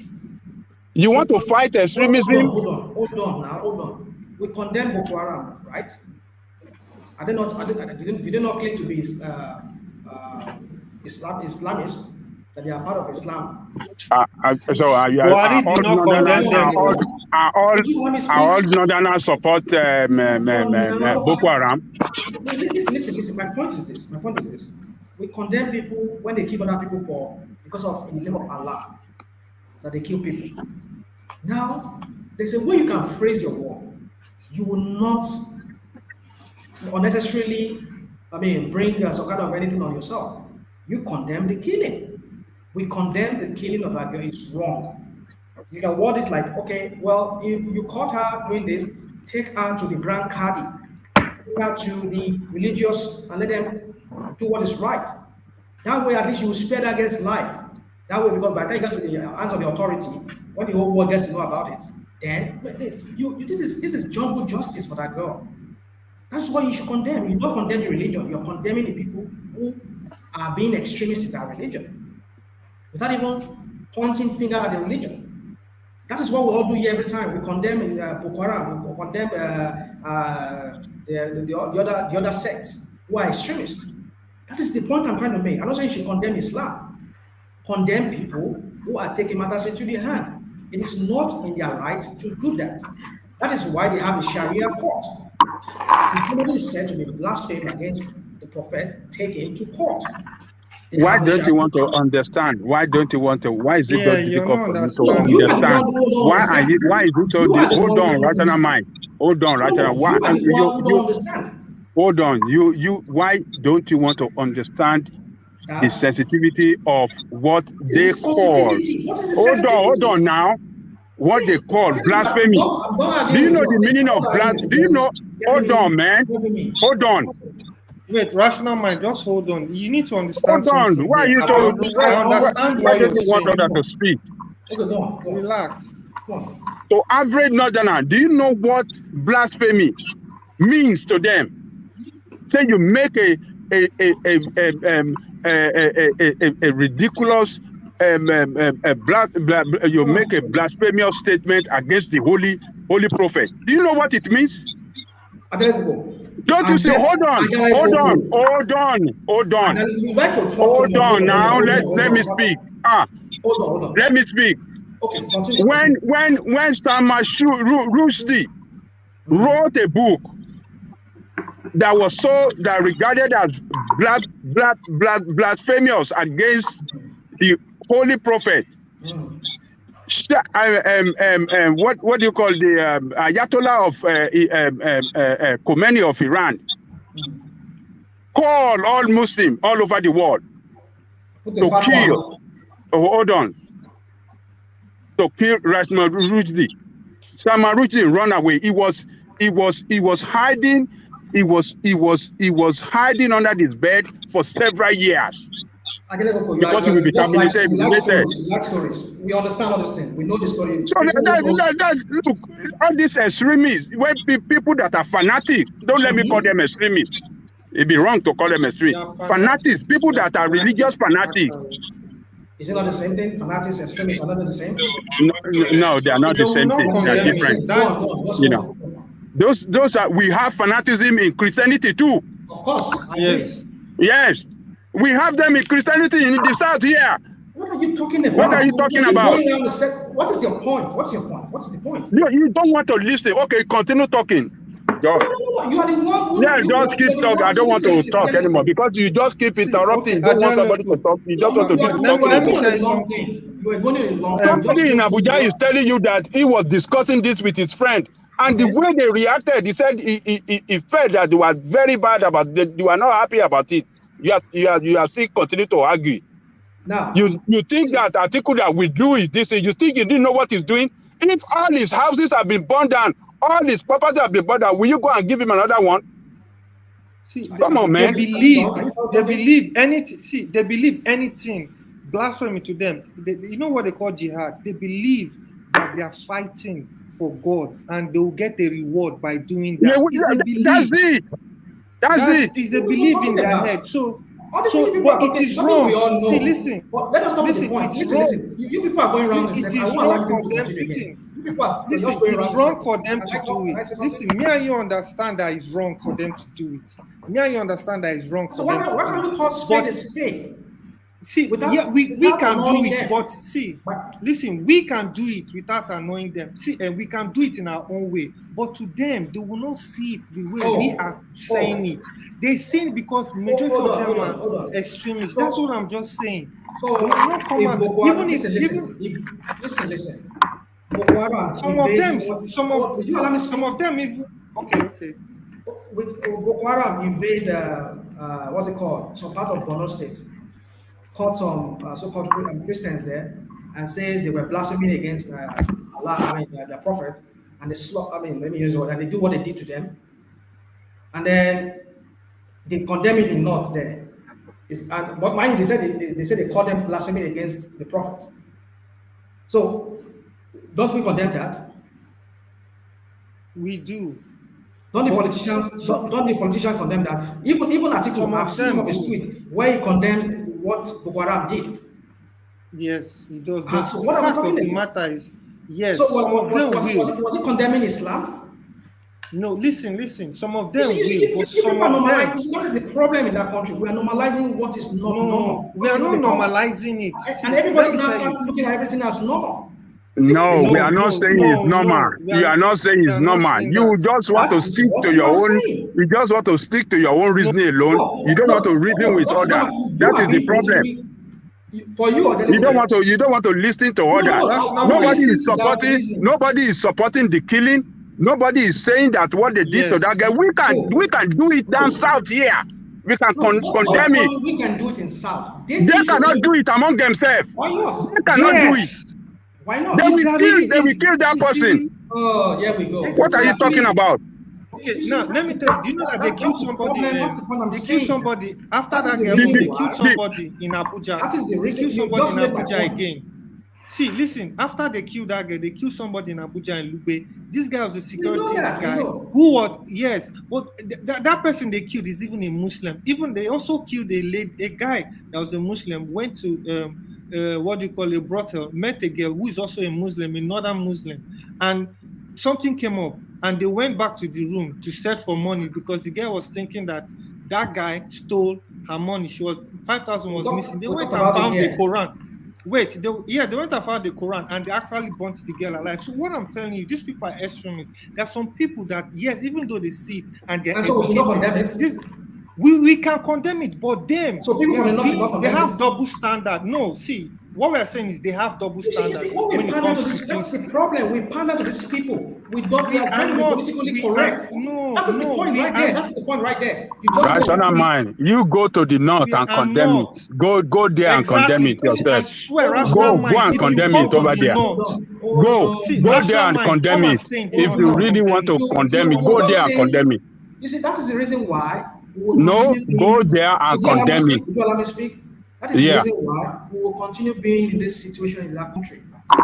When we can't call our politicians are not free to condemn a certain religious people or religion, even that is Christianity or so-called Islam or whatever they call, that is the problem. That is why we cannot remain as one entity. Because we cannot have people that will lead us. When we cannot have people that can lead us from a certain religion, condemning people from their own religion for what they were doing, there is the problem. There we have the problem. That is why we cannot remain as in one union. Wait, can you really understand that we, the Southerners, even the ones here, we condemn them for those actions. We do it, but we are talking about them, that we are saying that they have double standard, and that's wrong. They need to come out and say that this thing is wrong, but they are not doing it. That's what you're not getting. So should we not start making them to do it? The problem is you're not in the same religion as them, so they don't even believe in. Listen. It's a sense when it comes to religion, things are sensitive. All right. What I'm trying to tell you is. Okay, now hold on. Let me ask you a question. Now, if Atiku becomes the president and the same thing happens on that end, are you sure he's going to condemn it? If he cannot condemn it right now, will he condemn it? If Atiku what? If Atiku becomes the president and this kind of thing that is happening happens under him, are you sure he's going to condemn it? He might not condemn it, but the presidency will condemn it. Why would he want to be a leader? Why would he want to lead me? He will surely condemn it. He will surely condemn it. If it's the president, he will surely. Buhari condemn it. Buhari is just a matter of issue that press statement to condemn it. What is it going to cost him? He has the security around him all the time. Not the way it is now. So after he leaves there, it's not becoming the president. It's not even Buhari that is condemning it, though. It's not Buhari that is condemning. It's the presidency. Well, the issue had a statement in the same. They condemn it. We just try to be politically correct sometimes. We just try to let us call things the way they are. Because that is why we cannot be in one union. I've always said it on one man's platform, another platform. I don't have anything against my people from the north, except that issue that we cannot speak truth when it's necessary for us to speak truth. Truth needs to be spoken when it's necessary for us to speak it. Because for them to accept, if you hide under the guise of religion, that because of my religion, if my pastor or my reverend or whoever did what is wrong, is an extremist, he did what is bad, I will condemn it. That is the difference between us and we always them. stand up to these people. That is why they want to play this same game of Muslim or not. What they will never take from us, they're giving it to us. Can we say Christian?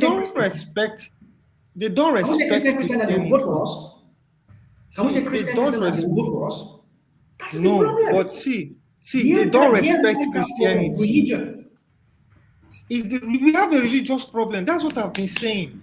We have a religious problem in Nigeria. That is the thing. It is what is. How do we resolve it? We have to respect each other. For us to resolve it, we have to respect each other's religion and move on. That is it. They don't respect Christianity. That's the problem in itself. That is a problem in itself. When you say respect one's religion, that in itself is a problem. Let me explain what I mean. Hold on. How do you define respect one's religion? How do you define that? Let me explain it to, for example, I'm a Christian now. This is it.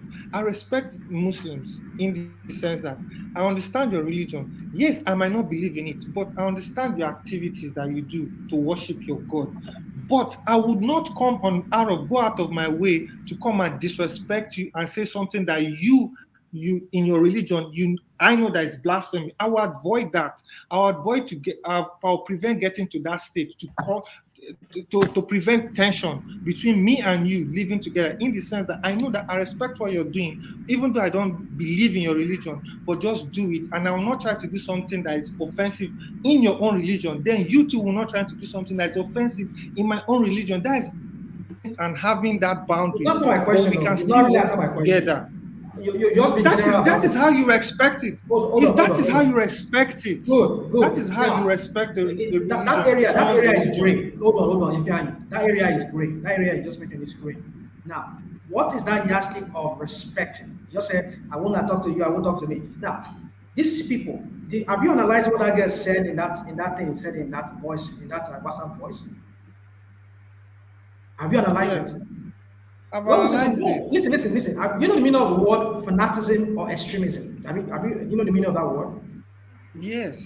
To fanatics, to extremists, that word has no limit.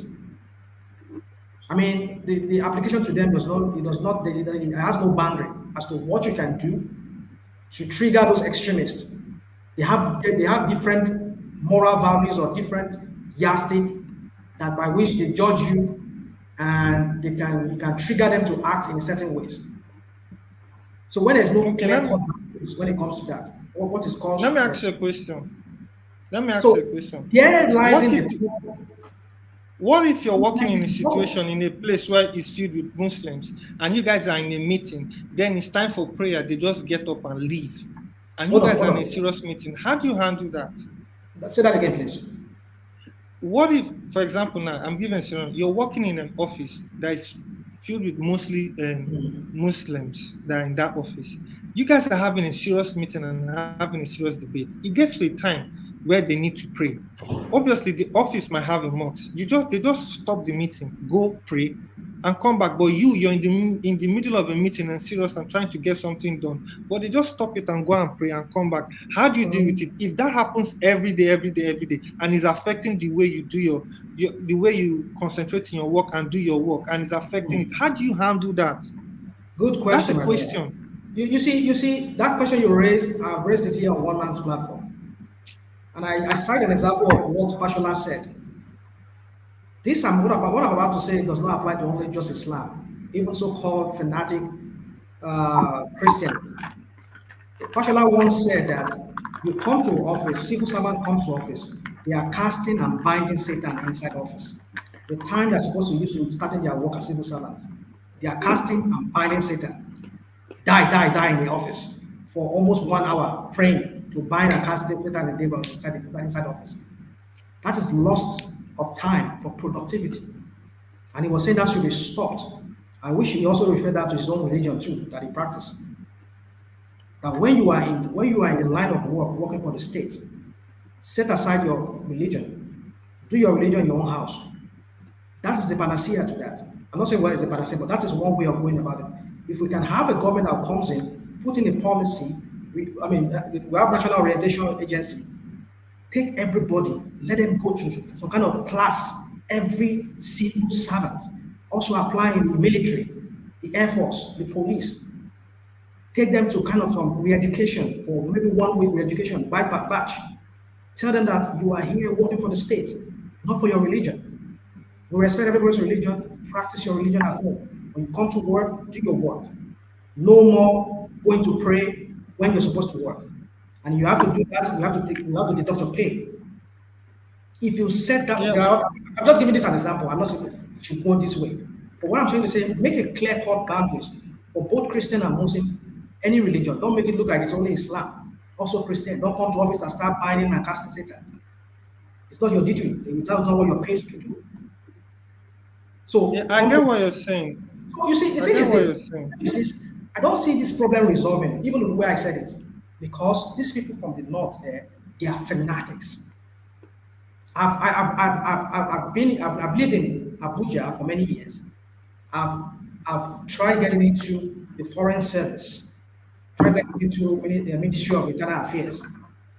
I studied international relations many years ago. Most of my people people that would get me in the PAMSEC then was another man. I know some of my friends that did NYC that they had to convert to Islam just to get into some ministries. The Ministry of Commerce. Yeah.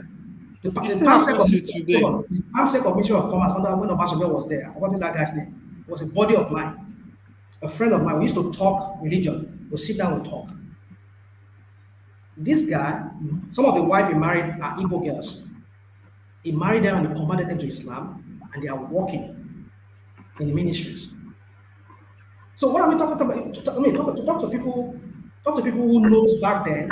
I don't know how it is right now, but back then, during Obasanjo, a lot of people who were getting into civil service. A lot of them who had maybe a Muslim-dominated ministry. A lot of them had to get fat. They were Christians just to get a job. So what do you mean that this guy, what's his name, the other guy that lives in Abuja, could tell me maybe Solomon. If you know. So the point is this: when we are sectionalizing or religializing, making a religion dominant in one ministry, there lies in the problem. You see, we can go on debating this matter. If we don't take a clear position on matters right now, I just want to dance around it or be politically correct about it, like Adaleko was just saying that because of politics we get nowhere. We continue facing this matter 30 years from now, 50 years from now, this problem will still be confronting us in the face. Yeah, do you know that if we don't respect each other's religion and live together as one, That's where we have the issue. If not, the best way it won't How work in do the you north. define Instead, we will respect? divide. Do you think they respect your religion? If do they They respect don't. your They religion? don't. Okay. They don't. They don't. That's They what I was don't. talking That's about. Do you because, think they do you know, ever like, will? I don't think so, because even in their mosques, the imams even preach against them. They preach against the what do you call it, the Christians, and that is the thing. It has gone so deep. It's like an agenda. That's the point I'm trying to tell you. If you want to I don't stop want to talk it, about agenda now. We're talking about what is no. comforting us in that country. If I No, what I'm saying, let's yeah, just put the agenda aside. What we no, can I'm telling see. you that it's what is going on. So if you want to end it, the only way you can end it is if you separate, and that is not what I want as a Nigerian. It's the fact I'm telling you, the reality I'm telling you, because they would not. That is how they are, and that is how they will be. So when you tell me that that is how you are, it means you cannot change. And we cannot move along. Because if you cannot change for me, and you want me to change for you or accept you because of what is really not upsetting me, then we cannot leave. Then The everybody only just go way, their way. the only way this thing can be You see, resolved is that is the if you point. get The only way, a northern. we just keep dancing around Is a this northern. topic. See, let me tell you, is a northerner who is also a Muslim, who we have issue with them and their imams, because it is what they. I've had other Muslims. I have a lot of them as Muslims, and they tell me the truth. They tell me like, "Wallah, this is the truth. This is what they saying." They are more. So they start teaching them from small. So it is a crazy thing, and that's the fact that I'm trying to point out. It will take a lot, and that is how me I see it. It will take a lot, and for us to resolve this, we have to look ourselves as one. They don't even see us as one. We don't see ourselves as one, even till today. You know the person that could have ended this thing is Buhari, because he is the voice they listen to. You know, so but Yeah, unfortunately he's not yeah. He's also a fanatic. Is it not him that said a war against Boko Haram is a war against the North? So as in, like I don't get it. So what are we talking about here? Full on it. He just comes out and Solomon, let condemns, me address condemns, Solomon. I think condemns, Solomon is in condemns. there. Solomon, you are in Abuja, right? Yeah. All right. Abuja, I heard you say you were in Kubwa. You say you live in Kubwa. Yes. Right. So I don't know. You have people who are in ministries. I don't know how is Nigerian ministry. I mean Nigerian ministries now. I mean, what is the criteria of getting in? I mean, I know the normal criteria, but besides normal criteria, you know, people, senators or rep members, you get letters from your governor, your whatever, for employment. I mean, what is the intake of people in ministries? I mean, Christians. You It's know, not people really. who have to convert from Christianity to Islam just to get into Yes. certain. Yes. Now, my elder What are brother, you talking my about? elder brother, my elder brother. There was a job in I think one of these paramilitary jobs. I don't know if it's custom or one of them. I be immigration. They now had to tell him that one of our cousins that has converted to a Muslim now told him that he needs to go to that they need an emir to sign there's something for him. There's something Exactly. the emir needs to sign for him. And Guys, him going to meet an emir, he must convert to be a Muslim. that is how serious this matter is. I remember when I was in Abuja, I do just to get in. They asking me to convert into Islam. I wanted to get It's into not. It's a very foreign it's, service. it's big truth. It's not a What lie. are we talking about? When a Yeah, certain section of religion is it's, dominating the whole thing, therein lies the problem. We're talking about Muslim it's tickets. the truth. What they will not even allow us to do when we say, okay, let's just say Christian ticket. Will they even vote for us? They will not. So why should we also not pander to them? And that's what Agenda Boko is saying here that because it's from his side, he cannot to help. Let me not say anything that will just annoy me here. Even in my I understand office, what you're saying, Agenda Boko. 90 The point is, 90% of the people in my office are actually Muslims what are we talking about? from the north. What are But we the talking truth about? is, What are you it saying will take about a lot. Ajale Koko? What did Ajale Koko say? Agenda About Boko, I'm not here Muslims? to attack you, but I'm just saying No, that what did I say? what I'm saying is this: your stand on what Atiku did by not calling a spade, trying to rationalize it like, oh, because he doesn't want to offend certain section of his own part of religion, whatever. There are ways you can do it without offending them unnecessarily. You condemn the fanaticism in that. It's just because we know these people use it as politics, religion as politics. Maybe his foes or whoever use it as. Yeah, But then, because it's because you don't know the role that don't tell religion me I don't know plays the rule. I in the just give you an example now. hold on. Listen. You can't tell me anything You about don't know Islam. the role that I know religion Islam very play well. I practice in the Islam. northern politics. That's why you talk like No, this. don't give me that. Are you You talking don't to? know it. It's like you're talking to a baby. I You live in the don't know north. it. If you know it, you I won't be know talking this. like this. You don't know Listen. it. What are you talking And about? yes, you don't know the role that religion Don't tell me I play don't know the role.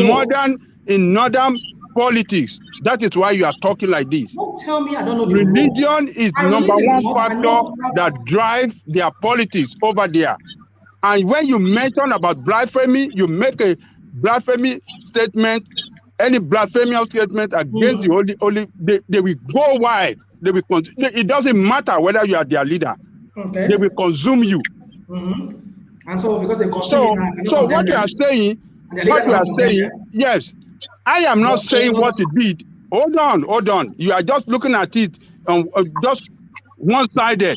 You don't want to balance it. you are being I'm politically not saying correct. that what he I did. said you are being politically correct. Hold on. I'm not saying that what he did was right, but I can understand why the backlash will be too huge for him, and that's why he tactically withdrew.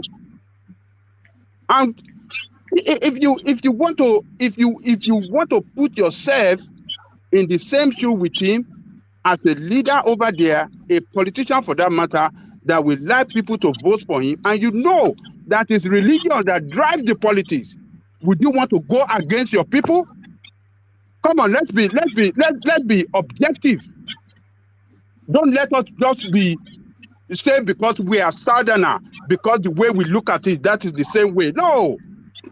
Let's just be objective and just balance our position on this thing. I mean, taking condemning what he did when he get to government, they cannot do this. When he get this the way it is wrong. It's a wrong conclusion. No. You are the one drawing that conclusion. I'm telling you that I only look at people based on what they do. They've done in the past and they are currently doing. That is how I determine who leads me. I don't know what he done. I don't know what he did in the past that you want to make reference to. I don't know. What's the example? He did not own up to. He did what? He did not own up to a tweet that condemns the killing of a poor girl. You are making reference to the same thing. You are making reference to the same thing. This is the same topic we are talking about. You are dancing around it, rationalizing it in a way that you want to rationalize it, excusing him because of being politically correct, because his own certain section of his own country. You have to pander to them because the religion drives their whatever stupid thing over there. Give me a break. You are more than this. You live in Western world. You do all this better than most people. Am I really communicating to you? Do you even listen to everything I've been saying? Did I say that I support it? Did I tell you that what he did is right? Did I tell you that what he did is right? But you are that is not my position. But all I'm telling you, look at the sensitivity of this thing in their own area called Nigeria, in the northern part. Religion drives their politics there. Yeah, and I get that point. I totally get that point. But my point and then so why you keep hammering on him withdrawing this thing? And you didn't want to see reason for withdrawing that thing. So the backlash, you want him to face that backlash? Is that what you're saying? Will you feel the pains with him? Wow. Come on, man. Let us put ourselves in the shoe of others. Sometimes. Don't let us just be looking at it one way. And that's how I see it. One man, let me just let you continue. All right. All right. Thank you for that. So that was quite a thing. But I think I started to round off here. I was actually waiting for you to finish that engagement. Then I'll start to round off. It was just a very somewhat bland session until it sparked off at the end. But we'll start to round off to land on Ajale Koko, of course. We kick it off with Solly, who I'm certain has gone to bed. Solly, are you there? Can I take a go first? Yes, and Can I take a go, please? First, I'll just take a go. Let me say I need to go somewhere. Okay, go on. Sorry, my manager decided to take this go. So, well, my people just started. Thank you, one man. Thank you, everybody. Please subscribe. And I think I've not done my that myself because I've been busy. So, please subscribe and like and share. And please always come here and then listen to our analysis. Ajale Koko for me, I miss Ajale Koko that I used to know. That's not to say that I'm trying to get on this level. Anyway, so Ajale Koko, I respect whatever you say. I know it's you have right to your opinion, but sometimes we just have to excuse our leaders. We just need to call a spade when we need to call a spade. That's why I'm going to rest it for now, and hopefully tomorrow I'll be able to join you guys on next week. Have a good night, everybody. No, all right, thank you, rational mind. I hope Ajale Koko didn't upset you too much. I could hear some quivering in your No, no, voice. no, no, no, no. It did not. It just sometimes it's just very hard to get across one's point across. Sometimes that just. Yeah, that's just the way it is. But yeah, I think it's rewarding and rephrasing, and then sometimes you just surrender that okay, this person is either not going to get me or I'm not going to get them. But hopefully we'll get each other at one point. But a person that will always struggle to get because it's from a different planet, solid. well, if if you struggle to get me, well, I try my best to communicate what I'm trying to say in an understandable manner. But how I'm going to end it tonight is that when I'm talking about Nigeria, I look at it as what it is, the way I was taught to look at countries and people, in my history classes. And I was taught by Europeans, and this is how they look at their own history too. Nigeria is a bunch of tribes. Eventually, one will become one will fight for dominance. It's just our nature. Even if it were animals, it will still happen. It was just bound to happen. The Fulanis are they are tiny, they are not a lot, but they are the most aggressive about it. You may want to say, oh, this and that, but they are the ones winning right now. It doesn't mean they are going to win forever. Eventually, Nigeria is going to have a tribe, that is going to eventually conquer all the tribes. I don't want to use the word conquer, but when I say conquer, I'm talking about in terms of language, in terms of culture, in terms of food. Eventually, Nigeria is going to evolve into that state, and it's that battle that we are seeing so far. Will the Fulanis conquer it? No, they are too aggressive. A society cannot survive with that much aggression. But eventually, the real main tribe that will galvanize the country, pull the country together, and actually make the country work, will eventually come forth. But that's the evolution that we are seeing. Hopefully, you guys can understand me when I say that too. No, that was actually well put, Solly. And there's I cannot disagree with a single word from what we are actually seeing is a battle for dominance because there are too many tribes, as you just said, and Yes. I think they were trying to balance it off to create like a Nigerian sort of entity that everybody gathered under. But that's been broken apart completely by the Fulanis, who wants to aggressively seize the whole country because they cannot play the sort of politics that you want to play, which is based on capacity, based on intelligence. They're a conquest. They are people of the sword, and they Yes. always have been. So Yes. you cannot say Yes. people of the sword. They should then come to the classes and start to learn. No, no, no, no. They are people of the sword, and that's always served them. They walk freely, they take by force, and they move on.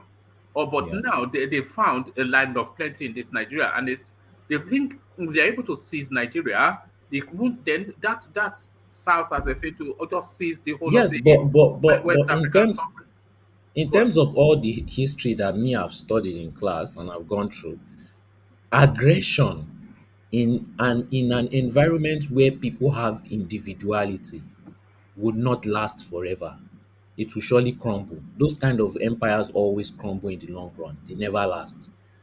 So they might do their initial gra, but eventually Nigeria will still evolve. You see that's what is really in play, and everybody is playing it the way the way they feel their strength is where is best placed. I wish you would said this earlier because this is a rich enough of a space to explore. But you've said it at the end now, and you got me. I was just falling asleep, but now you've woken me up with what you just said. You see, this is what is really in Solely, play. I'm so proud that Ekiti brilliance came out. I love the way you put that. That That's Ekiti why brilliance I came out tolerate tonight, him. He and will I'm do so all proud this, of him. and then he will have just these little nuggets that you say, there's a serious brain behind all that giggling young man. But no, there's so much in play. The Fulanis have made their moves, which is aggression, as you said. But they have, because they've always been aggressive, and they've quickly cornered the Nigerian aggression structure, which is the security, whatever. So they have all of that, and they know how to use force to get their way. But the only thing that the Yoruba know how to use is their brain. Do you understand? Yes.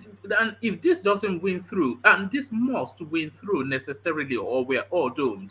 And then the Easterners, of course, they play their politics as well. So when I'm saying that the Nigerian politics is very tribal, it's not to say that we should not come together, but fundamentally, this is who we are, and which is what I And think. one man, we have two things on our advantage. We can easily adapt to our environment, even through aggression. This kind of thing, I see Tinubu adapting. All these kind of things I always say, what would Fulani do? What would Fulani do? It's the kind of things. And in terms of aggression, we don't do initial emotional movement first. We can let you do everything you want with us, but low key, deep down, we are still doing our own plotting. That is our advantage. We will see in the long run which tribe, eventually evolves the country. There are just two words that sum up what you just said. Do you know what those two words are? No. Stealth and guile. This is how the Yorubas operate. They have always tried to explain it, but you've explained it a lot better than I've been struggling to. Stealth and guile. This is Gal, can you spell the gal? Guile, guile, stealth and guile. Guile. Yes. So that is how the Yorubas operate. Stealth. They always have done, and it's always served them. It's And similar with the British. very much so. Very much so. The most akin people to the Yorubas are probably the British because they Yes. know how to think in that way. I don't. You see, I didn't. I thought you were clever, but I didn't know you were this clever. But well done. Yeah, very much so. The only set of people on this planet that I think along the same lines, uh, not higher, lower, are the British. Not even the British. Yes, maybe the Scottish and the English. I cannot think of Yes, anybody else yes. that functions at the Yoruba frequency outside of those people. The Scottish and the British, they function stealth And and gal, out of stealth and gal. every other white race that knows Yoruba, is the English, Hmm. So, well, There's a part of me, I think this is from a prejudiced view that believes that they actually learned stealth and gal from us, because they were no. brutish once upon a time. They were brutish. But Yes, I no, think it's that's because not. they came from the And, Germanic. and that is the politics that Tinubu played himself to the sport. He didn't have Yes, guns, he only had brain. And they said, oh, why is he not coming out to say, oh, the Fulanis, and he went to sort to donate? That's stealth and gal. That's stealth and gal now. That's bait and switch. Come on, man. that's what we I saw in get it. Lagos. It's not that I don't, it's a very, you have to have the instinct for it, otherwise you wouldn't get it. And I'm glad you got it. The only thing that the only bit that is missing from you is that you are not from Oyo, but not everybody is lucky. Not everybody is lucky. Nobody get not everybody gets the full number. But well done. I know that really impressed me. But because that's along my line of thinking too. So thank you, Solly. So let's go from Solly to Solomon. Solomon, to you. Yeah. Thank you for having me on this platform this morning. And we in the south, I keep saying this thing, it might sound stupid and it might sound senseless, but we need to stand up and especially in this political aspect, and make sure that we have full equal rights with equal authority with this, especially the Fulani people, because I still go back to, we neglect how this our country came about. We neglect some certain events that took place. We just neglect them without even look. We just say it's just they are mere words, but they are not mere words. If you look at times I sit down and I look at how Nigeria is. Most of the people who live Nigeria are people from the south. When you live here, you see them. They go to other countries and they do well. But people in Nigeria here, when you are outside the country, you'll be seeing some people in Nigeria say this person is useless. When you extend hand and take him out of Nigeria, you see how productive this person is. Why am I saying this? Because of one thing. I still stand make reference of that thing Usman Danfodio, Amadu Bello said in 1960, 12 days after the independence, that they would take the other territories to conquer the rest, that they will not have authority over their, they will not have, they will not choose, they will not be able to choose their future. I've forgotten how he made that phrase went about. But if you see it, that is what is playing out today. You see graduates, like the southern graduates, graduating from school without getting a job. It doesn't make sense at all. If you want to still get some certain jobs, you need to convert, or you need to see. Let's try and understand this thing. Let's try and go back and stop speaking big grammar in Nigeria. This is what I just have to say this morning. Thank you very much, Woman. Thank you, everybody. Good night. All right, thank you, Yeah. Solomon. So you see, Yeah. you guys have been hiding your brain. So now I'm now more confident in the future of Nigeria with people like Soli and Solomon. And of course, Ifeanyi as well. So Ifeanyi, your closing remarks. Ifeanyi. Yeah. Thank you very much, everyone. Do try to subscribe, like, and always tune on to the channel every time we come up. So, personally, hearing what you and Solis talked about, it made me realize that yes, a lot of politics that has been played in Nigeria was being balanced by the Southwest. And my own is, even if the Southwest have a way of taking themselves through this political era, but the truth is, in getting back this country, the Southwest can't do it alone. The only way the Southwest can do it is simply getting the South-South and the Southeast on board. And that is a major issue that we're having. Because definitely, when the South-South and the Southeast were in one unity at a point in time, it was the Southwest that was used to align with the North.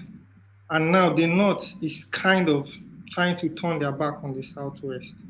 But what I'm saying, we in the South, we know that Nigeria is being divided by religion.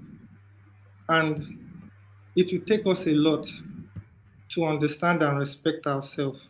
But we in the South, we need to come together. That is my own. We need to come together, understand and keep our differences apart, and know our agenda and what we want to achieve, so that we can make this country a better place. Because if only the Southwest decide to move on this journey alone, they will definitely crumble. That is how I see it, from the way this thing is. Because there's an increasing number of people coming in the North. And those people are bound by religion, and some of them have similar tribes. So the truth of this matter, yes, we have a lot of tribes here, but we in the South, Southeast, South-South, and Southwest, we need to understand that our education, we need to apply it in a uniform manner to achieve our goal, which is remain one.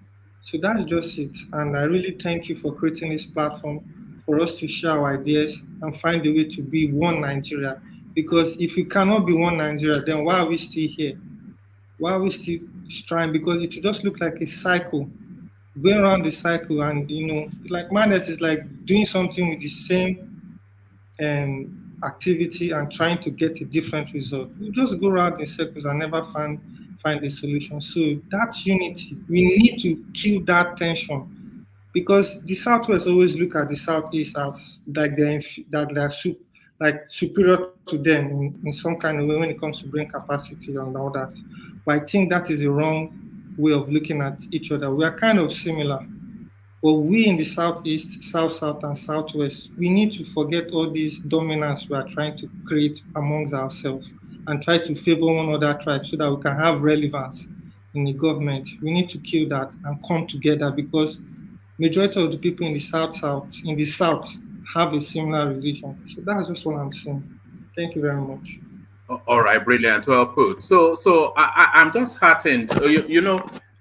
Because I do this thing so often, sometimes it just wears, and I just think, oh, is this even what's there for? Do I just jack it in? When we started FAE, we started with like a rowdy bunch. It was just so wild.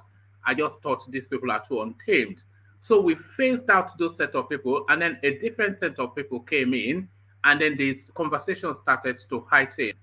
And then we've been phasing out a certain type of people again. But the set of people that are coming through now, it really re-energizes. And when I hear voices like yours, and Solomon, and Solly, it gives us some sort of hope because clearly a clear understanding of what is going on and where the problems are, where the solution is, but marrying them together is the difficulty. So we all got to where we are all where you are. A lot of us got to it only by virtue of being older than you a long time ago. So we are still at that space though. So how do we apply all of that to create a solution is the problem. It's very easy to identify those problems and to put them together. But when you start to want to put individuals together to form solutions, then you find that within that individualism and preconceived determinations, it always gets bogged down there. And that is where we're bogged down. Tribe, ethnicity, religion, the usual blah, blah, blah. He's Igbo, I'm from the South. This one is, we are all enmeshed in that space. And then we lose sight of the bigger picture. But that's where we are, if any. But I think you got there too. Yeah. All right, thank you, Ifeanyi. So that's, go on. Okay. Yeah, have a final say. Okay. Like, listen to you. I think the way we can solve this issue is to start from our children. We should start educating them to love all tribes from the South. Because growing up, I experienced where they try to make me hate someone that's from the Southwest, truly speaking, from my family members. But growing up, I asked myself, why will I hate somebody I don't even know why I'm hating? So I tend to know you first before I see the reason why I will hate you. So we need to start with our children, start re-educating them, change the mentality of how they see each and every tribe from the South. We need to change that because we kind of have a similarity. That is the way we can address it. Because so that once that begins and they grow up, they will see their next person as their brother and to continue to be a generational thing. That is how I see it. Thank you very much. All right, thank you. That sounds like a good plan. So the man with the plan, Ifeanyi. So Babati, like I said, it was just meandering into those sorts of like a bland sort of a session. I was almost getting bored even until it was sparked up by the youth. But of course, the voice that always captures everything elegantly. Babati. Okay, so you talked about the Yoruba people as being a people of strength and guile, right? Cunning intelligence, stealth, and cunning intelligence. Okay, so I wanted to push back a little bit because in the face of annihilation, if you're dealing with somebody from the north that all he knows is dominance, there's so much of cunning intelligence. At some point, you have to show strength as well to push back a little bit. So I think in Nigeria's negotiation or renegotiation, we have to understand who we're dealing with. Anything that is perceived as equality with the Fulanis or the North, to them is a loss. They're not looking for equality. So I know what Ifeanyi and Solly said about raising your kids to be better and forming a better Nigeria. But how do you deal with people that want to dominate their own version of communication is dominance. So how do you deal with somebody that wants to dominate you, that is not seeking for equality? And you have to show strength as well. You have to show that you have that strength to deal with them respectfully, but not being a pushover. So there's so much of cunning intelligence that you can rely on. So that's my little pushback on that part. But I do agree that we're a little bit of British like in nature, the way we behave. But they also have that other part that we have failed to exploit over the last 20 to 30 years. So we should look at that as well. But I was listening in the background, and people were arguing about religion and faith, and after Baba Balala wanting a new constitution.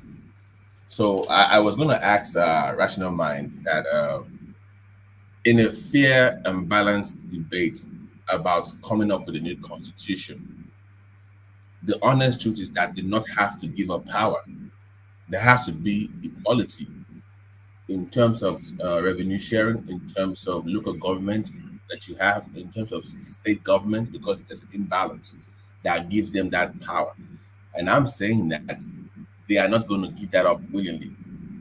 So even though we want everything solid, and the other if I said, which is nice, and that's for the future. But in the present, they will not give that up willingly. So that's where your strength has to come out. You cannot be that passive aggressive. You have to show that you're aggressive side as well when you go to negotiation.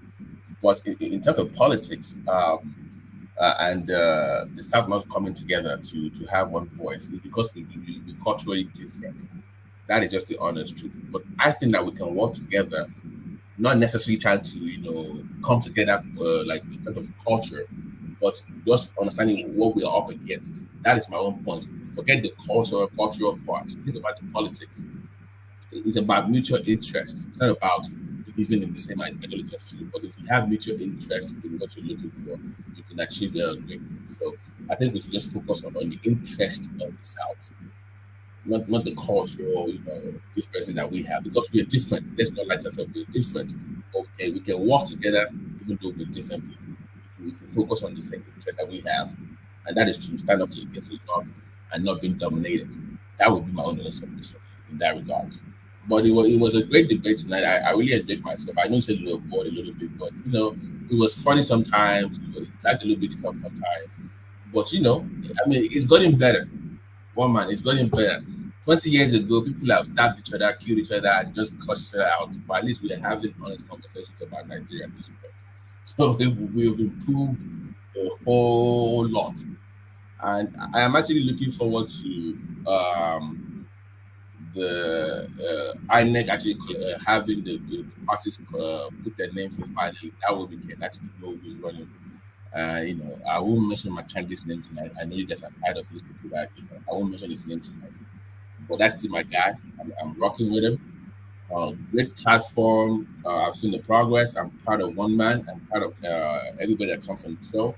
Like and subscribe and share with your friends and family. Bring them on to also contribute as well. But I think Nigeria will be in a great place. I think I see a bright future for the country. But if we can get our act together as a Yoruba person, as in the South, I think we can do a lot of things. But I'm also worried for Tinubu as well. I don't know what it is, one man, but I think they're going to pull the rug on him the last minute. I don't know how. I suspect that as well. Yeah, because it looks too easy to be. Come on, maybe just me, but it just like I'm being in Jabba, the kind of thing. Right? Okay, come on,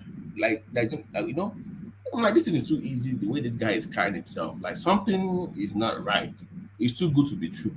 So I think they're going to pull the rug on. Like maybe health wise, things might happen accidentally. Don't let me say anything, but they might pull the rug on him.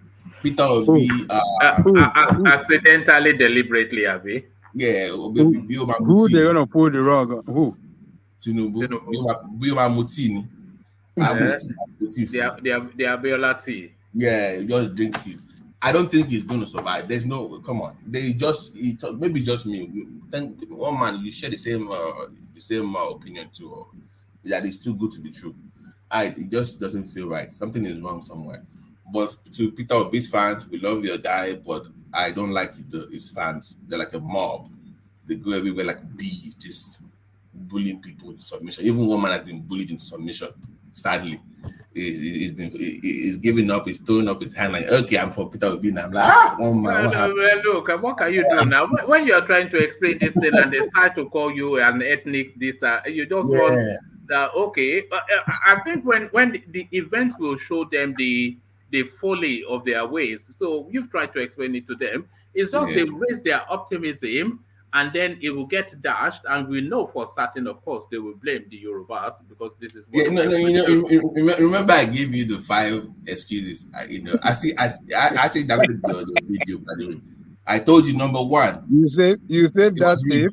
It was. I don't know. I'm serious. It's in my computer. It was. I did the 9th edition on my computer in case it gets missing. I said number 1, they will say it was rigged. Number 2, the Yoruba people betrayed us. Number 3, it was the northern people. Number 4, it was a collaboration. Number 5, there was no election.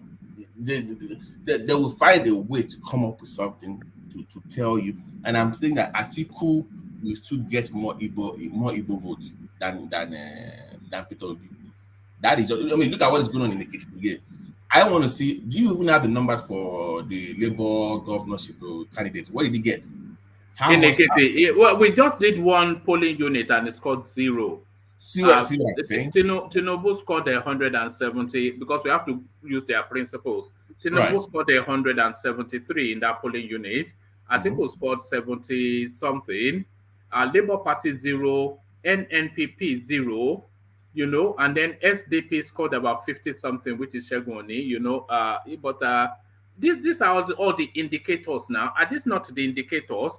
And you go around screaming and shouting that the whole country is in love with the right. So to their space, I think it's more like the end has to justify your means.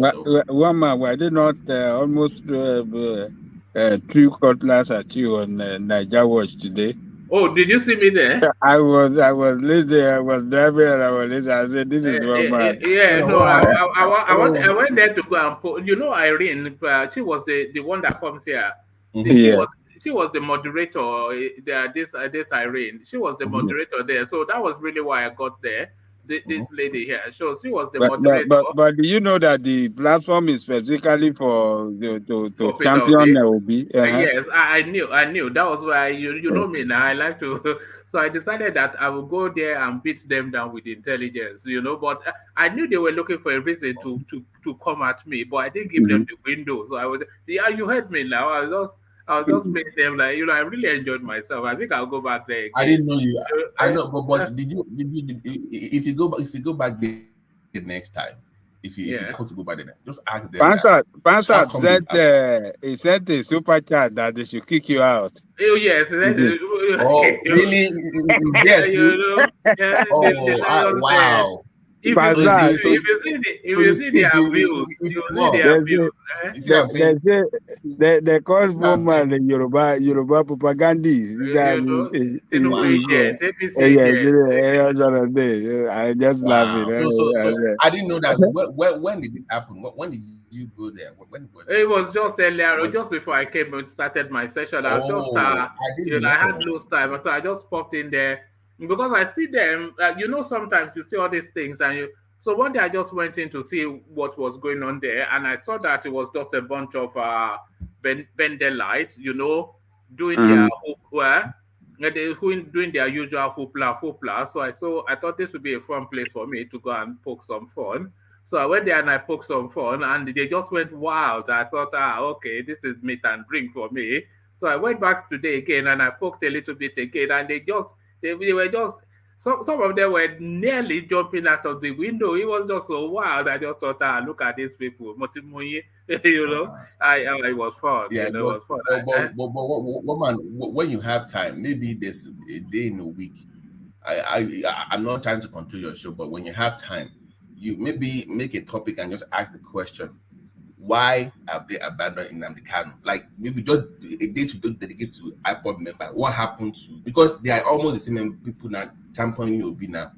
They've moved on from Nnamdi Kanu within the last 3 months and they're championing Obi. So they've kind of like forgotten about Peter Obi for the kind of prison, and nobody You, speaks of him. you know when we treated the Adenyoju storyline, where he tweeted that Peter Obi offered him money and he told him to get lost. You know what they were telling themselves on that platform? Because they all come here to watch us, so they all know us. And then they said, oh, you were saying that you made up a line that Peter Obi was bribing the Adenyoju that I said. I said, no, I didn't say. The Adenyoju himself said. And then they started to fight amongst each other. That should most, oh God, it was so much fun. I enjoyed it, It was Yeah, just, but the fun will be greater next year. Next year May. Even if let's even hope he makes it up there. But if he does, you will have more to say at that point. But to cap it up, anyways, it was a good show. I enjoyed myself listening today. But tomorrow we'll do it again. Have something better to talk about. And good night, everybody. God bless. Thank you, one man. Well, by the way, one man. When you're ready, maybe private session, whatever we can do. I can share my with you. I was just going to say that to you that I'm keen to for you to talk me through how because what you said, I know by no. You need to know some indicators to save you from losing money. Yeah.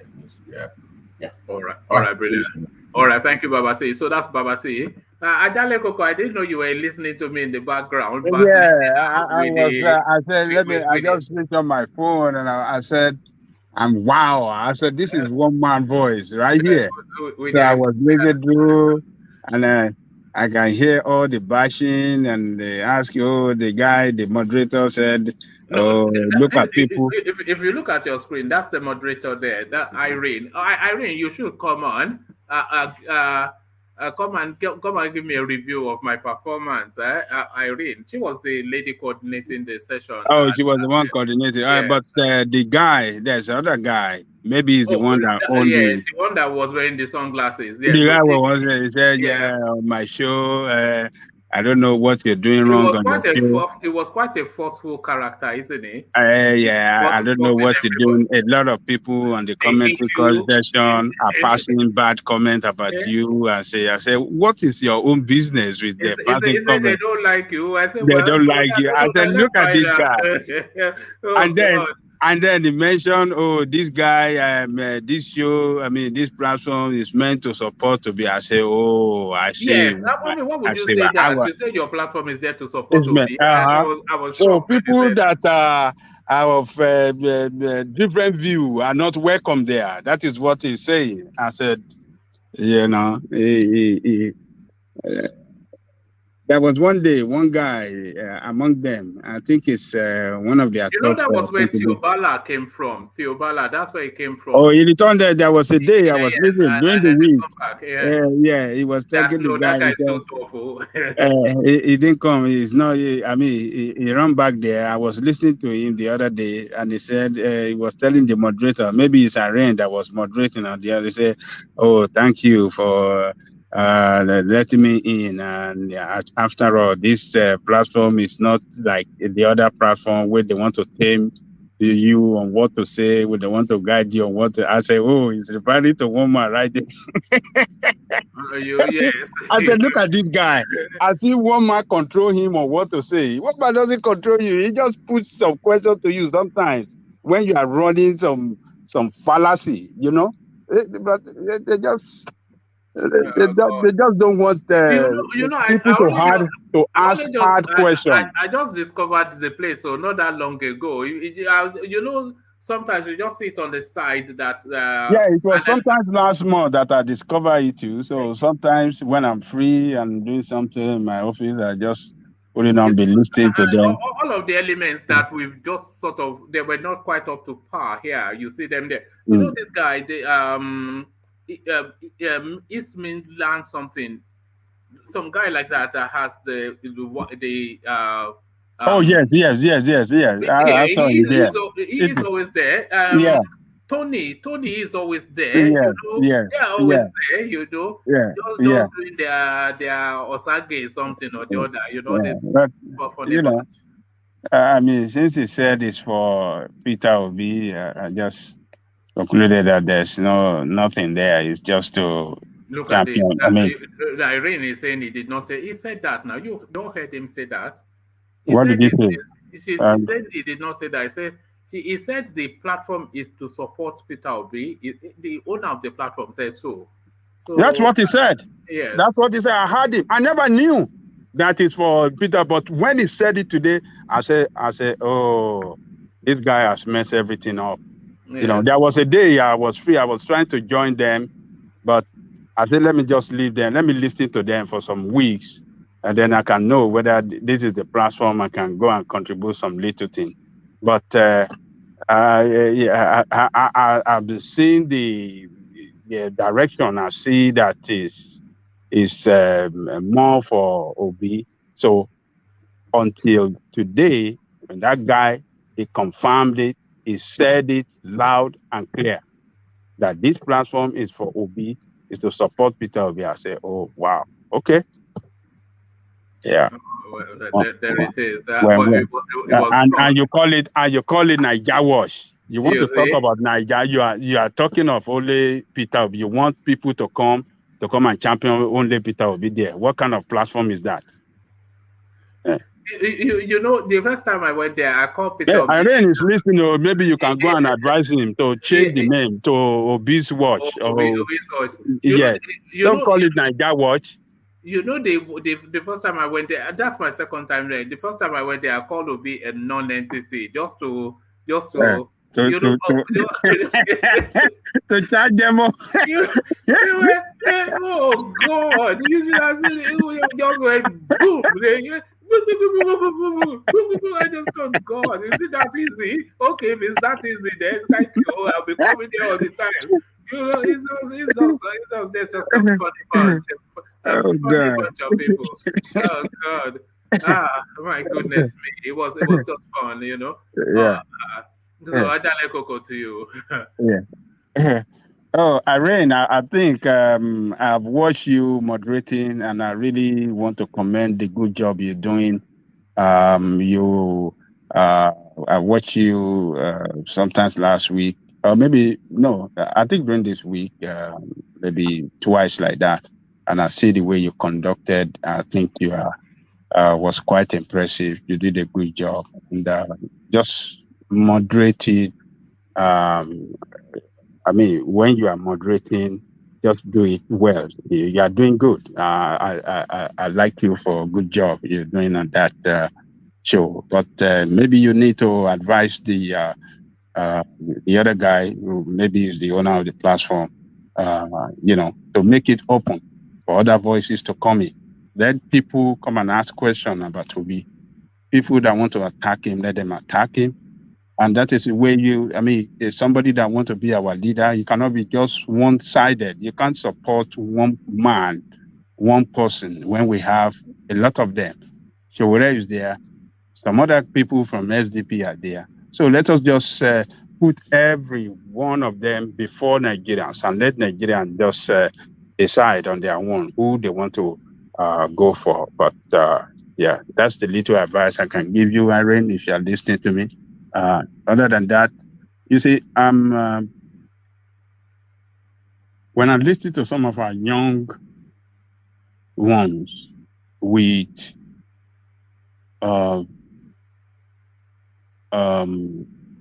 liberal mind, like Solomon, Ifeanyi, and Soli, it tells me that yes, Nigerian youth that are not tribalistic in their way of thinking, that are liberal-minded, that see other Nigerians as of equal people like them. I think it tells me that yes, Nigerian youth can do wonders if we give them the chance. But unfortunately, we have a country that doesn't want the youth to have their time today. And when they cannot have their time, their good time today, how would they be the leader of tomorrow? But the youth have somebody that champions their cause, fighting for their right. And I would like to advise them to align with that person. And that person is Omoyele Sowore. He's a detribalized Nigeria. He sees all Nigerians as his own people, and he fights for the right of Nigerians every time. When Nnamdi Kanu was humiliated and unlawfully, treated by Nigerian state, he was there. He attended the court session at every time that they take Nnamdi Kanu there. And sometimes brutalized by Nigerian state. When the Yoruba nation, Sunday Igboho's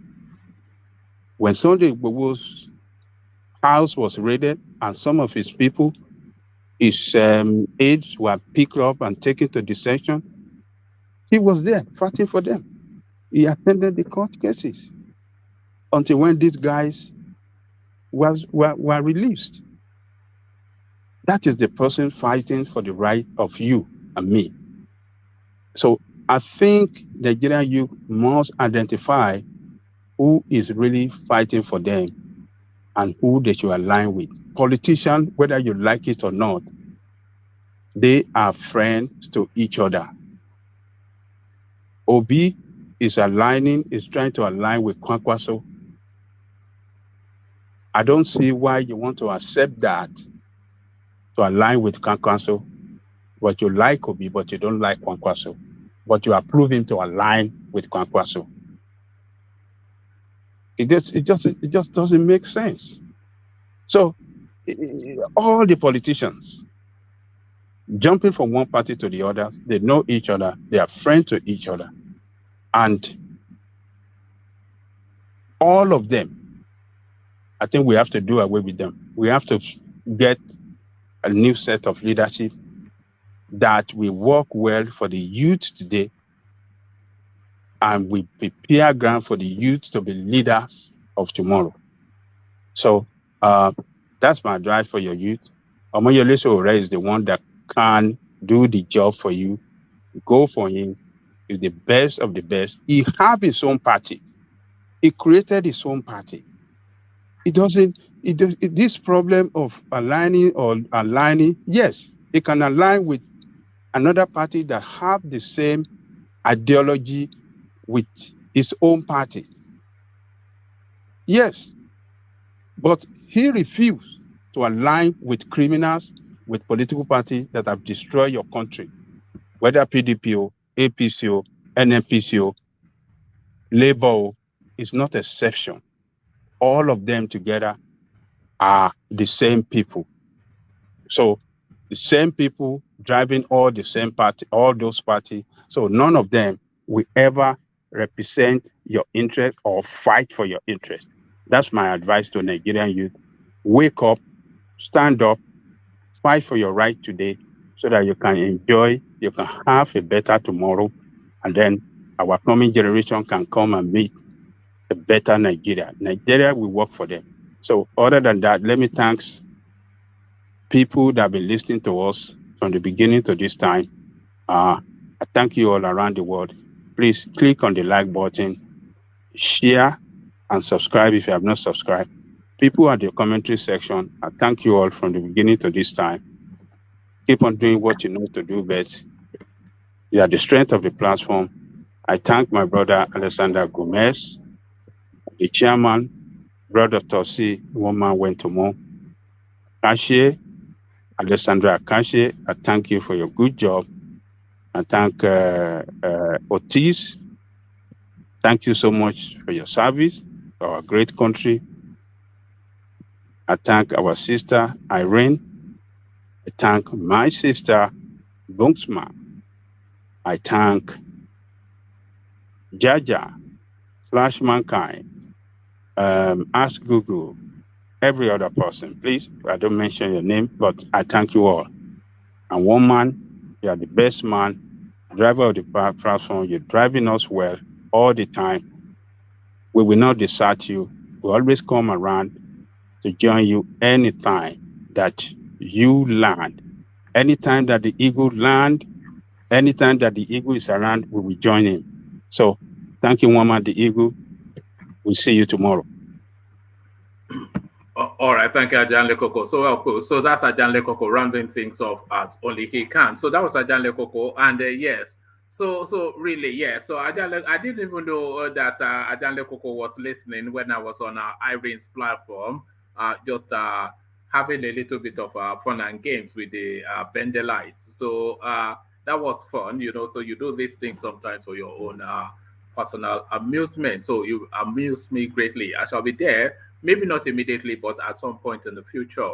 So that was how it's gone, and this is the session that has been. So I'll leave it here. Carry the conversation on within the comment section, but here I say peace.